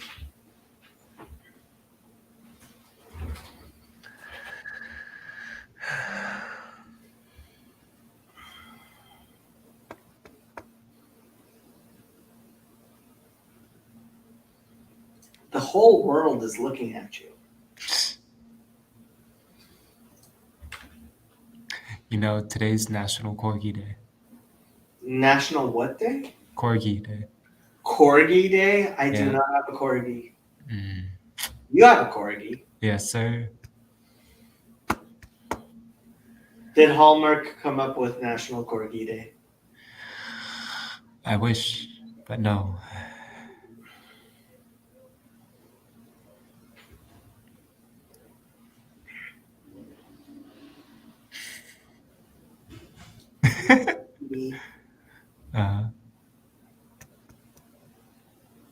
Man. Kitty cats are so malleable.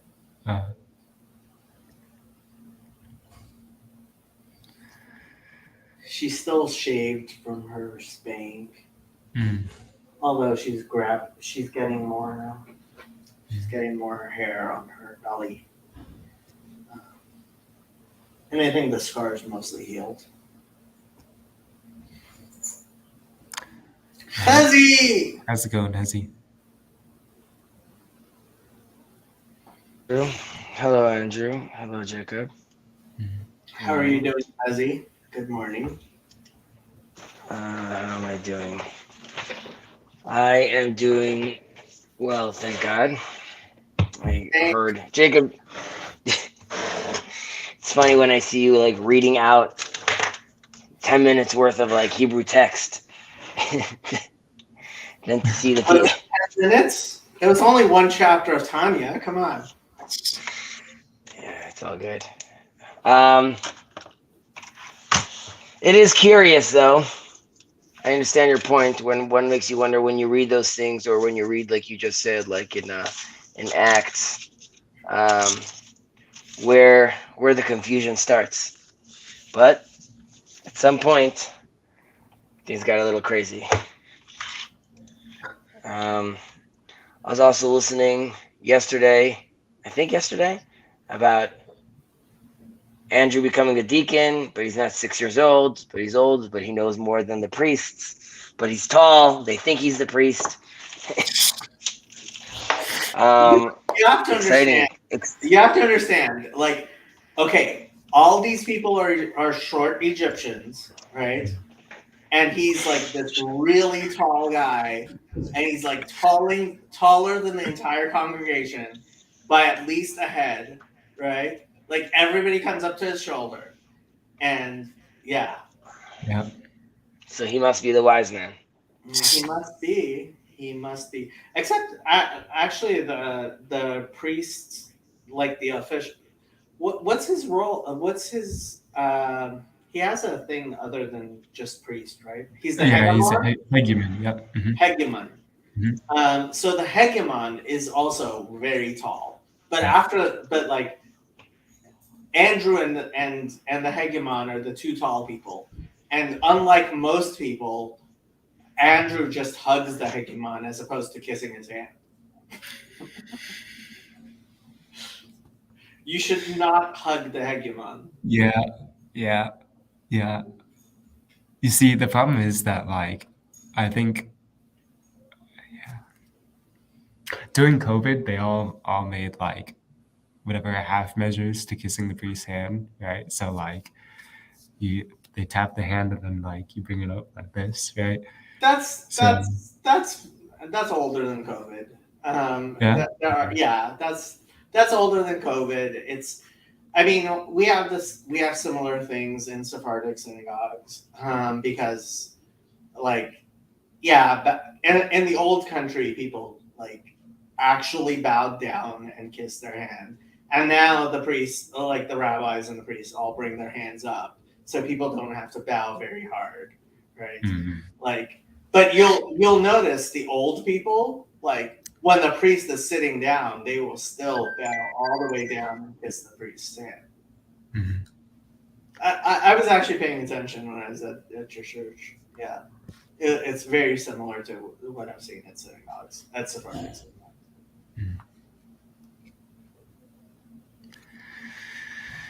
Yeah, I should probably do it. You haven't done it yet? Do what? Kiss the priest's hands? No. Yeah. Come on, Andrew. This is simple stuff. Yeah. This is simple stuff. Andrew. Yep. So, what's your summer plan? Summer plan, I'm taking summer classes, and who knows, maybe I'll learn Coptic or Arabic in the meantime. Well, you would know, and it's not so far away, so is that what you want to do? Sure, yeah. I mean, it's probably what I should do, so, Okay, is there any recreational scheduled there as well? Time scheduled there as well? Like you're going to wake up, you're not going to be in school anymore. So what's your framework? What's your plan? Are you going to chill with your boys? You're going to go on a road trip? Aside from just developing spiritually. Well, I've got summer school, Right. Any of your boys in summer school? No. So. Okay. Do you know anyone going there? Forget his boys. What about his girls? We'll get to it. Is that something your parents talked to you about already? Like marriage? No. They're like, get a girlfriend, and then that's the end of the conversation. But hey. Oh, but do they want you to have a girlfriend? Yeah. And just to make that clear, I'm sure they want you to have a girlfriend. I meant, do they want you to have a girlfriend at this stage of life? And your answer is yes. Yeah. Raj, good evening. Chazi, you come from a very different background. Andrew is pretty old for not having a girlfriend. In secular American culture, by 16 you should have a girlfriend. How old are you? 19. 19. First of all, I had a girlfriend when I was 16, but I only got married. I mean, I had many girlfriends. That came out wrong. I meant as I was saying that, it's much to my wife's chagrin. But but my attitude was very much if I saw someone that was interested in, I would just go over and ask them out. You know what I mean? So but what kind of mishivan did they have at Yeshivat Kotel that you had many girlfriends? I'll tell a little story, but there's a famous institution, university called Yeshiva University. Yes, and the son of the president was and is a very close friend of mine.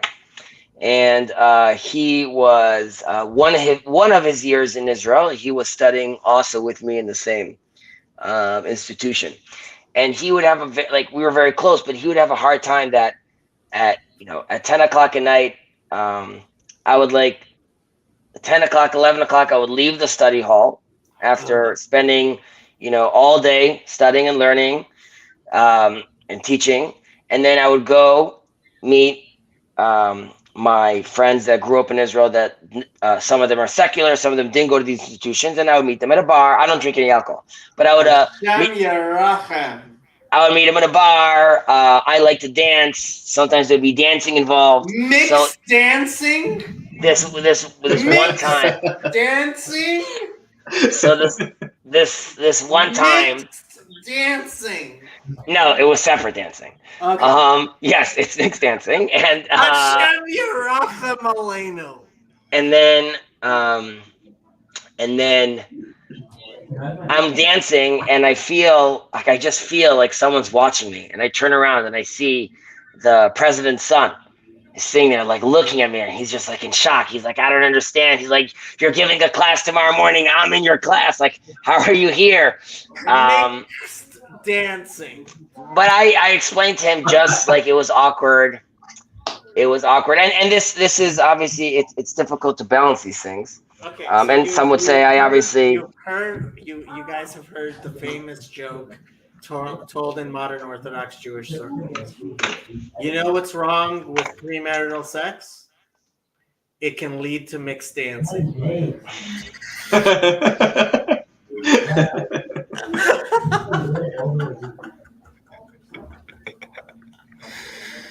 By the way, that was at times like an issue because not all, but some of in my wayward years, some of these girls in Judaism specifically, well, not specifically, but in Judaism as well, you can't you don't touch the other sex basically until you're married. And some people do include cousins, don't include cousins, but generally speaking, you're not supposed to touch the other sex. So that is something that I was not too concerned with. However,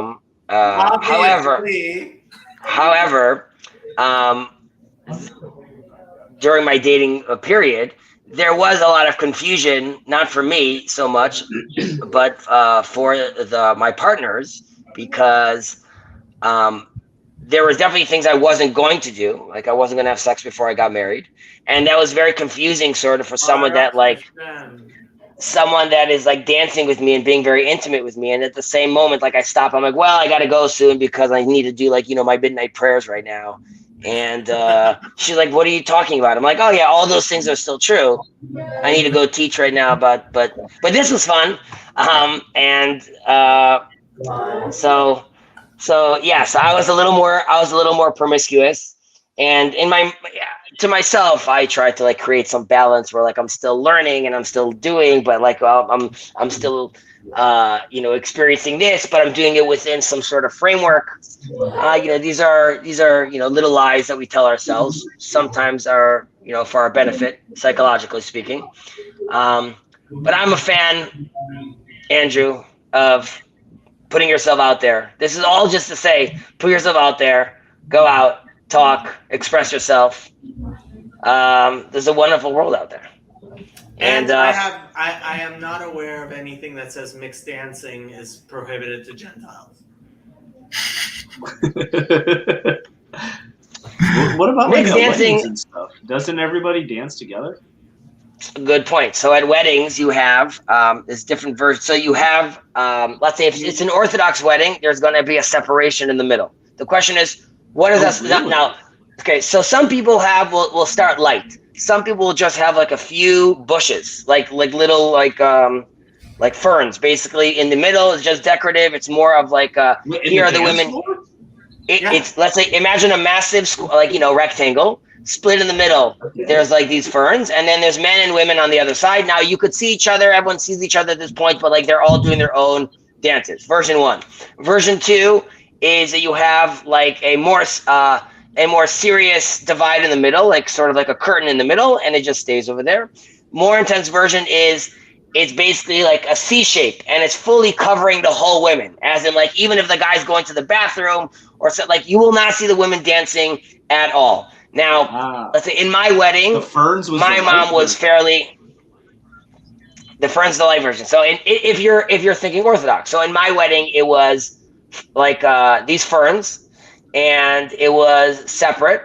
Then at some points, like the bride, the women bring the bride to the man, and then they dance together in the men's section, and the man goes to the women, and he dances with his wife in the women's section, which is not a problem. Dances with his wife? Of course, I'm dancing with my wife. What are you talking about? Hashem Yirachem Aleinu. I don't know why that's weird. Everyone knows I just married this person. Like, why is that Yes, strange? but hopefully you didn't have sex with her in public. Yes. And yeah, you're also not. You're okay. I won't even go down that line. Either way, you. So, like in my wedding, at some point, let's say towards the end of the wedding, the furs get moved away, and then it's really like close friends and family, a lot of cousins, and like, you know, a lot of cousins dancing together and close friends dancing together. And I would say if you were looking at it, you wouldn't look at it as if like it's a rave. Like no one's grinding over there. It's just like people like, you know, jumping up and down and having like sort of like a good time. My mom was like less comfortable with that, but like it's just the reality. She had to just deal with that. Now you have weddings that like will also start with like have the first dance will be separate and then it's all going to be mixed. I should say though that in many weddings that are even, let's say, more liberal, people still want that separation because the guys and the girls dance differently. The girls like doing sort of their thing. They like yelling at each other and they're getting excited like every second as if they're finding out that she got engaged. So it's just like a lot of shrieking constantly. And with the men, you have, you know, first of all, you have like the elephant dance. So all like your dad's friends are just walking in a circle again and again and again and again and again and again. And then there's like the little shuffle. You're talking business while you're doing the shuffle. Business while you're dancing at a Then also you have to, there's a lot of like young, there's let's say the young single guys. A lot of them are coming from the army many times. So they're like beyond sweaty. So I don't think any girl would even want to be dancing with like a guy that's just like looking like he's from a rave. So again, it's not really like you're going to a party necessarily. It really is like a celebration of just like, I mean, like it is a beautiful moment of just seeing like all these men dancing and just because everyone's just so into the joyous occasion, sort of. And there's some have bring a DJ, some bring a band, some do DJ and band. So I have to tell the famous story of there was a wedding during the life of the Rebbe where a bunch of rabbis went to, and because there was, God have mercy on all of us, a dance floor where men and women, God have mercy, were dancing, God have mercy together. And these rabbis were sitting at a table in the same hall as where God have mercy, there was mixed dancing. And somebody was worried, so he called 770, the headquarters of Chabad, to ask Rabbi Groner, who was the Rebbe's secretary, about this. And the Rebbe overheard this conversation, and he took the telephone from Rabbi Groner, and he said, go to the rabbis sitting there and ask them who gave them a heter, who gave them a, how do you translate heter? Who gave them permission? Who gave them permission to transgress, participate, to transgress the 3 cardinal sins of Judaism. Oh my and God. when they heard this, all of them walked out. And ever since then, nobody has had the chutzpah to even sit in the same room where people are mixed dancing. Some would say we could have avoided this phone call if this guy that made the phone call just had a date. But it sounds like he was pretty upset. It sounds like he's a party pooper. It sounds like to me. Yeah. I mean, yeah, I guess it's funny because my mom is still pretty like mixed dancing. It's difficult because like you're never gonna like as like when I'm raising my child as I raise my child, that is the framework I'm putting him in, which is, I mean, he's in a co-ed school right now, but which until 6th grade, but the attitude would be like, don't touch the other sex and mixed dancing. Like all those things are things that I believe in principle. And then there's how they manifest in reality, obviously. So I think my dad wouldn't frame it this way, but my father was not concerned at any point, oh, my son's going to be coming home with a pregnant girlfriend, or my son is going, like, even though he knew, like, when I went to my dad and said, I want to be dating, like, I want to go out with this girl, or can I have some money for this girl? My mom was like, what are you talking about? Like, why are you just not learning? Why are you wasting your time with this? And my dad was like, oh, he's a young man. He's, learning, understanding the world. So he was very open with that. Now, his attitude was, do this within a religious framework. But there's something we learned from Jacob and Esau, which is the question arises is, you have twins. How are they so different? And how did you have one kid that comes out to be like a problematic child, and you have this goody two shoes? And the answer is Isaac failed in this sense because he basically raised them both the same. And you need to realize that the kids' temperaments are different, and each kid needs to be raised in his own way. Well, obviously, it's in a framework, but still, you have to work with the kid individually. So, yes, as Jacob is saying, like, there shouldn't be mixed dancing. And then you ask yourself, like, okay, like, you start giving yourself, I'll take an extreme. There is a friend of mine that has been single for a very, very long time. And which is like an issue, obviously, in general and specifically in religious communities. And he finally married this girl. And she was also single for a very long time. Now, both families are like beyond ecstatic that this event finally happened, that they found each other, that they love each other. And like the friends that know each other, like they're such a good fit. At their wedding, it was a celebration of just everyone is so happy that this finally happened. It would be a mistake to be like, well, you really shouldn't be dancing together. Like, dude, they both just got married. We thought they were going to be single forever. There's going to be life right now. The grandmother thought she was going to die without a grandchild's happy. Like, don't worry about the mixed dancing right now. Now, that doesn't mean a rabbi is going to be like, today it's okay to do that over here.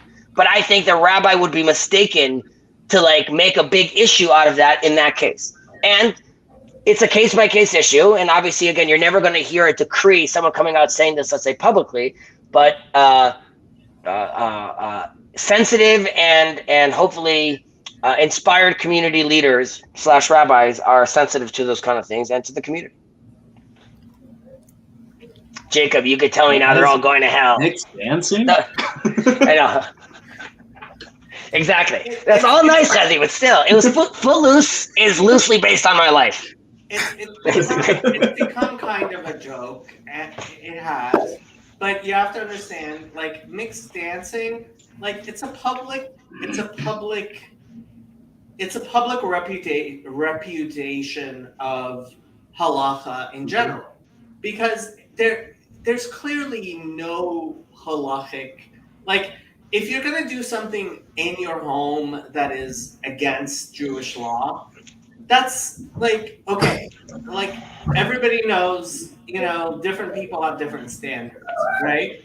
But now you're talking about something that it's like a public celebration, and people are doing things which are clearly prohibited by Jewish law in public, together as a family. Yeah, look, it's very difficult, and the fact that the people who are from birth, the people whose entire families, right? When you come from, like, I just remember going to a wedding of a friend of mine. Him and his wife both came from not religious backgrounds, and his parents, her mother, in the middle of the wedding, started removing the mechitza, right? And 1 second, the mechitza is the separation. Yeah, is the dividing wall. Is the dividing wall. Because she was like, she didn't want there to be a division in the dancing thing. And like for them, it was their submission to Jewish law. And then especially, like it especially bothers me when people who come from supposedly religious families, right? They just completely like they just decide, oh, I don't care. This is like one of the like you would never have unkosher food at your wedding. So why are you having mixed dancing? But Jacob, but I'm gonna take a step back. In Israel, well, in the States / Israel, there's something called at the end of high school, a lot of Jewish Orthodox students, male and female, come to Israel for the year to study abroad in one of these religious institutions, these seminaries / study institutions. And some people call it a gap year. I really don't like the idea of that word gap year, because it's not really taking a gap from your life. This is like the year where you're actually filling up with what you need for life. Having said that, when they come, you have like this very weird scenario where you have a parent, an Orthodox Anglo-American parent, that for all intents and purposes will take a kid that's learning in New York. Okay, so his parents are spending just on high school $45,000 a year. Okay, now I just invested, let's say in high school, I just put in my son whatever that is, like I put in like $160,000 right now into my son to go to school. And in this school that I spend crazy money for, that me and my husband were arguing about, should we not go on vacation this year because we need this money for the school, the teachers there teach the kid to pray and love Israel 3 times a day, and we're going to study the Torah. That's what's happening over there. That's like the indoctrination and the education that they're paying for. Then their kid comes to Israel for the year, and the parent comes and says, I don't want you becoming more religious. So some parents will say you can't go. Some parents will say you could go, but swear to me that you won't stay a second year. Some will make their kids sign a contract. And I have to think how crazy it is. The kid is in Israel for the year, and he calls his mom and says, hey mom, hey dad, so the $160,000 that you invested in me, and that's not including like all of, from first grade till junior high, where you taught me to love this land of Israel and love the Torah. Well, now I'm here, and guess what? I love it, and it's amazing, and I want to be more serious. And then the parents just bug out. They're like, no, don't change. Don't change how you dress. Come back to America right now. Like, we still want you to be the version that we made, which is you'll still mix dance, and you'll go to prayer, but you'll have a normal girlfriend. And then back to this example with Jacob and this wedding, you have a mom, you have, let's say, my mother-in-law, right? Her daughter is marrying me, and he's a very nice guy. Now I'm having this celebration, and Chazi's mom is going to tell me that I have to have a division in the middle of the dance floor, that like my friends that came from the States can't dance with their husband and wife. Like, that's ridiculous. Like, I'm moving this. And it's this tension where like you are living a secular life while also trying to create this other commitment and never wanting it to like get in the way of like your secular life, basically. So, I've dealt with kids crying to their parents on the phone, like when the mom is saying like, there's no way you're staying another year. And you have to think how crazy it is, because you parents, you created this. Like, you made a child pray 3 times a day where he wants to come back to Jerusalem. So now he says, I want to move to Jerusalem. And you're like, you're bugging out. So these are the tensions. I don't know if I said anything over there that upset you, Jacob. It's your Zionism. It's my Zionism. I don't know you, but like, forget the political movement Zionism. You're being told to come back to the land. No. See, that's the thing. No, there is no, like, Judaism does not teach in your version of Zionism. And you have this idea of Zionism, which is obviously krum, and the fact you were mixed dancing just proves it. The difference would be, and Jacob doesn't like when I say this, I'm a very big believer that the redemption already has arrived. Okay, the redemption has arrived. The redemption, the redemption isn't the end. The redemption isn't the end point. The redemption is the beginning point. It's the starting point. After So that started already by Moses in Egypt. No. Yeah. What are you talking about? Okay. Oh, I'm so happy that you mentioned this, because this weekly portion is the perfect example of this. And Jacob likes to say this as well. In this weekly portion, we read the famous verse of Vehibin Soh Haaron as the ark was in motion. And it has two backwards letters that are framing it. And what we learn from this, Jacob, is what do we learn from this? That there were potentially two other books or Torahs that we had that really, it's not 5 books, it's 7 books. However, because the Jews, the Israelites at the time, were problematic, as they're always complaining. Like my son told me when we were reading the portion, why are the Israelites always doing this? You're right, they're always complaining. And God decides to punish them. And the Torah gives us this verse, which is a hint saying, if we would have behaved properly and we would have gone into the land, there were already 2 books that were prepared for us that were for the Torah that we were supposed to, we would be worthy for if we came into the land right away. However, we transgressed 40 years, and you guys know the rest of the story. But that is an example where there was, like, sort of, if you look today in, the multiverse or the timelines, there was a version that we corrupted, and that timeline was buried, and then there was a new timeline.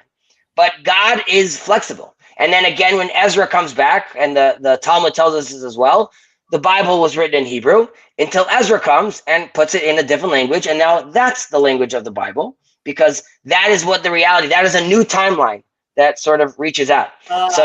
Okay, different script, first of all, I have to say. Second, we really should let Raj say something. Oh my God, Raj, say something. I'll stop.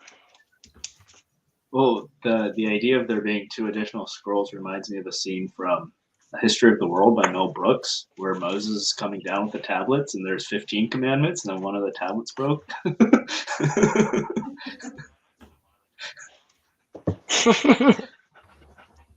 I know which one you're talking about. That's funny.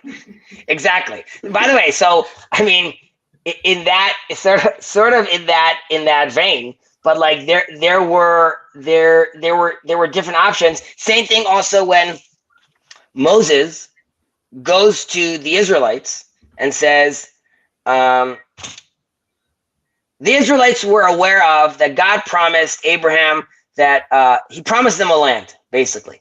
And also when they leave Egypt, that's all they know about. They don't know any conversation about them being a chosen people, like a priestly class, and there's no discussion about this Torah that they're going to have to commit to. Moses comes down and tells them, guess what God just told me? You guys are going to be a priestly class, and there's this new thing called the Torah. And they respond to him, anything God says we'll do, which is very specific, which is, we don't know about any of that, Moses. We know that you're good for your word about getting us out of Egypt, and so far that looks great. And that's we have enough trust in you to be in this conversation with you, but we're only going to do what God wants, because as far as we're concerned, like the decision, the promise was that we're going to go back to the promised land. We don't know about this whole like other mission that you're going to do. Now Moses goes back to God and tells him this is what they said, and then the story continues. You can imagine if he said that the first time and the Israelites didn't respond that way, we would have a different timeline again, right? Like we're reading the book as it like, and the Torah is very does a very good job about this. They let you know about the transgressions. They let you know where people mess up, and you're seeing how this story sort of God is responding to us in a certain sense, how we're responding back to Him. So this goes back to the Zionistic idea. After 2,000 years, I don't know. To me, there's nothing more miraculous the fact that these people come back onto the to the stage of history and reclaim their homeland, reuse their language. That to me is redemption. However, when I say it's the starting point, it's because we had 2,000 years worth of training. Now we have to manifest what that actually looks like. You had 2,000 years to play around in this theological idea of what being God's people is. do that now, manifest that now, and that from the body politic all the way to the individual putting on his shoes. So far, in many cases, I think we're doing an amazing job. I think the world recognizes Israel in a powerhouse in many different ways, which is miraculous within itself. Do we hold the moral flag yet? Are we that priestly class? No, I don't think we're there yet. It requires people like Jacob to move to Israel and to start mixed dancing. Only then can that only then will we actually know. But yeah, so I am very much, and maybe I'm an optimist, but we're all living a miracle every day, and definitely as a Jew, as a Levite back in his homeland. I don't know. To me, a Levite who refuses to go wash the hands of the Kohanim. That is true. That's because, just going to mention that, usually Levites wash the hands of the priests before they go bless the congregation, because I would love to have that honor, and you refuse it. Because one of the functions that the Levites did was also assist, and you hear that the high priest is burning the sacrifice. Who supplied him with all that wood? Who dealt with Vinny from the wood supplier and had to fight with him about, like, those were not the plank site orders? So that was also some of what the Levites did. However, they also walked across the land teaching the Torah, inspiring the Jewish people, acting there as a mediator as well. And I much prefer that focus. And definitely when we don't have a temple. Right. So you so it's about your personal preferences. You don't have bittul. You don't have you're not the type of person who says, I will do whatever mitzvah bal yadai. I want to do this. I don't want to do that. I don't want to be subservient. I don't want to. Yeah, I see how it is.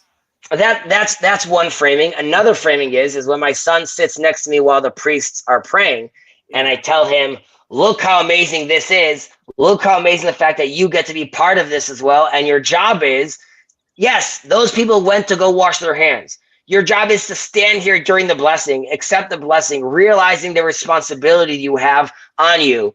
And I could still be part of the community and raising my family and having them partake in this, not necessarily by washing hands. And just a technical element, if I was the only Levite there and there's only one priest, sure. Usually there's 17 different people pushing each other, water's falling all over the place. I'm wearing a three-piece suit. I don't know about that. So I have to say, I always thought it was very, very beautiful that many Levites have, as a symbol of their status of being a Levite, on their gravestones, they have a cup to show that they served by washing the hands of the Kohanim. Right. So I think that was beautiful. Yes, from a meta perspective, it's beautiful. If you zoom in, to me, it's like a little depressing because like you're more than just that. It's no. This is the lack of bittul that you. Honestly, you're such a misnagid. We have for my grandfather's 100th birthday. He should live and be well and live to be 100. He should live and be well. So we were invited to the president's house, the whole family. There's like 100 of us, and we're going to go there and do a few lines of cocaine. No, we're going to have like a nice like little party over there. And no mixed dancing. First of all, my grandfather is 100 years old. He could do whatever the hell he wants. Okay, he could. Yeah, I told him not to worry about anything. He could jaywalk. He could steal from the store. It's all good. Now, my grandfather, though, he has this blessing that he made, which part of it is like, thanking God that he wrote it that, the words of the prophets that we got to beer, and he ends it with thing. And I was grateful. I was fortunate to be among the few that got to return back to the land after all these years. And we are making a family ring crest for everyone. And on it, it has that saying, And inside there's a picture of a spear, like a lance and a harp. That's for the Levites because they play the music and they also guard it. And it says on it, the house of Levi. So we take it very seriously, Jacob. We're just not washing hands. Yep. No, you're not serving Hashem Yirachim. Serving in other ways. So, what do you think of all this mixed dancing? God have mercy, Raj.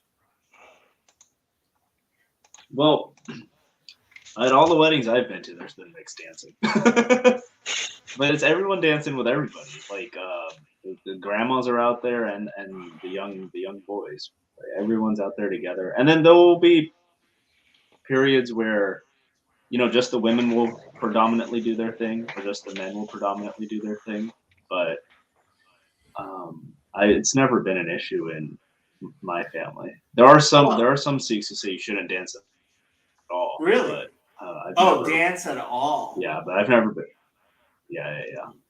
But I've never been to one of those weddings. No dancing at all? Really? Raj, I'm assuming no one's grinding on the floor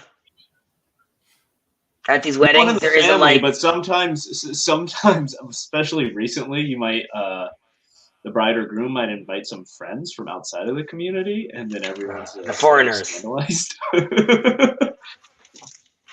And Becky, please stop. Yeah, basically. She's dancing on the table where your grandfather is. She's like, "Oh, I'm sorry, Grandpa." I hear you. Well, also, I mean, so in a certain sense, you're at a Jewish Orthodox wedding. That's, let's say, even if there's mixed dancing, it's because all the music is like 50s music, or they're listening to Grease. Like in my wedding, I don't have like club music where it's just basically talking about like twerking or like that it does, right. Even though that's like what's popular today. So you end up having like Will Smith on or something like that. You know what I mean? Where it's like he's just like rapping about paying your taxes or something. So yeah, it's pretty. Will Smith raps about.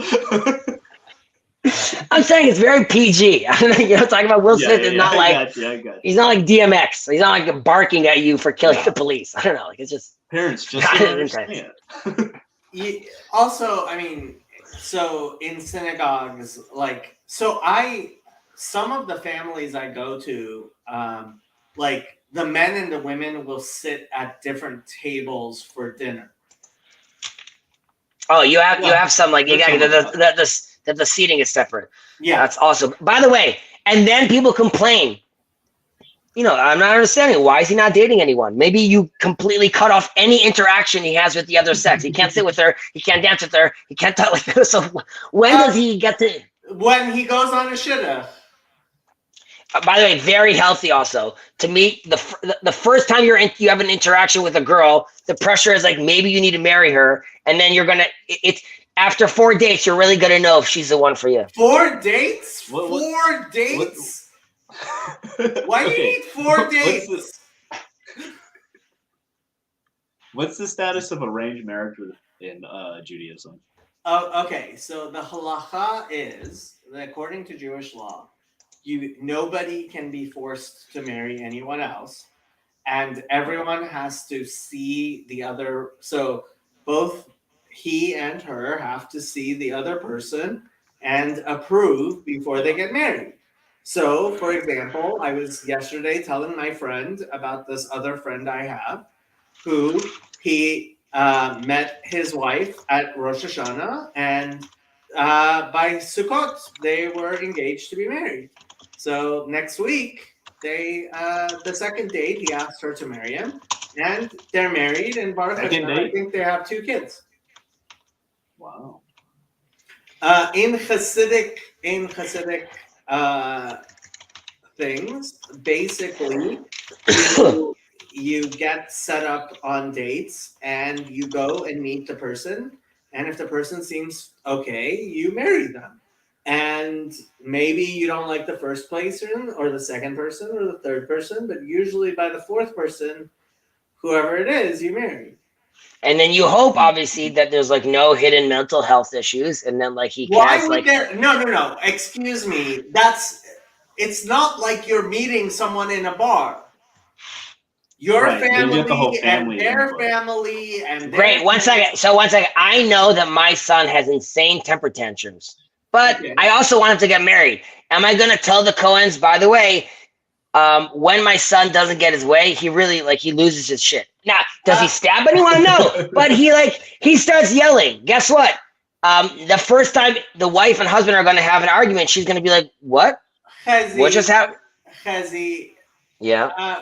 You know as well as I do that in these communities, the friends and the teachers and people know each other. So it's not you're kidding yourself. So I'll take this. I dated my wife, let's say, for 6 months, okay, and then we got married. Some would say that's also a very short amount of time, right? People date for years. Not in the From neighborhood. Now I was relatively older, right? So I'm 23 when this is happening, and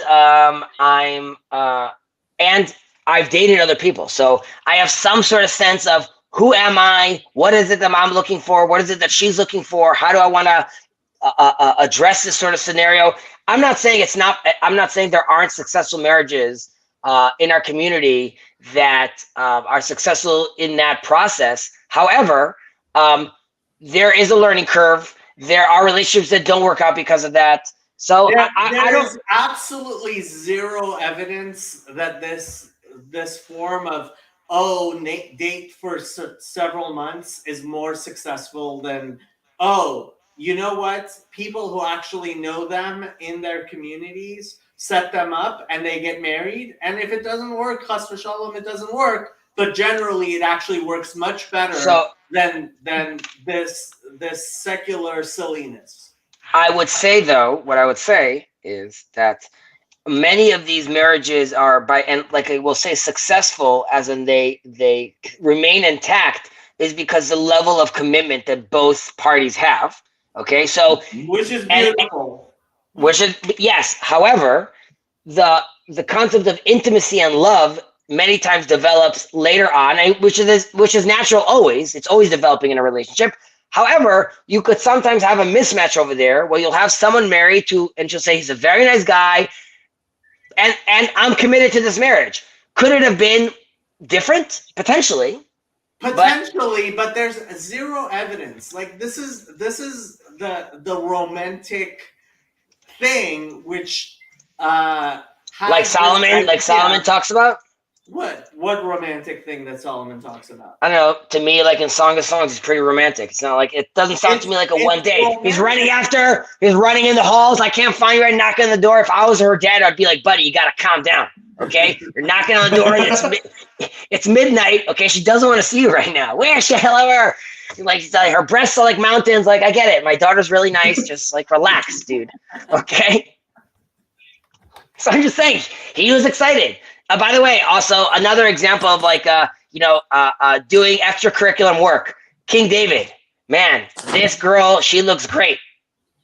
I gotta make this work right now. Maybe I'm gonna send her husband out to the front lines. What's up, Sherry? Hi, Sherry. I'm sorry, I wasn't actually reading the whatchamacallit. Wow, your husband asked you to marry him on the first date?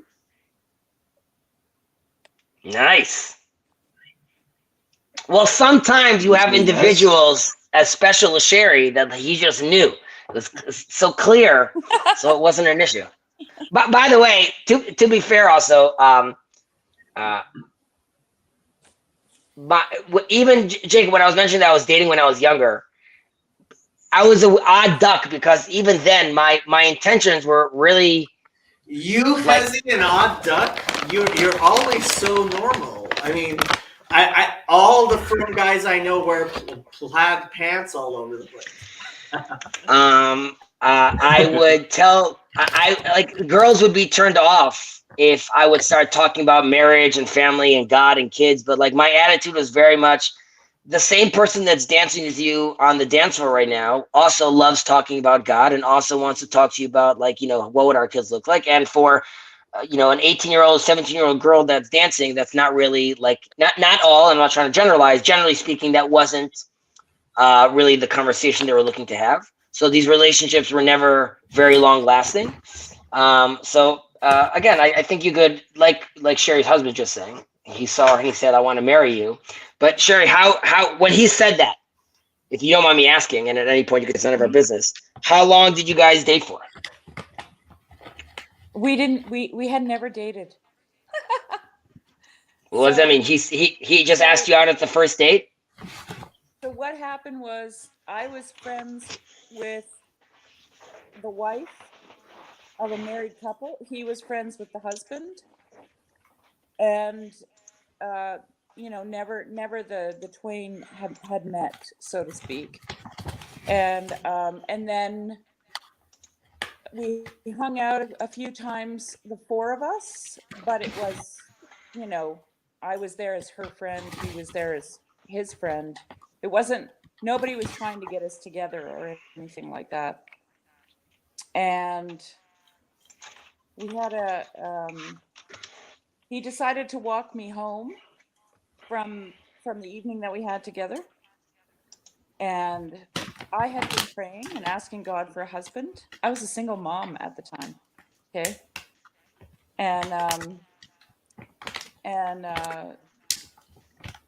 So when he offered to walk me home, I knew what was happening, right? And I was just like, oh my God. I remember looking at him and thinking, do I want to wake up next to this for the rest of my life? and then I told him, he showed interest, and I told him, I'm not interested in a fling. I've been praying for a husband, and I know God's going to give me one. And he said, well, I've been praying for a wife. And I said, no way. Like, so I thought he was going to head for the hills. And and then so we decided we were going to get married. Wow. Right there. On the spot. I was going to ask Hezzy your question, but he's got a phone call. And we've been married, we'll be married 37 years on August the 2nd. Yeah. That's awesome. Yeah. Yeah, really, really awesome. Yeah.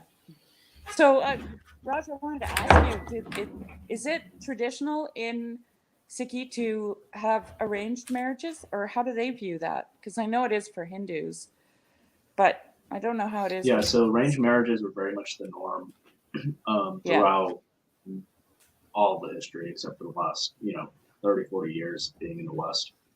And now it's a big tension in the community. People want to get love marriages, that thing. Oh, look at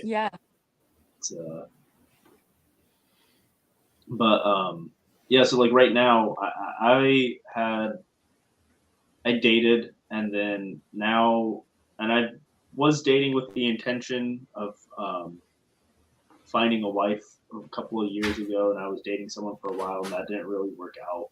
And now I'm asking my community for help. And so like my aunt is recently, she's trying to set up a meeting between me and someone that she knows, and I've got other people asking me for sort of my photos and a description of myself and what I'm interested in, and sort of this community mobilization that's happening where people who know me are looking out for me and trying to find good matches. When I was in India, I always thought, as a Westerner, I thought arranged marriage was like torture. I thought people who didn't really want to be married had to get married. And then I spent 3 months in India.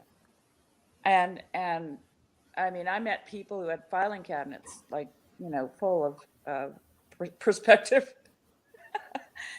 people.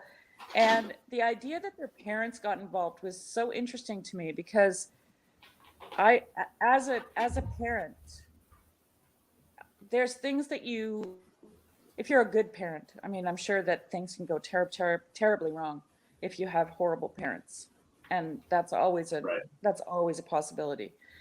But if you love your child, them who really are, and you know them in a way that they don't know themselves, right?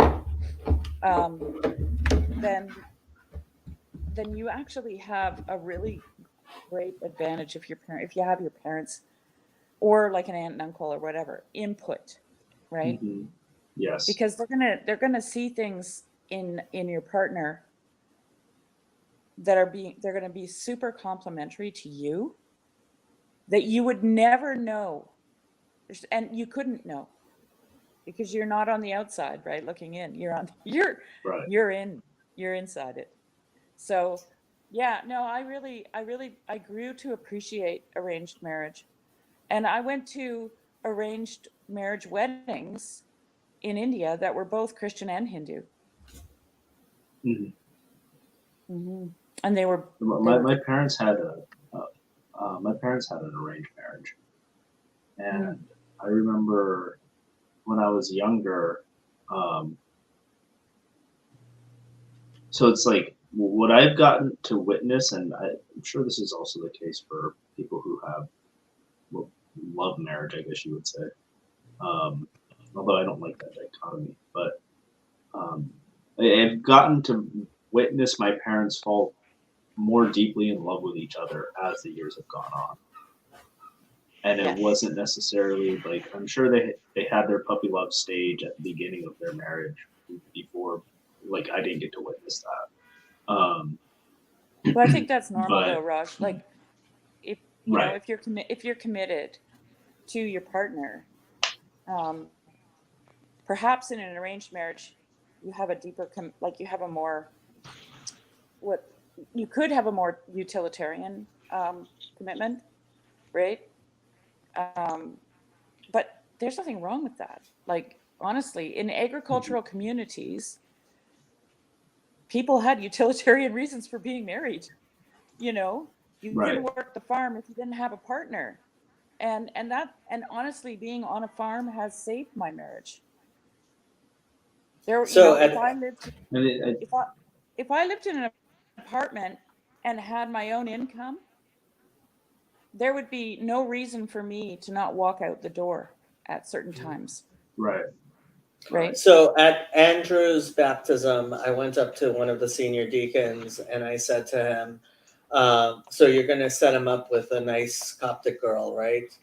And he promised me within the next 2 years, I'm going to be at Andrew's wedding. So TikTok, Andrew, TikTok. Who was it, Jacob? Who was it?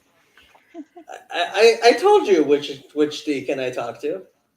Which one? The one who gave us the tour. Oh, okay, Rami. All right, I trust him. Sherry, I'm seeing right now. I wasn't looking. You got like there's notes of here. You asked me about Job.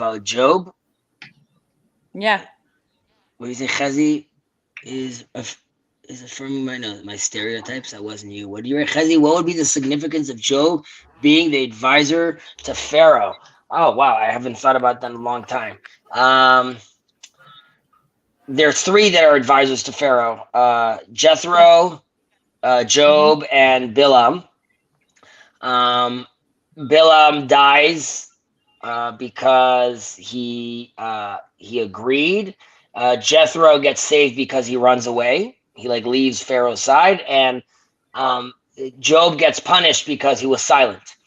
And hence his issues. I believe the Zohar uses or the Midrash uses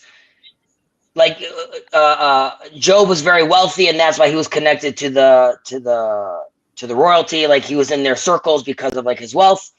If I remember correctly, it has to do with. And he got a phone call. I'm guessing he wasn't remembering correctly, and God decided. We're gonna have to have a channel that's called Kezi's Cliffhangers. Sorry, I'm going to get another phone call in a second. But if I remember correctly, it had to do with the fact that you're seeing that the world was this. They're supposed to be representing the world that is aware of, let's say, God and his chosen people, so to speak. And what are their response while this is happening? So, you know, Jethro is still trying to deal with this, and ultimately he evolved. And he got another phone call. Yeah, he said he would. He expected it. Hi, Shadow. Did your father have your uterus ripped out? I did. I did. Nice of you. I know. She still has. You can still see the shave marks. Yeah. And Jack babysat her for me while I was gone, which was very nice of him. Yeah. How is she getting along with Happy? So it's not like they're playing or cuddling or anything like that, but and every time Happy comes up to sniff her, she looks at him. But yeah, Happy's actually decided now he sleeps at the bottom of the Valley of the Shadow of Death.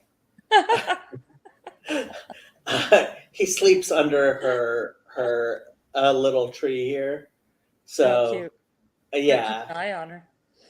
I think so. Yeah.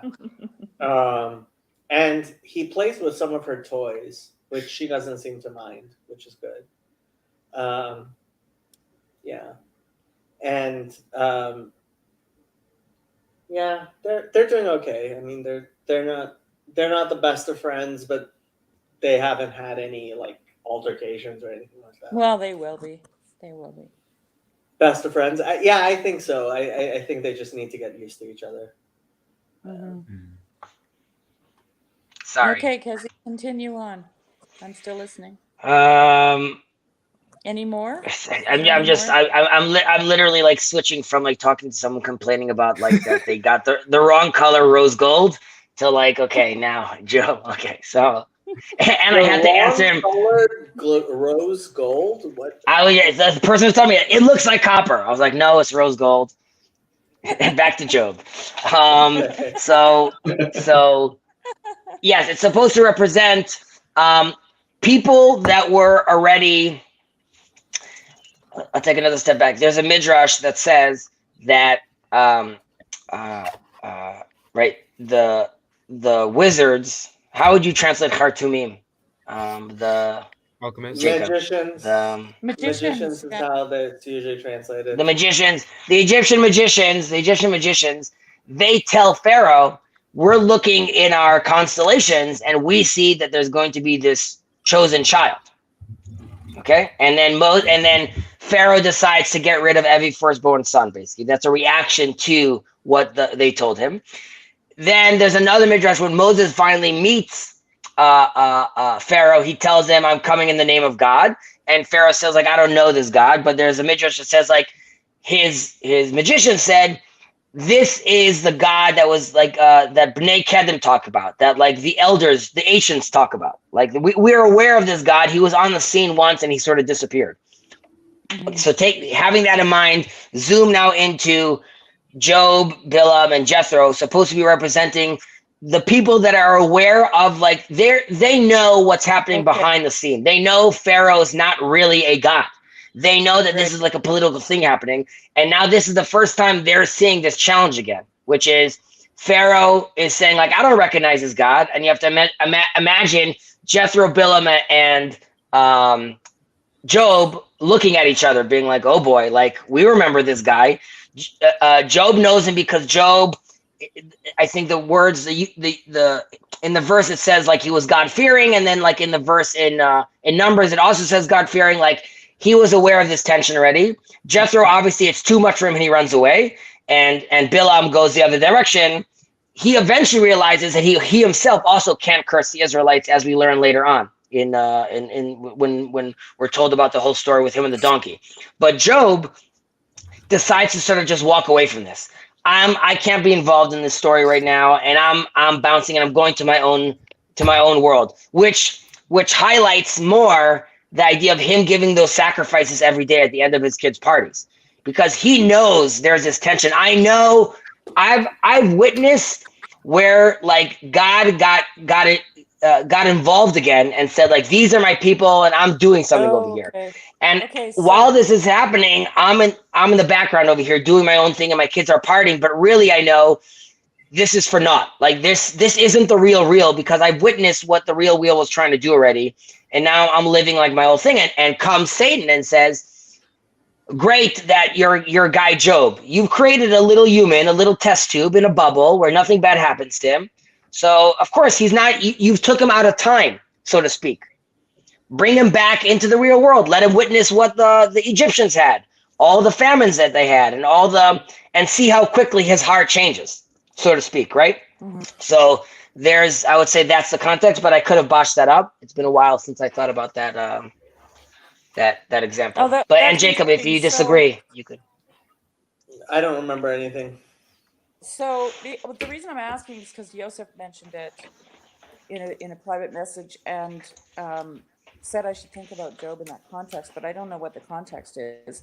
So let me just repeat back to you what I think Yosef wants me to think about. Yeah. Well, what I think Yosef wants me to think about is the fact that Job not being an Israelite doesn't mean he wasn't aware of the God of Israel. Right? I mean, the Zohar says he's the descendants of Noah. Yeah, well. Like what? I mean, so my point is being like through. Correct. But I'm saying you're right, of course. Through a specific lineage that was more aware of, let's say, God, or like at least like he should be in the same vein of just like Noah had a relationship with God.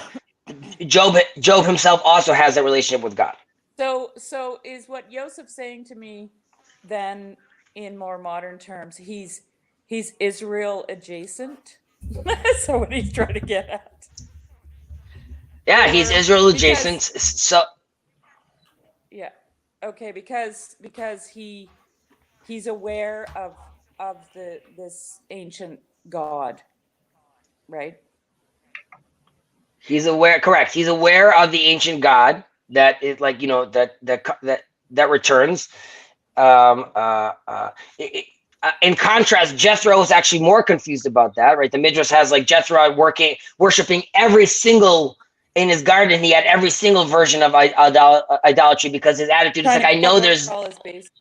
Yeah. Exactly. So like he was in theory like a little less secure, and there's like he has the staff of Abraham that's like, according to that legend that Moses takes from him. But yes, the idea is to be told that the story of Job is not happening in a vacuum.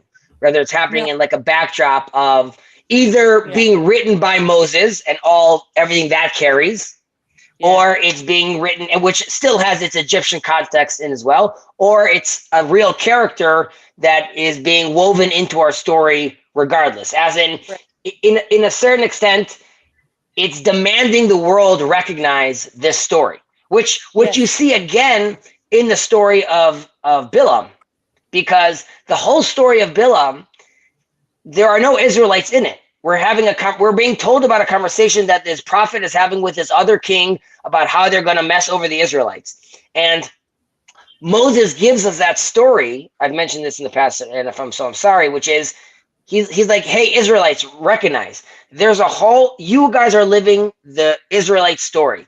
God has made many different Netflix channels out there in the world, and they all have their story and their seasons that are happening. As long as you Israelites stay oriented, you will be protected from those other commercials, other channels that are happening. But there are other channels happening, and they are aware of you. So be aware of this. So going back to Job again, this is like Moses is talking. You can imagine him like locking eyes with Job, being like, you know what I'm talking about, dude. Like, get with the program. But they weren't ready for that yet. Or at least Job decides to back out and be like, I'm not ready for this. I'm not ready for this chapter, or I'm trying to ignore this. I want to pretend I'm going to live under a rock and pretend there hasn't been like 6 seasons of Stranger Things, and I'm just going to keep on watching Family Ties. But God is waking you up and saying, like, guess what? There's a better new season out there, and this is the season you need to be focusing on. Right. Okay, It's funny you say that because I actually watch Family Ties because I'm sick of the stupidity of our current. But that doesn't really statements of change anything for me in the way that I think about the Book of Job. You know, that context. Well, I guess. Because I don't know why it necessarily would. Why would it change it though? Like, why would it change your context? Because Joseph said, well, you should think about it in this context, right? And I'm like, and all he said was that he was an advisor to Pharaoh. And I'm like, okay, well, how does that change anything?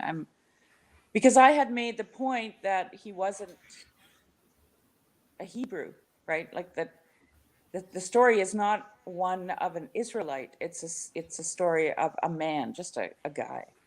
And the way that I like to think about the story is that it's like Moses trying to work out this question of why do the righteous suffer and the wicked prosper, right? I like to think about it in those terms. I like to think of Moses like, Stephen King, just working out the psychological implications of this question that he has.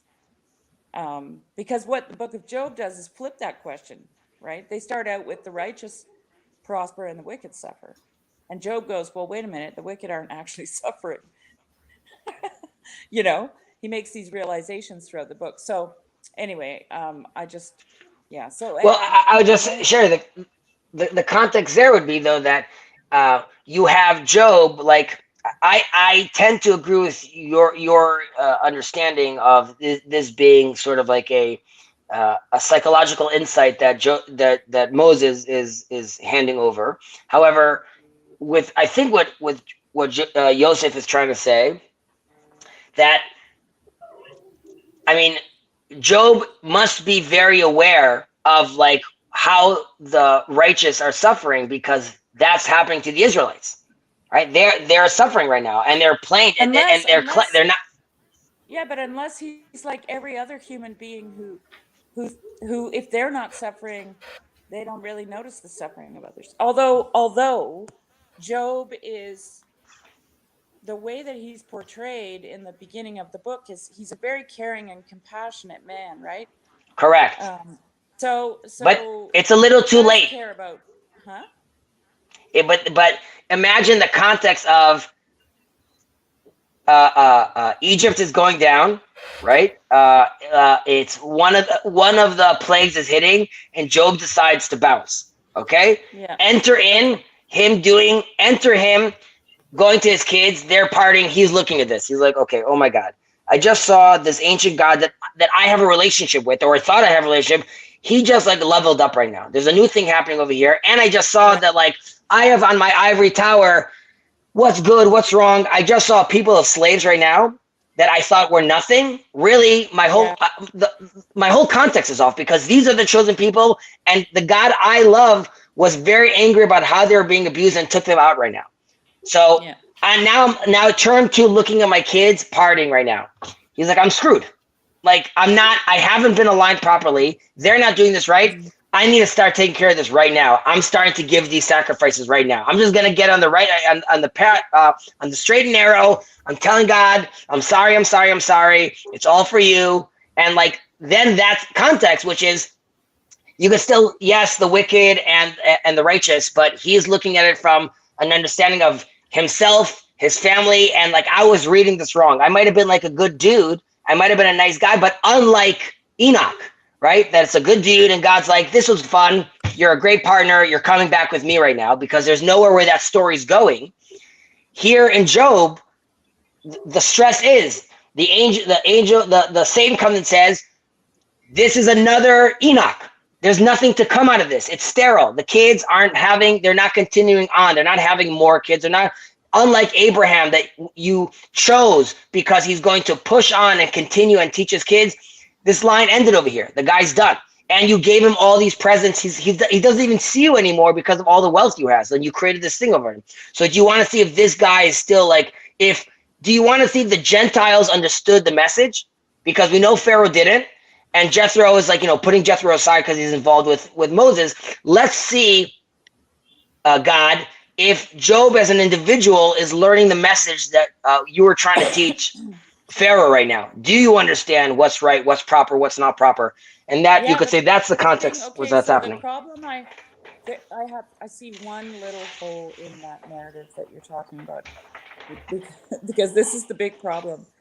God points out Job to Satan, right? Satan doesn't approach God with the proposition, hey, guess what? I found this guy, he thinks he's got his shit together, but let's just, stir things up a bit, and I'll prove to you that human beings are worthless pieces of dirt, right? So I'll agree with what you're saying, that you're right, that it's God. I'll agree. That's the fact. God is bolstering Job, and you could say on the flip, you could say Satan says, well, God is saying, yes, I have my people as my priestly class, but even specific individual, like the Pharaoh whole thing, that was a wash. But look at Job. Here's still like an individual that's not part of my priestly class. That's still like, this is how you do this. This is how you do it in the Gentile circles. And then the Satan gets pushed back to that, which is like, well, you just picked this priestly class and you're saying they're acting this way. This single individual that you have that you say is so great, is he so great? Did he suffer like the Israelites suffered? Is his relationship with you like Abraham had to sacrifice his son, and Jacob had to run out of the house, and they were put through this turmoil. Okay, but Job actually functions as a priest at the end of the book. Well, I mean, at the end, Job, would you consider Job learning his lesson by the end of the book? I don't think he had a lesson to learn, but that's a different topic. but it's also intense to say lesson like all your kids dying. So I'm not trying to say like that was the lesson, but okay, sorry, go ahead. Well, yeah, it's funny. Joseph brought that up too. Job actually becomes a priest. God's wrath is kindled against his friends, and he tells them to bring a sacrifice, and Job will mediate for them. Job prays for them. Okay? And the reason I say that I don't think there's a lesson to be learned is because God agrees with Job that everything that Job spoke of him was correct. Okay? And that there was no reason for his suffering. This is the very difficult part of the book. There was no reason. I mean, no reason that we comprehend. Not that there was no reason, because God very clearly says, you don't understand my reasons. Okay, well, I'm just going with what God says. God says that Job is righteous at the beginning, right? And he calls his integrity the source of his righteousness. And then at the end, he confirms it. And he makes Job a priest to mediate for his friends who tried to find fault in Job, right? So the reason is not a fault in Job, but that doesn't mean there's no reason for it. Well, I don't know. God doesn't seem to. Job says there's no reason, and God says you spoke the right things. Well, Job says I've done nothing wrong. That's what Job says. Right, he has done nothing wrong. Right. So yeah, but God is very clear that there is something going on which is beyond comprehension. Right. And I know. It's not. No. But Sherry, this is important. It's not that there's no reason. It's that it's a reason that we are not able to understand. Well, see, there's a big difference. For me, and I talked about this with Jess in our second last conversation. For me, this has to do with the difference in novel writing between plot and place. Okay? The plot. So in novel writing, there are some people say there's only 2 plots. Some people say there's up to 7 different plots. But in any case, there's a limited number of plots. People get bored with plot. What people want in a book is a place that they can explore. And in this place, the plot unfolds, okay? And the plot is often predictable. It's very rare that we don't predict the outcome of a movie or a novel, okay? Because plots are limited.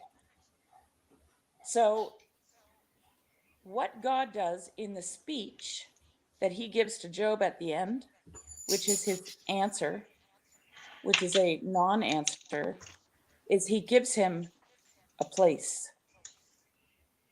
He puts his suffering into a context, and that context is the place, and that place is creation, because that's what he describes to Job. Yeah, he also tells Job, where were you when I created the universe though?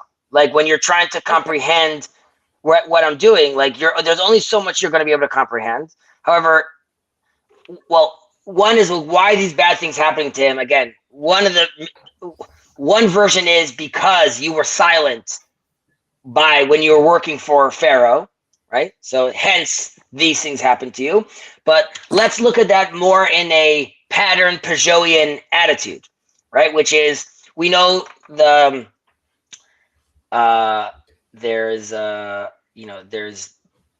the flood, and there's the ark, and then there's Moses, and he's in the ark. There's we have these patterns that repeat themselves many times. So here too, you have Job as in a certain way being recognized as Israel, right? I didn't do anything wrong, and now I need to suffer. I need to have these plagues hit me, just like you had these plagues hitting Egypt or the Israelis being in suffering.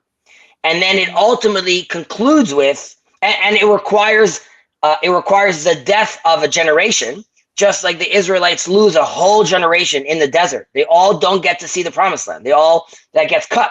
And the right hand and left hand, and Jonathan Pageau was talking about this well. People have the hard time with the tension with the sword that cuts. But ultimately, then the Israelites get told you will become a priestly class, and Job becomes the priest. So he also goes through that same thing in a certain extent. Yeah, which is why I'm so fascinated by the tradition in Judaism that Moses wrote the book, because to me it feels like Moses is trying to work out what the hell just happened, but he scales it down to an individual, right, to one man's life, and he portrays the same story in the life of this man. Okay. What the life of the man that, like Moses, right, is sort of secular, right? I'm the prince of Egypt on things like that. However, I come from the Levites. I'm aware of God, right? So he's in a certain way also looking at himself in this context. My sons are coming right now. I'm coming back to Egypt. My son is about to die in that whole crazy story that my wife needs to circumcise. What happens with this commitment? What does that mean once I recognize God and I accept him? That means now I have to start giving reasons for everything. It's not like someone got hurt, they just got hurt. Now it's within the context of God. So yeah. I very much agree with how you're seeing that. And again, obviously Jewish people talk about that as well. And even the whole story that he's with Pharaoh, all of that I still think is within the allegoric context of Moses trying to explain a story of it was a single guy. So let's say it really happened, and I don't dispute it. Let's say that Moses actually observed this whole thing going down in this man's life, okay?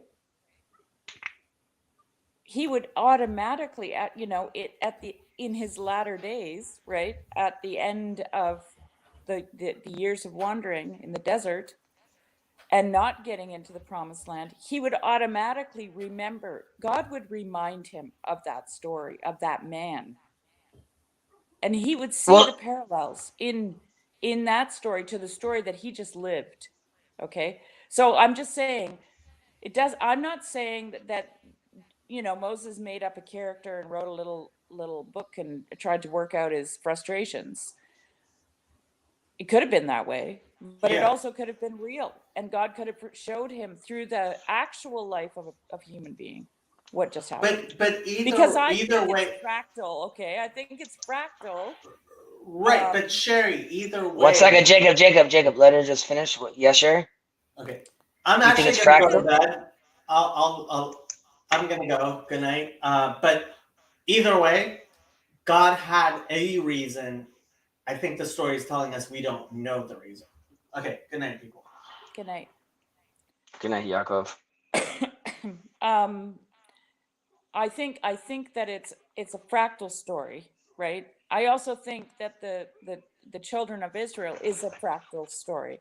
It's the story of humanity, right?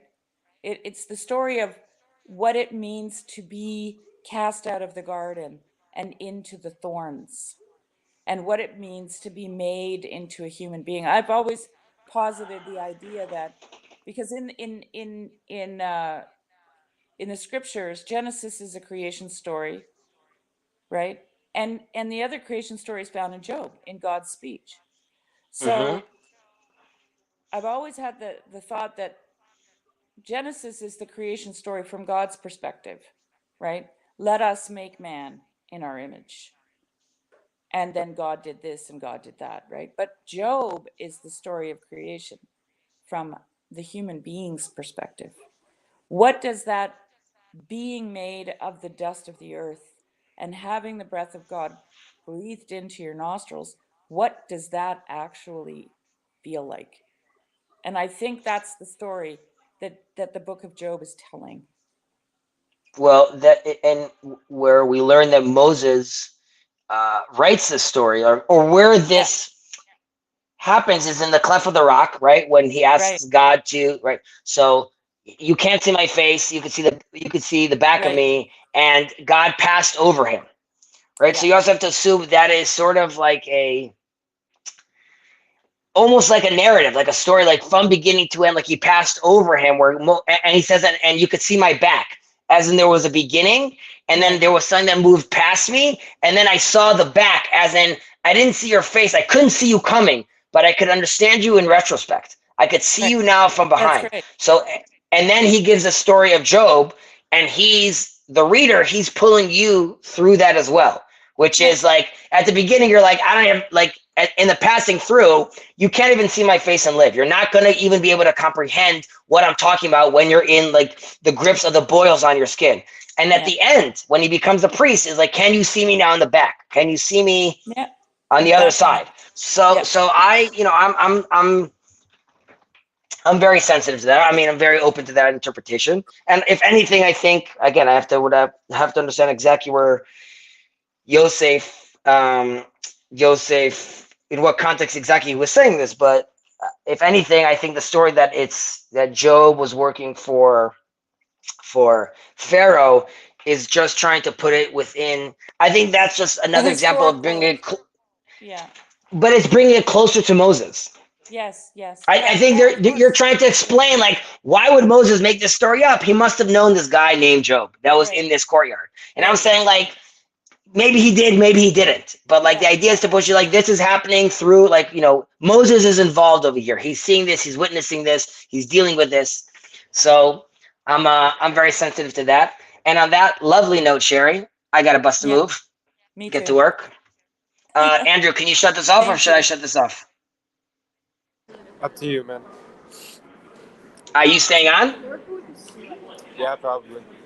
Okay, so Good night. Andrew, take care. Have a good night. Thanks for that, Have a Kiz. good one, Hezzy.